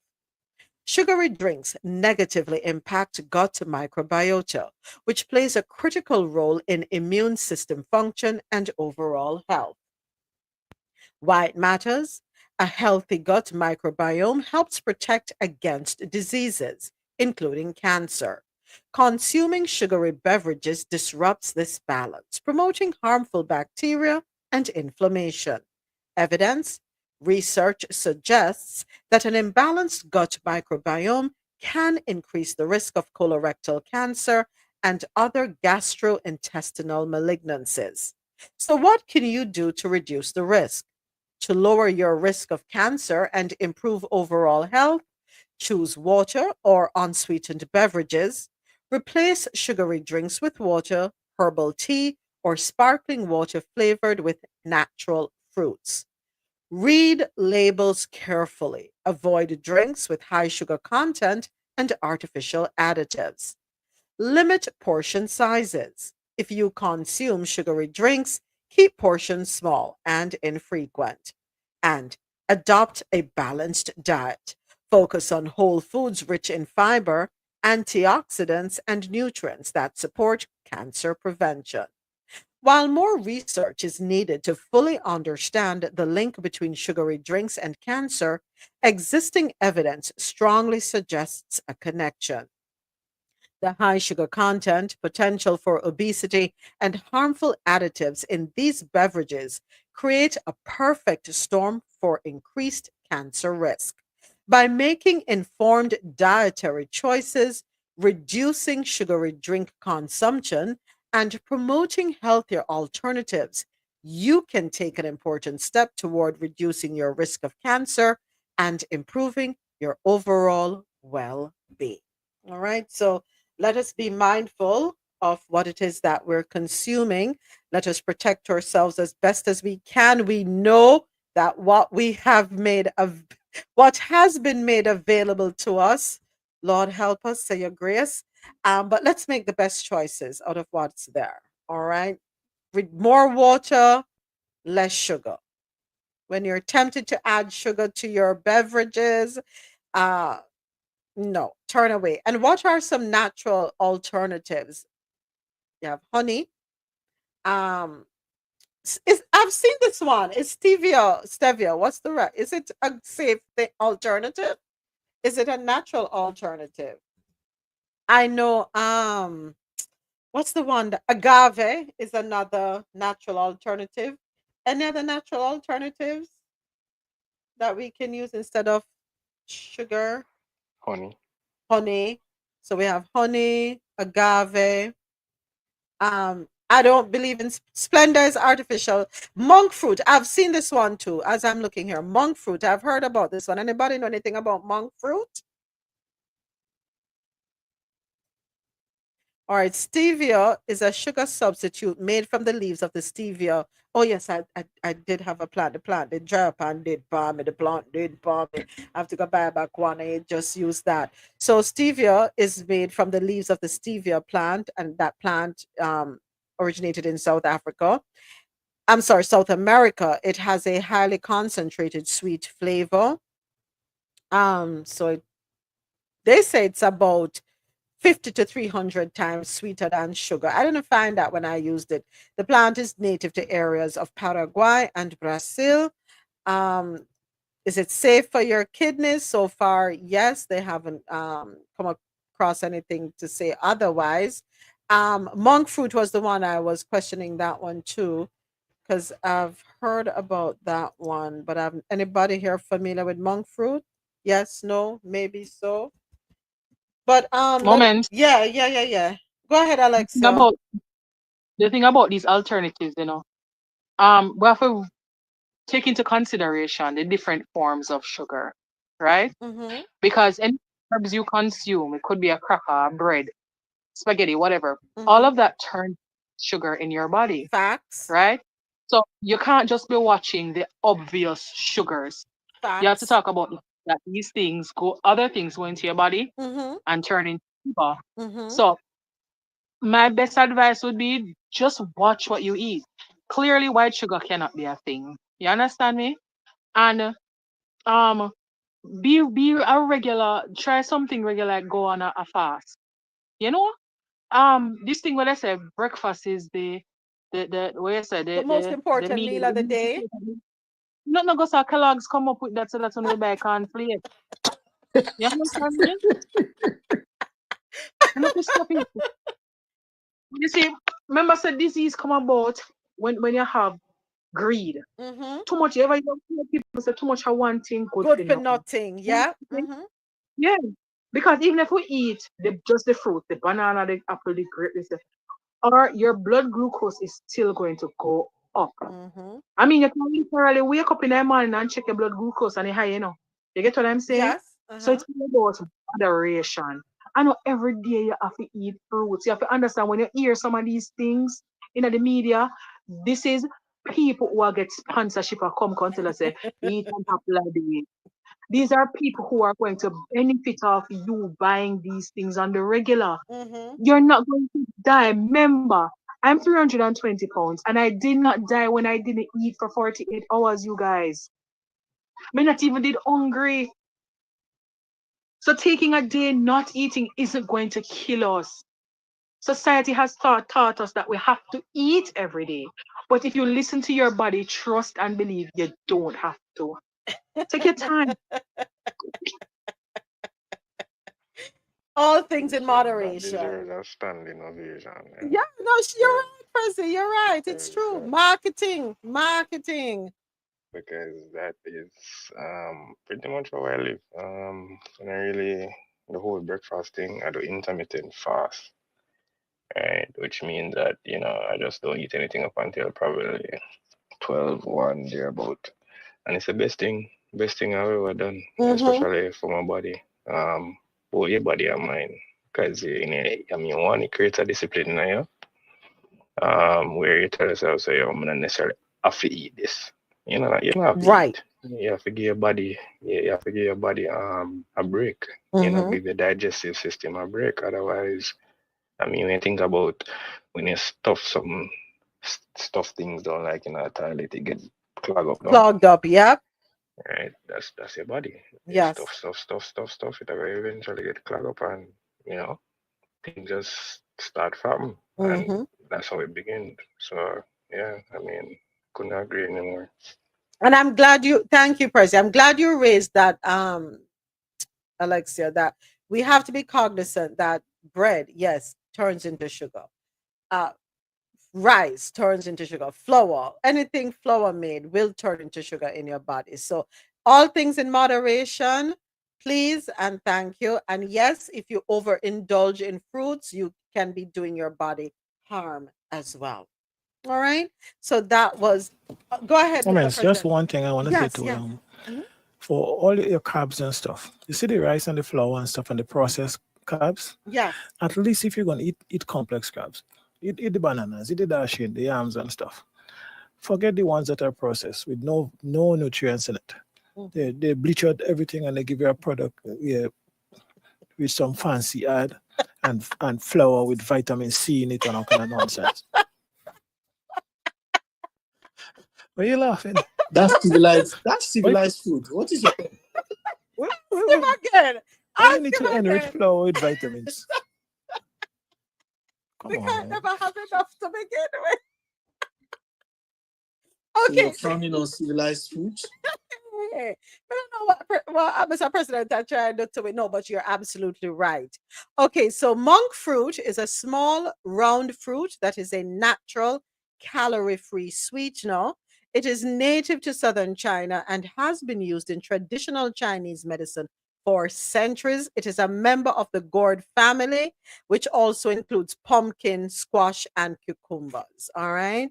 Yeah, it grows on a vine and climbs over plants, blah, blah, blah. All right, so that's it for that one.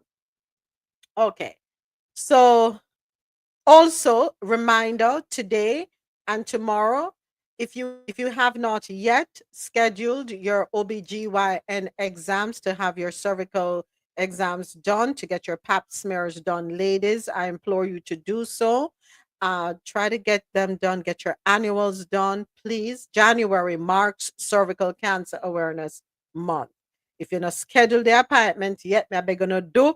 Call up on a doctor office and schedule the appointment. It is very important to know where you stand so you know how to move forward. Gentlemen, we need you all to schedule your appointments with your urologists. Get your blood work done so you know what your PSA reading is. All right? I don't talk. Tomorrow, I'm reminding you again. Next week, we are celebrating Black History Month right here on Coffee Talk. Go ahead, Mr. President. Yeah, just with the health check, at least for the men, let us try to make it an annual event. Yes. I could speak from experience. I never used to go to the doctor. For years. You're good. Well, thank God I'm still good. But at the time, I make it a habit now to go. Granted that my coworkers and them, encourage me to go. Like they nudge me in the right direction. But I hate to go to the doctor. But I realize how important it is because things like colon cancer and stuff is 100% preventable. Yes. So let us not fall victim to those things. Yes. Yes. Please. And men, with regards to your prostrate, yeah, you're not getting tickled the old way. All they need to do is take a blood work and do a reading. They'll give you what is known as a PSA reading. That PSA reading will tell them whether you are at risk or you are less than, Yes. But it pays to be checked up. So don't be afraid that someone's going to ask you to bend over and cough. Important. But if they do, it only takes a few seconds. It's not like they're all up in there looking for gold. Not like how them do we, right? Ja? Exactly. Except you ask them to, carry on. So. Go ahead, President. Yeah, all I can say, it is not a good experience. That's all I can say. Listen, blood work. Get the blood work. Get the blood work done. All right? Get the blood work done. That's psychological. All right. So we have Believe It or Not news. Thank you to LormelSkinFood.com for sponsoring our health and science segment. Log on to LormelSkinFood.com for a natural, beautiful you. Yeah, I was gonna say something, but then you know what? Them say beauties in the eye. They behold them, and I gonna say, yes, you're beautiful, because I love my skin. Oh, my skin. Hey, Tasha, may I tell you something? That eczema ointment there, you have saved my life, my skin, especially. You see how you're cute? In the winter months here, because I'm gonna tell you something. I had some serious flare-ups on my face, especially my T-zone, between my eyebrows and my ears. Let me tell you, I can say thank you, Tasha. You're the best. Support Tasha, ladies and gentlemen. LormelSkinFood.com. Yeah, right. That's so. Okay, time for Believe It or Not stories. So, no, Jesus, what did I do? Did I accidentally closed down something? My apologies. I closed down where the article is. All right. So another thing that we're going to be doing, I'm going to start working on this today. We're going to add a page to the website, to the Coffee Into website. So far we have one page where you can catch up on past episodes for the month of January so far. We also have we also have another page, just a sip, where we have highlighted discussions, which I've pinned there.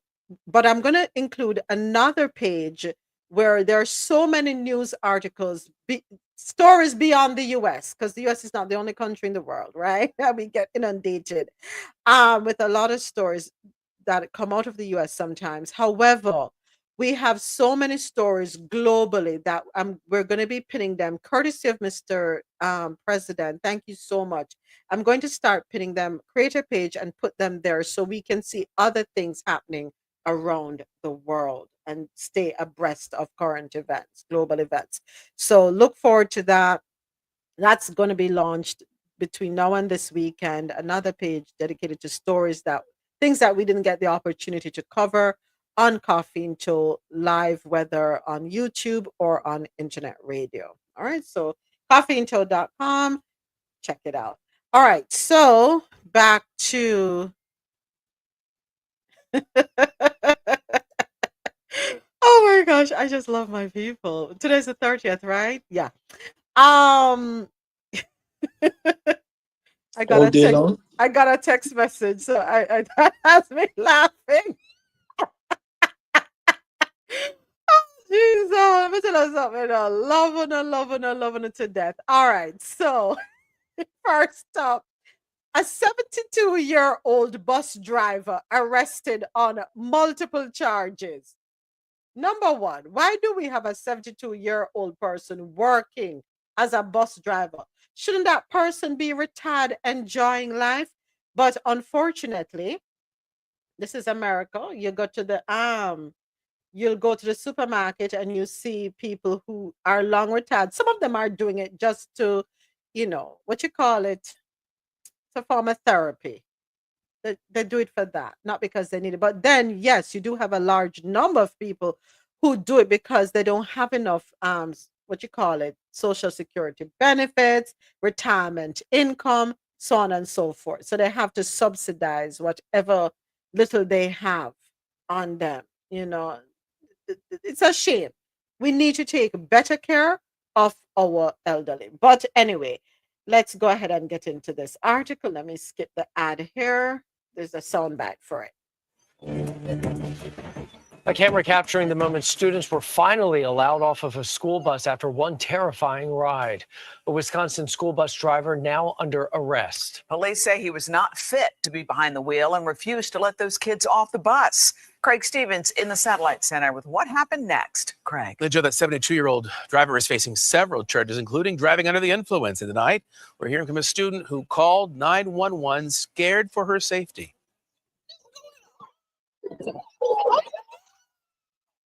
Students were visibly upset as they got off their bus in suburban Milwaukee. We were screaming, "Stop the bus, stop the bus, stop the bus." Something didn't feel right on the ride home for a couple of 8th graders. I was scared because he didn't stop at any of the first few stops, and I was scared that the other kids weren't going to get to go home. And that's not all.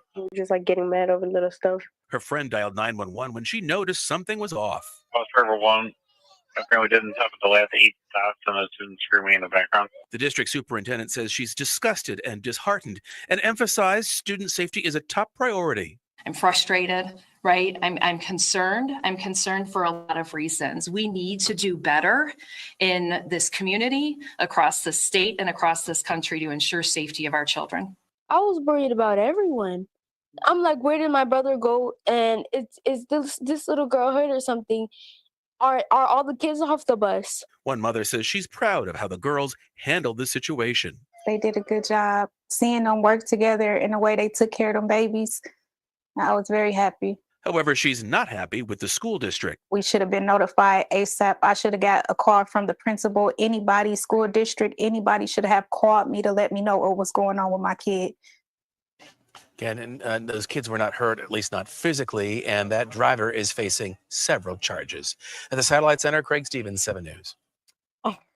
Listen, Do we know if he was really under the influence or it could have been something from medication?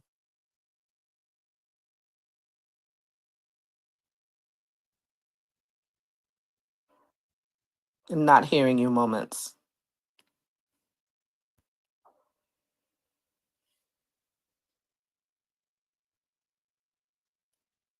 Is it me? No, it's not you. Oh, okay. She probably went to Milwaukee. Because there are some medications that make you kind of drunk. Yeah, and they also write on the box that if you're going to take the medication, do not operate a vehicle. Yeah. There's the element of that. That's true. I want to know what's the of the driver. We're living in Trump times, so we need to know. Why does that make a difference? It makes a difference in so far as whether that person has the protection for the complexion. Because you do know they're going to make an example of this person. So that's why it's important. I think I'll go back to what she initially said. Why do we have 70-year-olds having to take on employment? One thing she didn't, or I didn't hear her say, is the cost of medication. That takes a huge chunk of income out of an elderly person. And we've heard the stories of how they have to choose between food and medication. And that's a shame in this country. But we're all suffering from it. It's not just the elderly.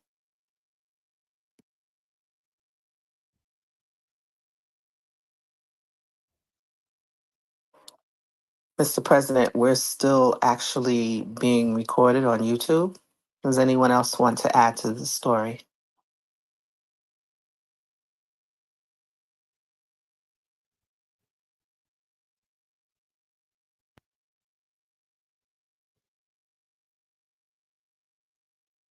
The point you make about medication is very important, Javed, because some of the medication they give is, especially the painkillers, also very, very, very strong. Somebody like me will turn into a crackhead taking these things. All right, I'm back. Because when it comes to the medication, a lot of people sometimes are medicated and they're out there, and he might think, oh, it's alcohol, or they was high, or taking drugs. Yes, drugs. A lot of the drugs are prescribed, so they're not illegal. All right. Thank you, everyone, for carrying on the conversation. I'm back. Next up in Believe It or Not stories, Republican congressman suggests some children receiving free lunches should work at McDonald's instead. According to NBCnews.com. Representative. Go ahead, Ja. Go ahead. How they gonna go to school and work at McDonald's at the same time? Tell us something. Some of them lick them head on something. Them not have nothing between the two ears while they have Who them. told you to go to school? Let me read the article. Representative Rich McCormick, Republican, Georgia, on Tuesday, defended the impacts of the White House's federal aid freeze on school lunch programs by suggesting that some children should be working instead of receiving free lunch.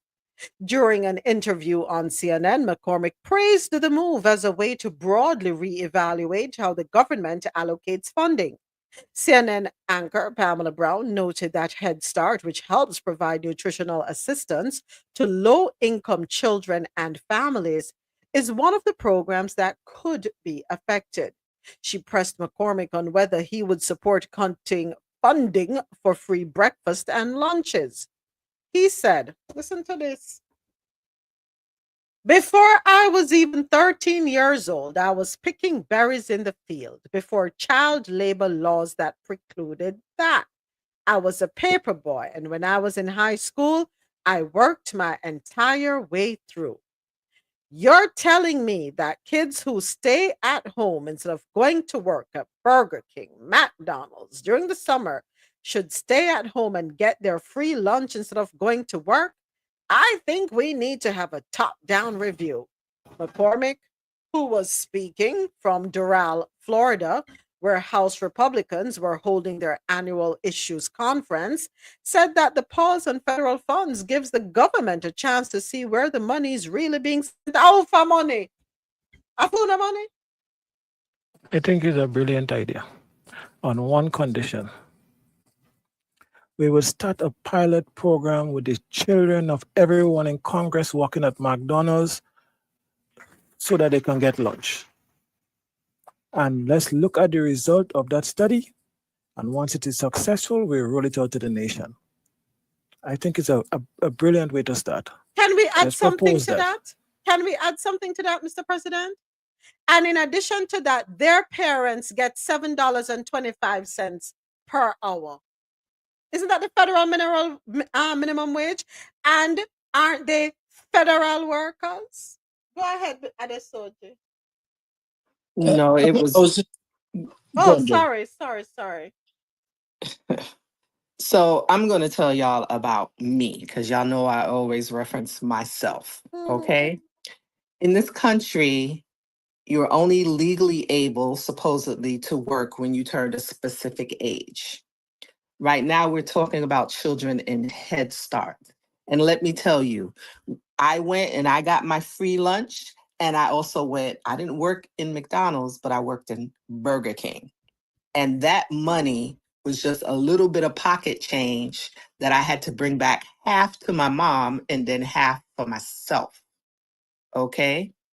So this frackanackle that this man is speaking on right now is one of the things that angers me about this country. Because when you were X amount of years old and had to pick berries, we didn't have the world in the way that it is right now. Right? Mm-hmm. Your mama probably stayed home and didn't have to go and help her husband support the family. That's ridiculous. Mm-hmm. Mm-hmm. And it's also the the bravery and ignorance that they use that when they're talking. And I get why they're able to talk like that. It's because people are not listening to them. Because if people only listen to them, half of them will not be in Congress. You're talking about a guy who stopped Medicaid and Head Start for just maybe 2-3 days. And you saw the kind of chaos that, set off. And you're out there defending it? Man, okay. How are you? Welcome to America. Yeah, welcome to America. We have another believe it or not story. Mississippi lawmaker introduces contraception begins at erection act. This one found on NBCnews.com. That's my story. This is, I was about to say, courtesy of Jack. So, Mississippi State Senator Bradford Blackmon, a Democrat, introduced a bill this week that could seemingly ban men from masturbating or engaging in other sexual acts when they have no intent to fertilize an embryo.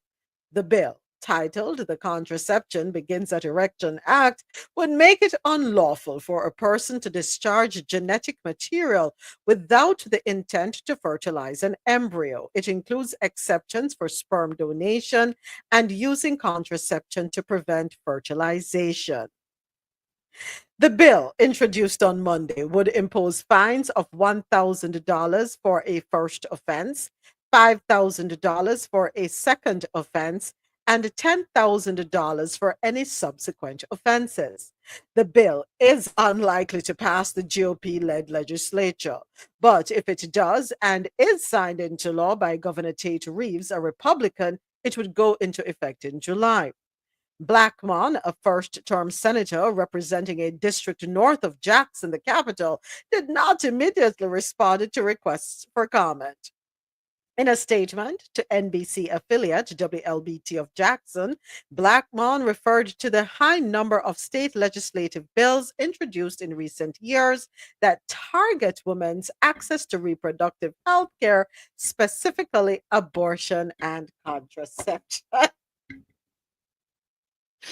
Let me tell you, I brought this conversation up in another space. Uh-huh. And there was a man that said, so the government is telling me that I cannot provide my wife with what I stood in front of God and said I was going to protect her or do to her or be a part of her life?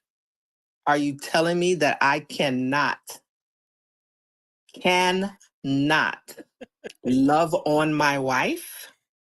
I think only to bring a child into this world. But how am I gonna know when you do it? Them are gonna set up camera in their house. But I think this was done to show how ridiculous what they're doing to women is. I think that's what he was trying to do. Am I wrong?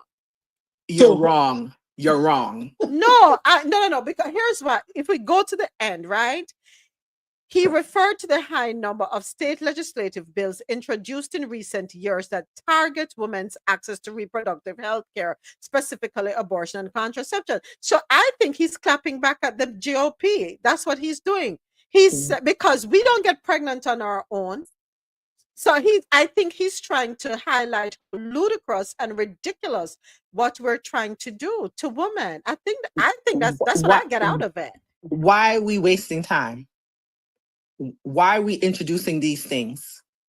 It's a waste of time and energy. No, I see what he's doing. Go ahead, Mr. Contrary to what Javed thinks, I think, well, to me, that's the only brilliant spin you can have to that. What you just explained moments. Yeah. Okay? And Javed, you may seem as, it might appear to be a waste of time, okay? But imagine there are people who have been fighting for women's rights to choose and women autonomy over the body and stuff like that. That has been falling on deaf ears and for all different reasons. Introducing a bill as ridiculous as that, okay, where you now bring the conversation in the frame of controlling men, their body, and what they do, how they pleasure themselves, etc. No hard feelings to admit to the Excuse the pun. Oh my gosh. Anyhow, yeah, but I'm saying, I think it's a brilliant spin on what, because you have a set of all retired men Mm-hmm. in Congress who have been passing laws over the years that is negatively affecting women with no regards. So the fact that you're bringing a law that is as ridiculous, that is allegedly going to affect men and how men see themselves and the power they have over the body, I think is a brilliant spin. That's just me. Yeah, because I think this is what he's doing, and sometimes you have to play the fool to wake up those who think they're wise. Retired men who probably can't get it up anyway. Mm-hmm. Hello? Mm-hmm. Yeah. Because what they're trying to do to us is ridiculous. I'm sorry, Adesoji, go right ahead. Use the phrase clap back. Well, that's wild. But hey, yes, it's a novel. I think when I first of all read it, that was the first thing that came to my mind. That's the thing he could possibly be doing.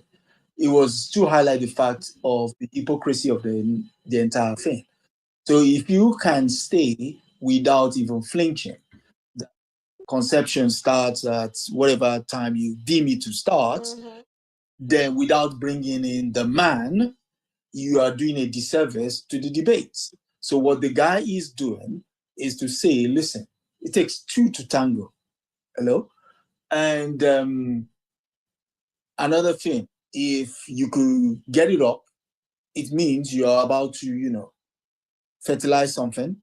And in so doing, what is your role? What is your responsibility in the entire act? Yes.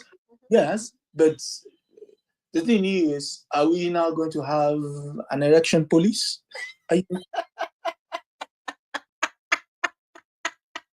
is right. It's not going to pass. We know it's not going to pass. But he is highlighting how ridiculous they are and how the attack that they have been having on women. When did Roe versus Wade get overturned? Was back in when? 23? Late I think it was 23. Late 23. 2022. Yeah, because in the article it says here, since the Supreme Court overturned Roe versus Wade in 2022 and ended the constitutional right to abortion, legislatures in Republican-led states have increasingly sought to restrict abortion and contraception access. So if you don't want to have contraceptive, so make sure that anytime you make a little thing, get excited. It's only because we're ready to have a jab. I hear what y'all saying, and I still feel it's a waste of time. And so what happens if it passes? It's not gonna pass, ja. No, if it passes, then what's the rule right now? Any police and any taxi. No, I said police. Any taxi. I don't know.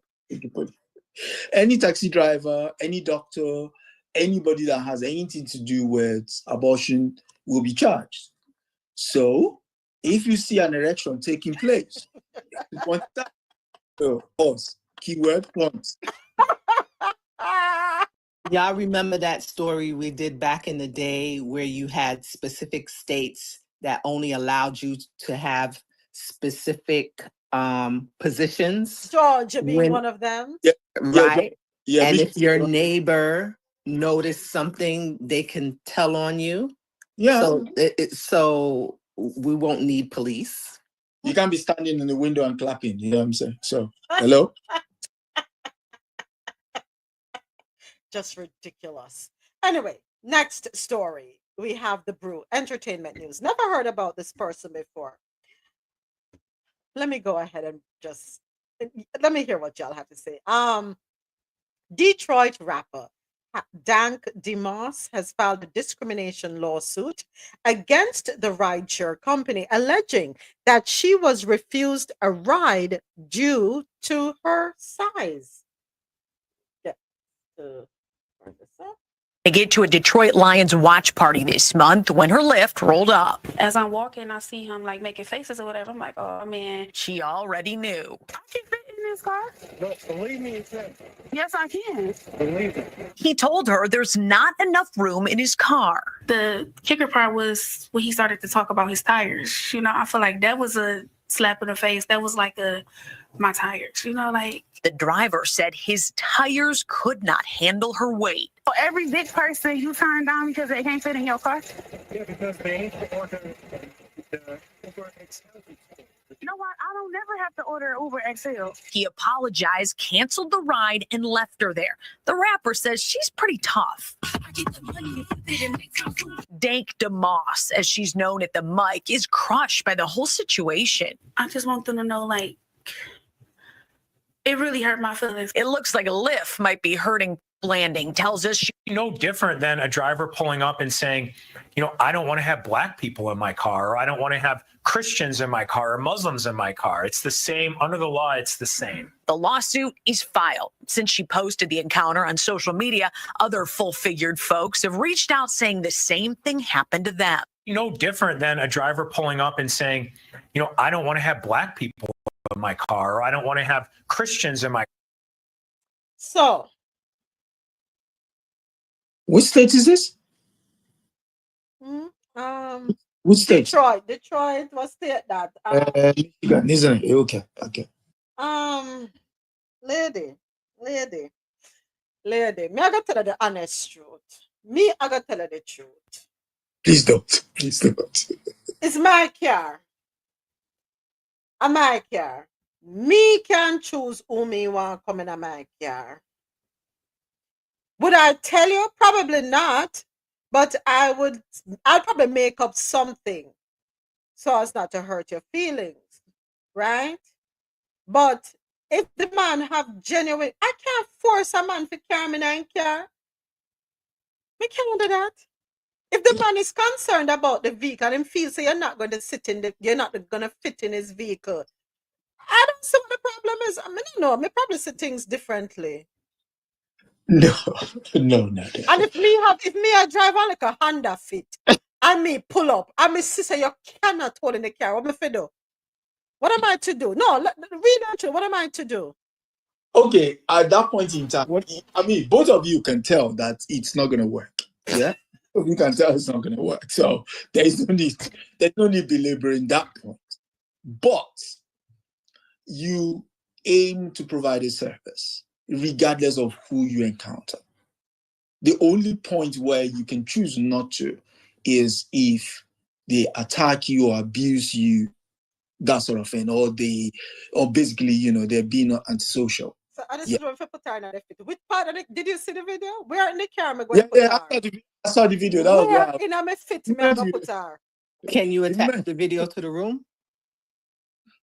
I saw the video, but the moment you talked about it, because I saw it, I started laughing. Let me try, Ja. Let me try. Go ahead, Adesoji. Sorry. So for me, it's yes, she has size challenges, but at the same time, we can't discriminate. No, I would not discriminate on that.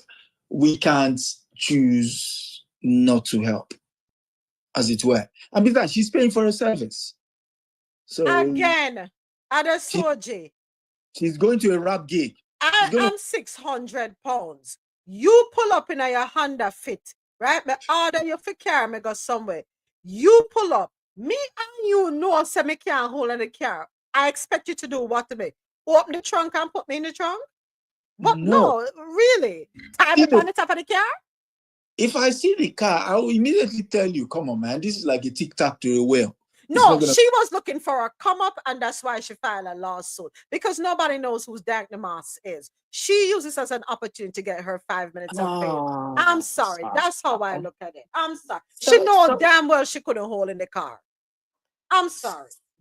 Well, I will reserve judgment until I actually see the video. But when you order Uber and Lyfts, you get a chance to see the type of car that you're ordering. So are we saying now that Lyft and Ubers are going to go toward the way of airlines now? When you have a weight limit, you have to pay for an extra seat? Are we making up rules as they go by? Like someone in the chat it says, well, does Lyft have weight limits for certain rides in their policies? No. And AT says a man's opinion is his, but he represents a company that must not discriminate. The owner manual should state the weight limit of a car. And Tasha B says lawsuit is baseless. Her feelings may hurt, but Lyft drivers are independent contractors, so they can choose who they carry or not. Exactly. It's not, we like to I throw don't- everything under discrimination. It is not discrimination. If you cannot hold in a me car, you can't hold in a me car. Sue me. What am I to do? What am I to do? You're going to take out a lawsuit because I don't want to carry in my car because you cannot hold in my car? Come on now, man. Well, let us see how the court ruled, because from her perspective, her feelings was hurt. She was a customer that ordered a service, and in her opinion, the service was not delivered the way she agreed based on the contract she made with the company. All right. So now we have to look at what is Lyft's policy, how does it affect independent drivers and stuff like that.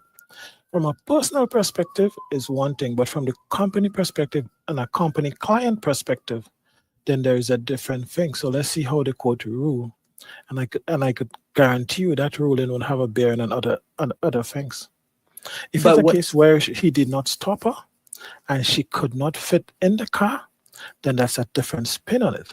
If she could not get in, but if she's claiming she could have fit in the car, which we may never know, and he prevented her for whatever reasons, if he is in any way in breach of service to her based on the contract she entered in when she hired a Lyft, that's a whole different kettle of fish. I could understand it from a personal perspective, but look from the business side of things. So, this reminds me, I remember when we were living in Atlanta, Georgia. I forget. There was this store. I think the store, it wasn't Forever 21, them that just opened up there. And it's so funny. There was a Jamaican lady. Now, I went in the store, of course, to look around and stuff and see, what it's like, blah, blah, blah. There was this Jamaican lady. She, in the fitting room, a fight for getting the clothes. She had no business being in the store. Because nothing in the store would have fit her. Where you going to sue the store because I'm not have nothing to fit you? Sue the store because you're trying to get in the clothes and you can't hold on the people them clothes? You're going to sue the store and say it's discrimination? She took up the piece of clothes off of the rack and clearly she said it can't fit her. But she decided to go in the fitting room round at the back and in there a cuss. But you're cussing for lady, you know, say it couldn't fit you. You know it couldn't fit you. Me know as a shopper, when I go into certain, hold on the person, me go in a certain store, me look on some things and me say, boy, them look nice. And in as much as in my mind, me think me is a small. Realistically, I'm not a small. So me now go pick up the people them things and then get vexed because me can't hold on the people them things. Go ahead, President. That was Marlon that was trying to Oh, speak. Marlon, sorry. Go ahead, Marlon. It was 579. 579. Thank you. Thank you. Well, there's nothing. I mean, there's nothing stopping anyone. Why? There's nothing stopping I'm anyone. laughing at a 579. There's okay. There's nothing stopping anyone from trying on any clothes. You clearly see it can't fit you, so in that way you can't sue. You might be cussing that how come they didn't make any for your size, and be like, well, that'll be too many clothes to use. But but I mean, serious things is still. What? Let us be serious. Let us be serious. Go ahead. Yeah. Go ahead. Yeah, but being serious now. In her case, like 80 said, the company has a policy to serve. You're hired to serve. Yes, you might have your own personal discretions and what have you, but in this case, it doesn't matter. The company policy overrides you. It overrides yours. So what you've done is well, you've essentially opened yourself up. You've opened the business up to the possibility of them losing money. But it's not going to be baseless. I can guarantee you that. She's going to get a check. You know what I would have done? Let me be serious for a second. Here's how I would have handled the situation. And you can't tell me if I'm wrong if I were the Lyft driver. You drive off.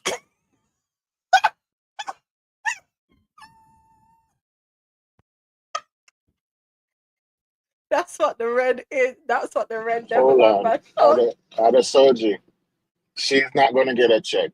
She's not going to win. Because as Tasha said, the drivers are independent contractors. I used to do Uber. It's the same thing. You have the right to not take a ride or take a person if you don't feel comfortable or if you don't want that person in your car. So my question to her, if the tire on the car bust, is she going to pay for the tire? If But the suspension Marlon, goes wrong, is she going to fix that? No. I'm telling you, you have all right to tell a passenger no, because I used to do it. And she's not going to win. But Marlon, go ahead. When you order a Lyft or an Uber and it comes, I've ordered them maybe twice in my entire life. If I see the car and I don't like the car and I say, I don't want you, I still unfortunately got to pay you some money. Don't I? Yes, you do. You don't pay a full thing, but you pay like a percentage of the ride. So hold on a second. John, when we were in New York, right? And remember when we were going to the park the day and the vehicle came, all of us, the man would not take, it was how many of us? Me, you, Marlon, Mr. President, Tasha, Geely, Teflon, 7 of us, right? Didn't we have to get another Uber because his vehicle was not going to hold all of us? Because he cannot hold more than 5 people in his vehicle. He wasn't going to take more than 5 people in his vehicle. Yeah, I think the limit for the Uber XL was 5. But I'm saying, that's why I'm saying let the lawsuit play out. You understand? You have to also consider a customer has certain rights. So I don't know what the independent contractor's rights are. I don't know what the policies are. So it will be a matter for the court to decide. And it will be interesting. She should have ordered Uber XL. But let me tell you what I would have done. I would have been very gracious. I would have offered to get another vehicle for her. I would have done that for her. I would have stayed with her and ordered another vehicle. Because I'm going to be realistic. If my tire pops, she not help me fix my tire. The driver don't have control. Cannot do that. The driver cannot order the vehicle. She has to order the vehicle. Oh, she has to order the vehicle? Okay. The driver don't have the right to do that. So he can cancel the ride, and then she would have to order another vehicle. But she looked at the vehicle when you're ordering. It's an XL, Premier, whatever the stuff they use. And it's a little Toyota. She know what she was doing. I think she knows. She wanted that check. She know what she was doing. She wants a check. Because when you order a vehicle, you see the type of vehicle you are getting. Mm-hmm. The picture is there. Mm-hmm. And you telling me you see a Toyota and you look at a Toyota and say, yes, I can fit in there. There's no way. But Marlon, she would think she can fit. You see how she dressed? She would think she can fit.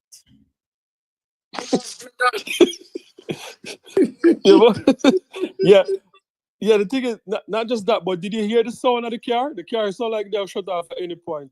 Just turn up the volume and you hear it. Like it upon the last breath.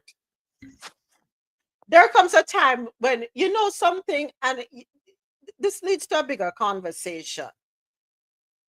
When can we appreciate honesty? Why is it that we want to be coddled all the time?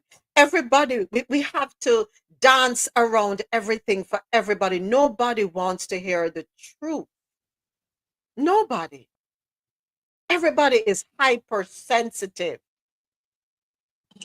When Mr. President pick up the phone and call me sometimes, I say moments, me say yes, what me do wrong now. Just with it, me know when me do nothing wrong, you know. In none of it come, me don't know. And when me call me say yes, he might call me up, I want me know me do wrong, or what me say. But I embrace the correction. I embrace the reproach. I embrace the awareness because it only stands to make me a better person. But we live in a society now where everybody, we have to handle everybody like an egg. Nobody wants to be told anything. And yes, me and Mr. President, we go to war sometimes. But at the end of the conversation, I say, at the end of the day, I still love you. I appreciate you. Thank you. You need people like that in your corner. We need people to keep it real with us. So me now, as she never have no friend that would have to tell her, no, my girl, you really can't hold in that. Or she have a friend who will boost her up and say, yeah, you can hold. I don't see what the problem is. You can hold in there. That's the problem we have. We live in this illusion of we don't know. It's like we can't embrace reality. And when people try to bring a realization, we don't want to hear it. Go through, Mr. President. Mr. President. Oh, okay. Mr. President, you're off mic. Just in case we're not supposed to hear what you're anything in the background. You're off mic. Fine, this been sticking on me. The question is, right, you have to also look at this. What is her angle? Yes, she might put up a lawsuit. She probably knows she can't win the lawsuit. But let me ask you a question. How many people have Googled her and know about her now after this incident than prior to the incident? Come on. So there's a lot of different angles to these things. But I'm saying legally, as long you have to make sure that nobody's right was infringed on, nor the driver, nor the company, and nor the customer. And it will be an interesting ruling. Let's see what the rulings say. And she probably just do it for the likes.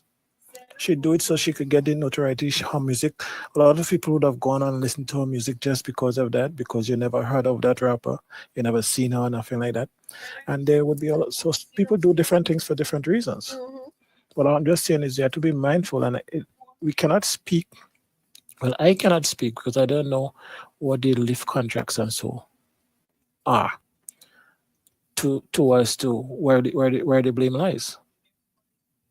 You know, Lyft is offering a public service, and when you book a ride, you're making a contract with them, and the contract comes with stipulations. When a driver sign up to Lyft, they're contracted to Lyft, and it has stipulations. So let us see what the ruling says on it. So I just watched the video, and all I hear is rattling. So that means he was driving a broken down car anyway? I yield. And the reason why he was cautious. And the reason why he was cautious. I'm just saying.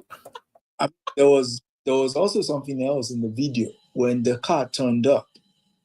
I looked at the woman and I looked at the car. Man, I can see some symbiosis. You know, cute girl wants a cuddly car, but unfortunately. So I went online.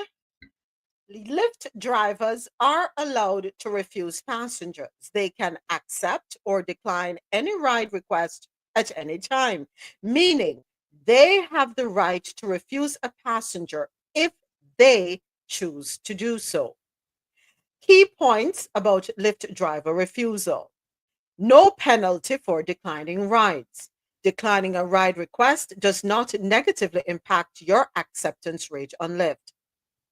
Safety concerns. Drivers can refuse a ride if they feel unsafe or uncomfortable with the passenger. Passenger behavior. Drivers can decline a ride if a passenger has a history of disruptive behavior. Drivers can review the pickup and drop-off locations, estimated fare and passenger ratings before accepting a ride. He's well within his rights. So make sure go on. So I like what you said, the angle that you highlighted, Mr. President. And I want to believe that because nobody knew who she was, she got the attention she was looking for. Now people are going to be inclined to, okay, let me go listen to our song. So she has gained some attention, some notoriety. You did your job, my girl. You do your thing. Them said bad publicity, good publicity, all publicity is needed. You got it. So is she an influencer? She's a rapper. Detroit rapper. Detroit rapper. Never heard of her. You now know her. I ain't gonna waste my time.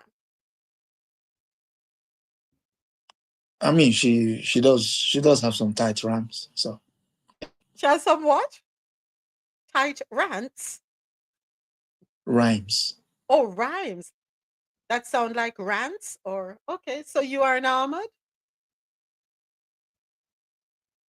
You drive you drive your French car to go pick her up. No. Maxine will not be put through her paces. I'm sorry, love. You see, when my husband look at me and tell me, say, me make a car lead. But I guess me see things differently. Y'all know my husband and I are different. we go at each other, but you know what? It is what it is. Lady, I don't know if to tell you, say. And I don't know how. I need to go back and listen to the clip. Her attorney said something. I'm trying to, how did that time? But anyway. Yeah, so that's it for today, folks. That wraps up our stories for Coffee and Toe. Let me go ahead and do the wrap up here on YouTube Live.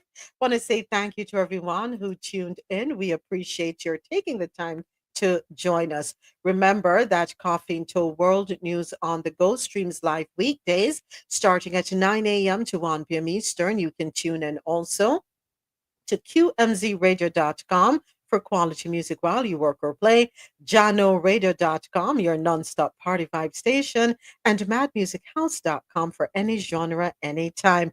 Our YouTube live stream starts at 9:35 for the remainder of this week, but starting on Monday, we will be going live at 9:30 a.m. Eastern, so don't forget to go ahead and subscribe, share, and like. Leave your comments.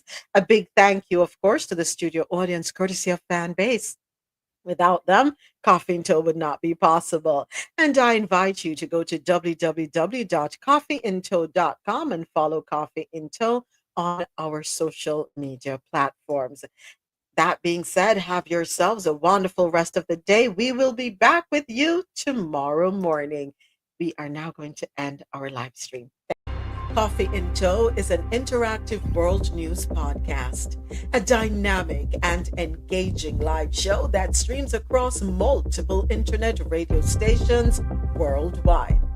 This podcast brings you real-time news updates, in-depth analysis, and interactive discussions on global events, making you a part of the conversation no matter where you are.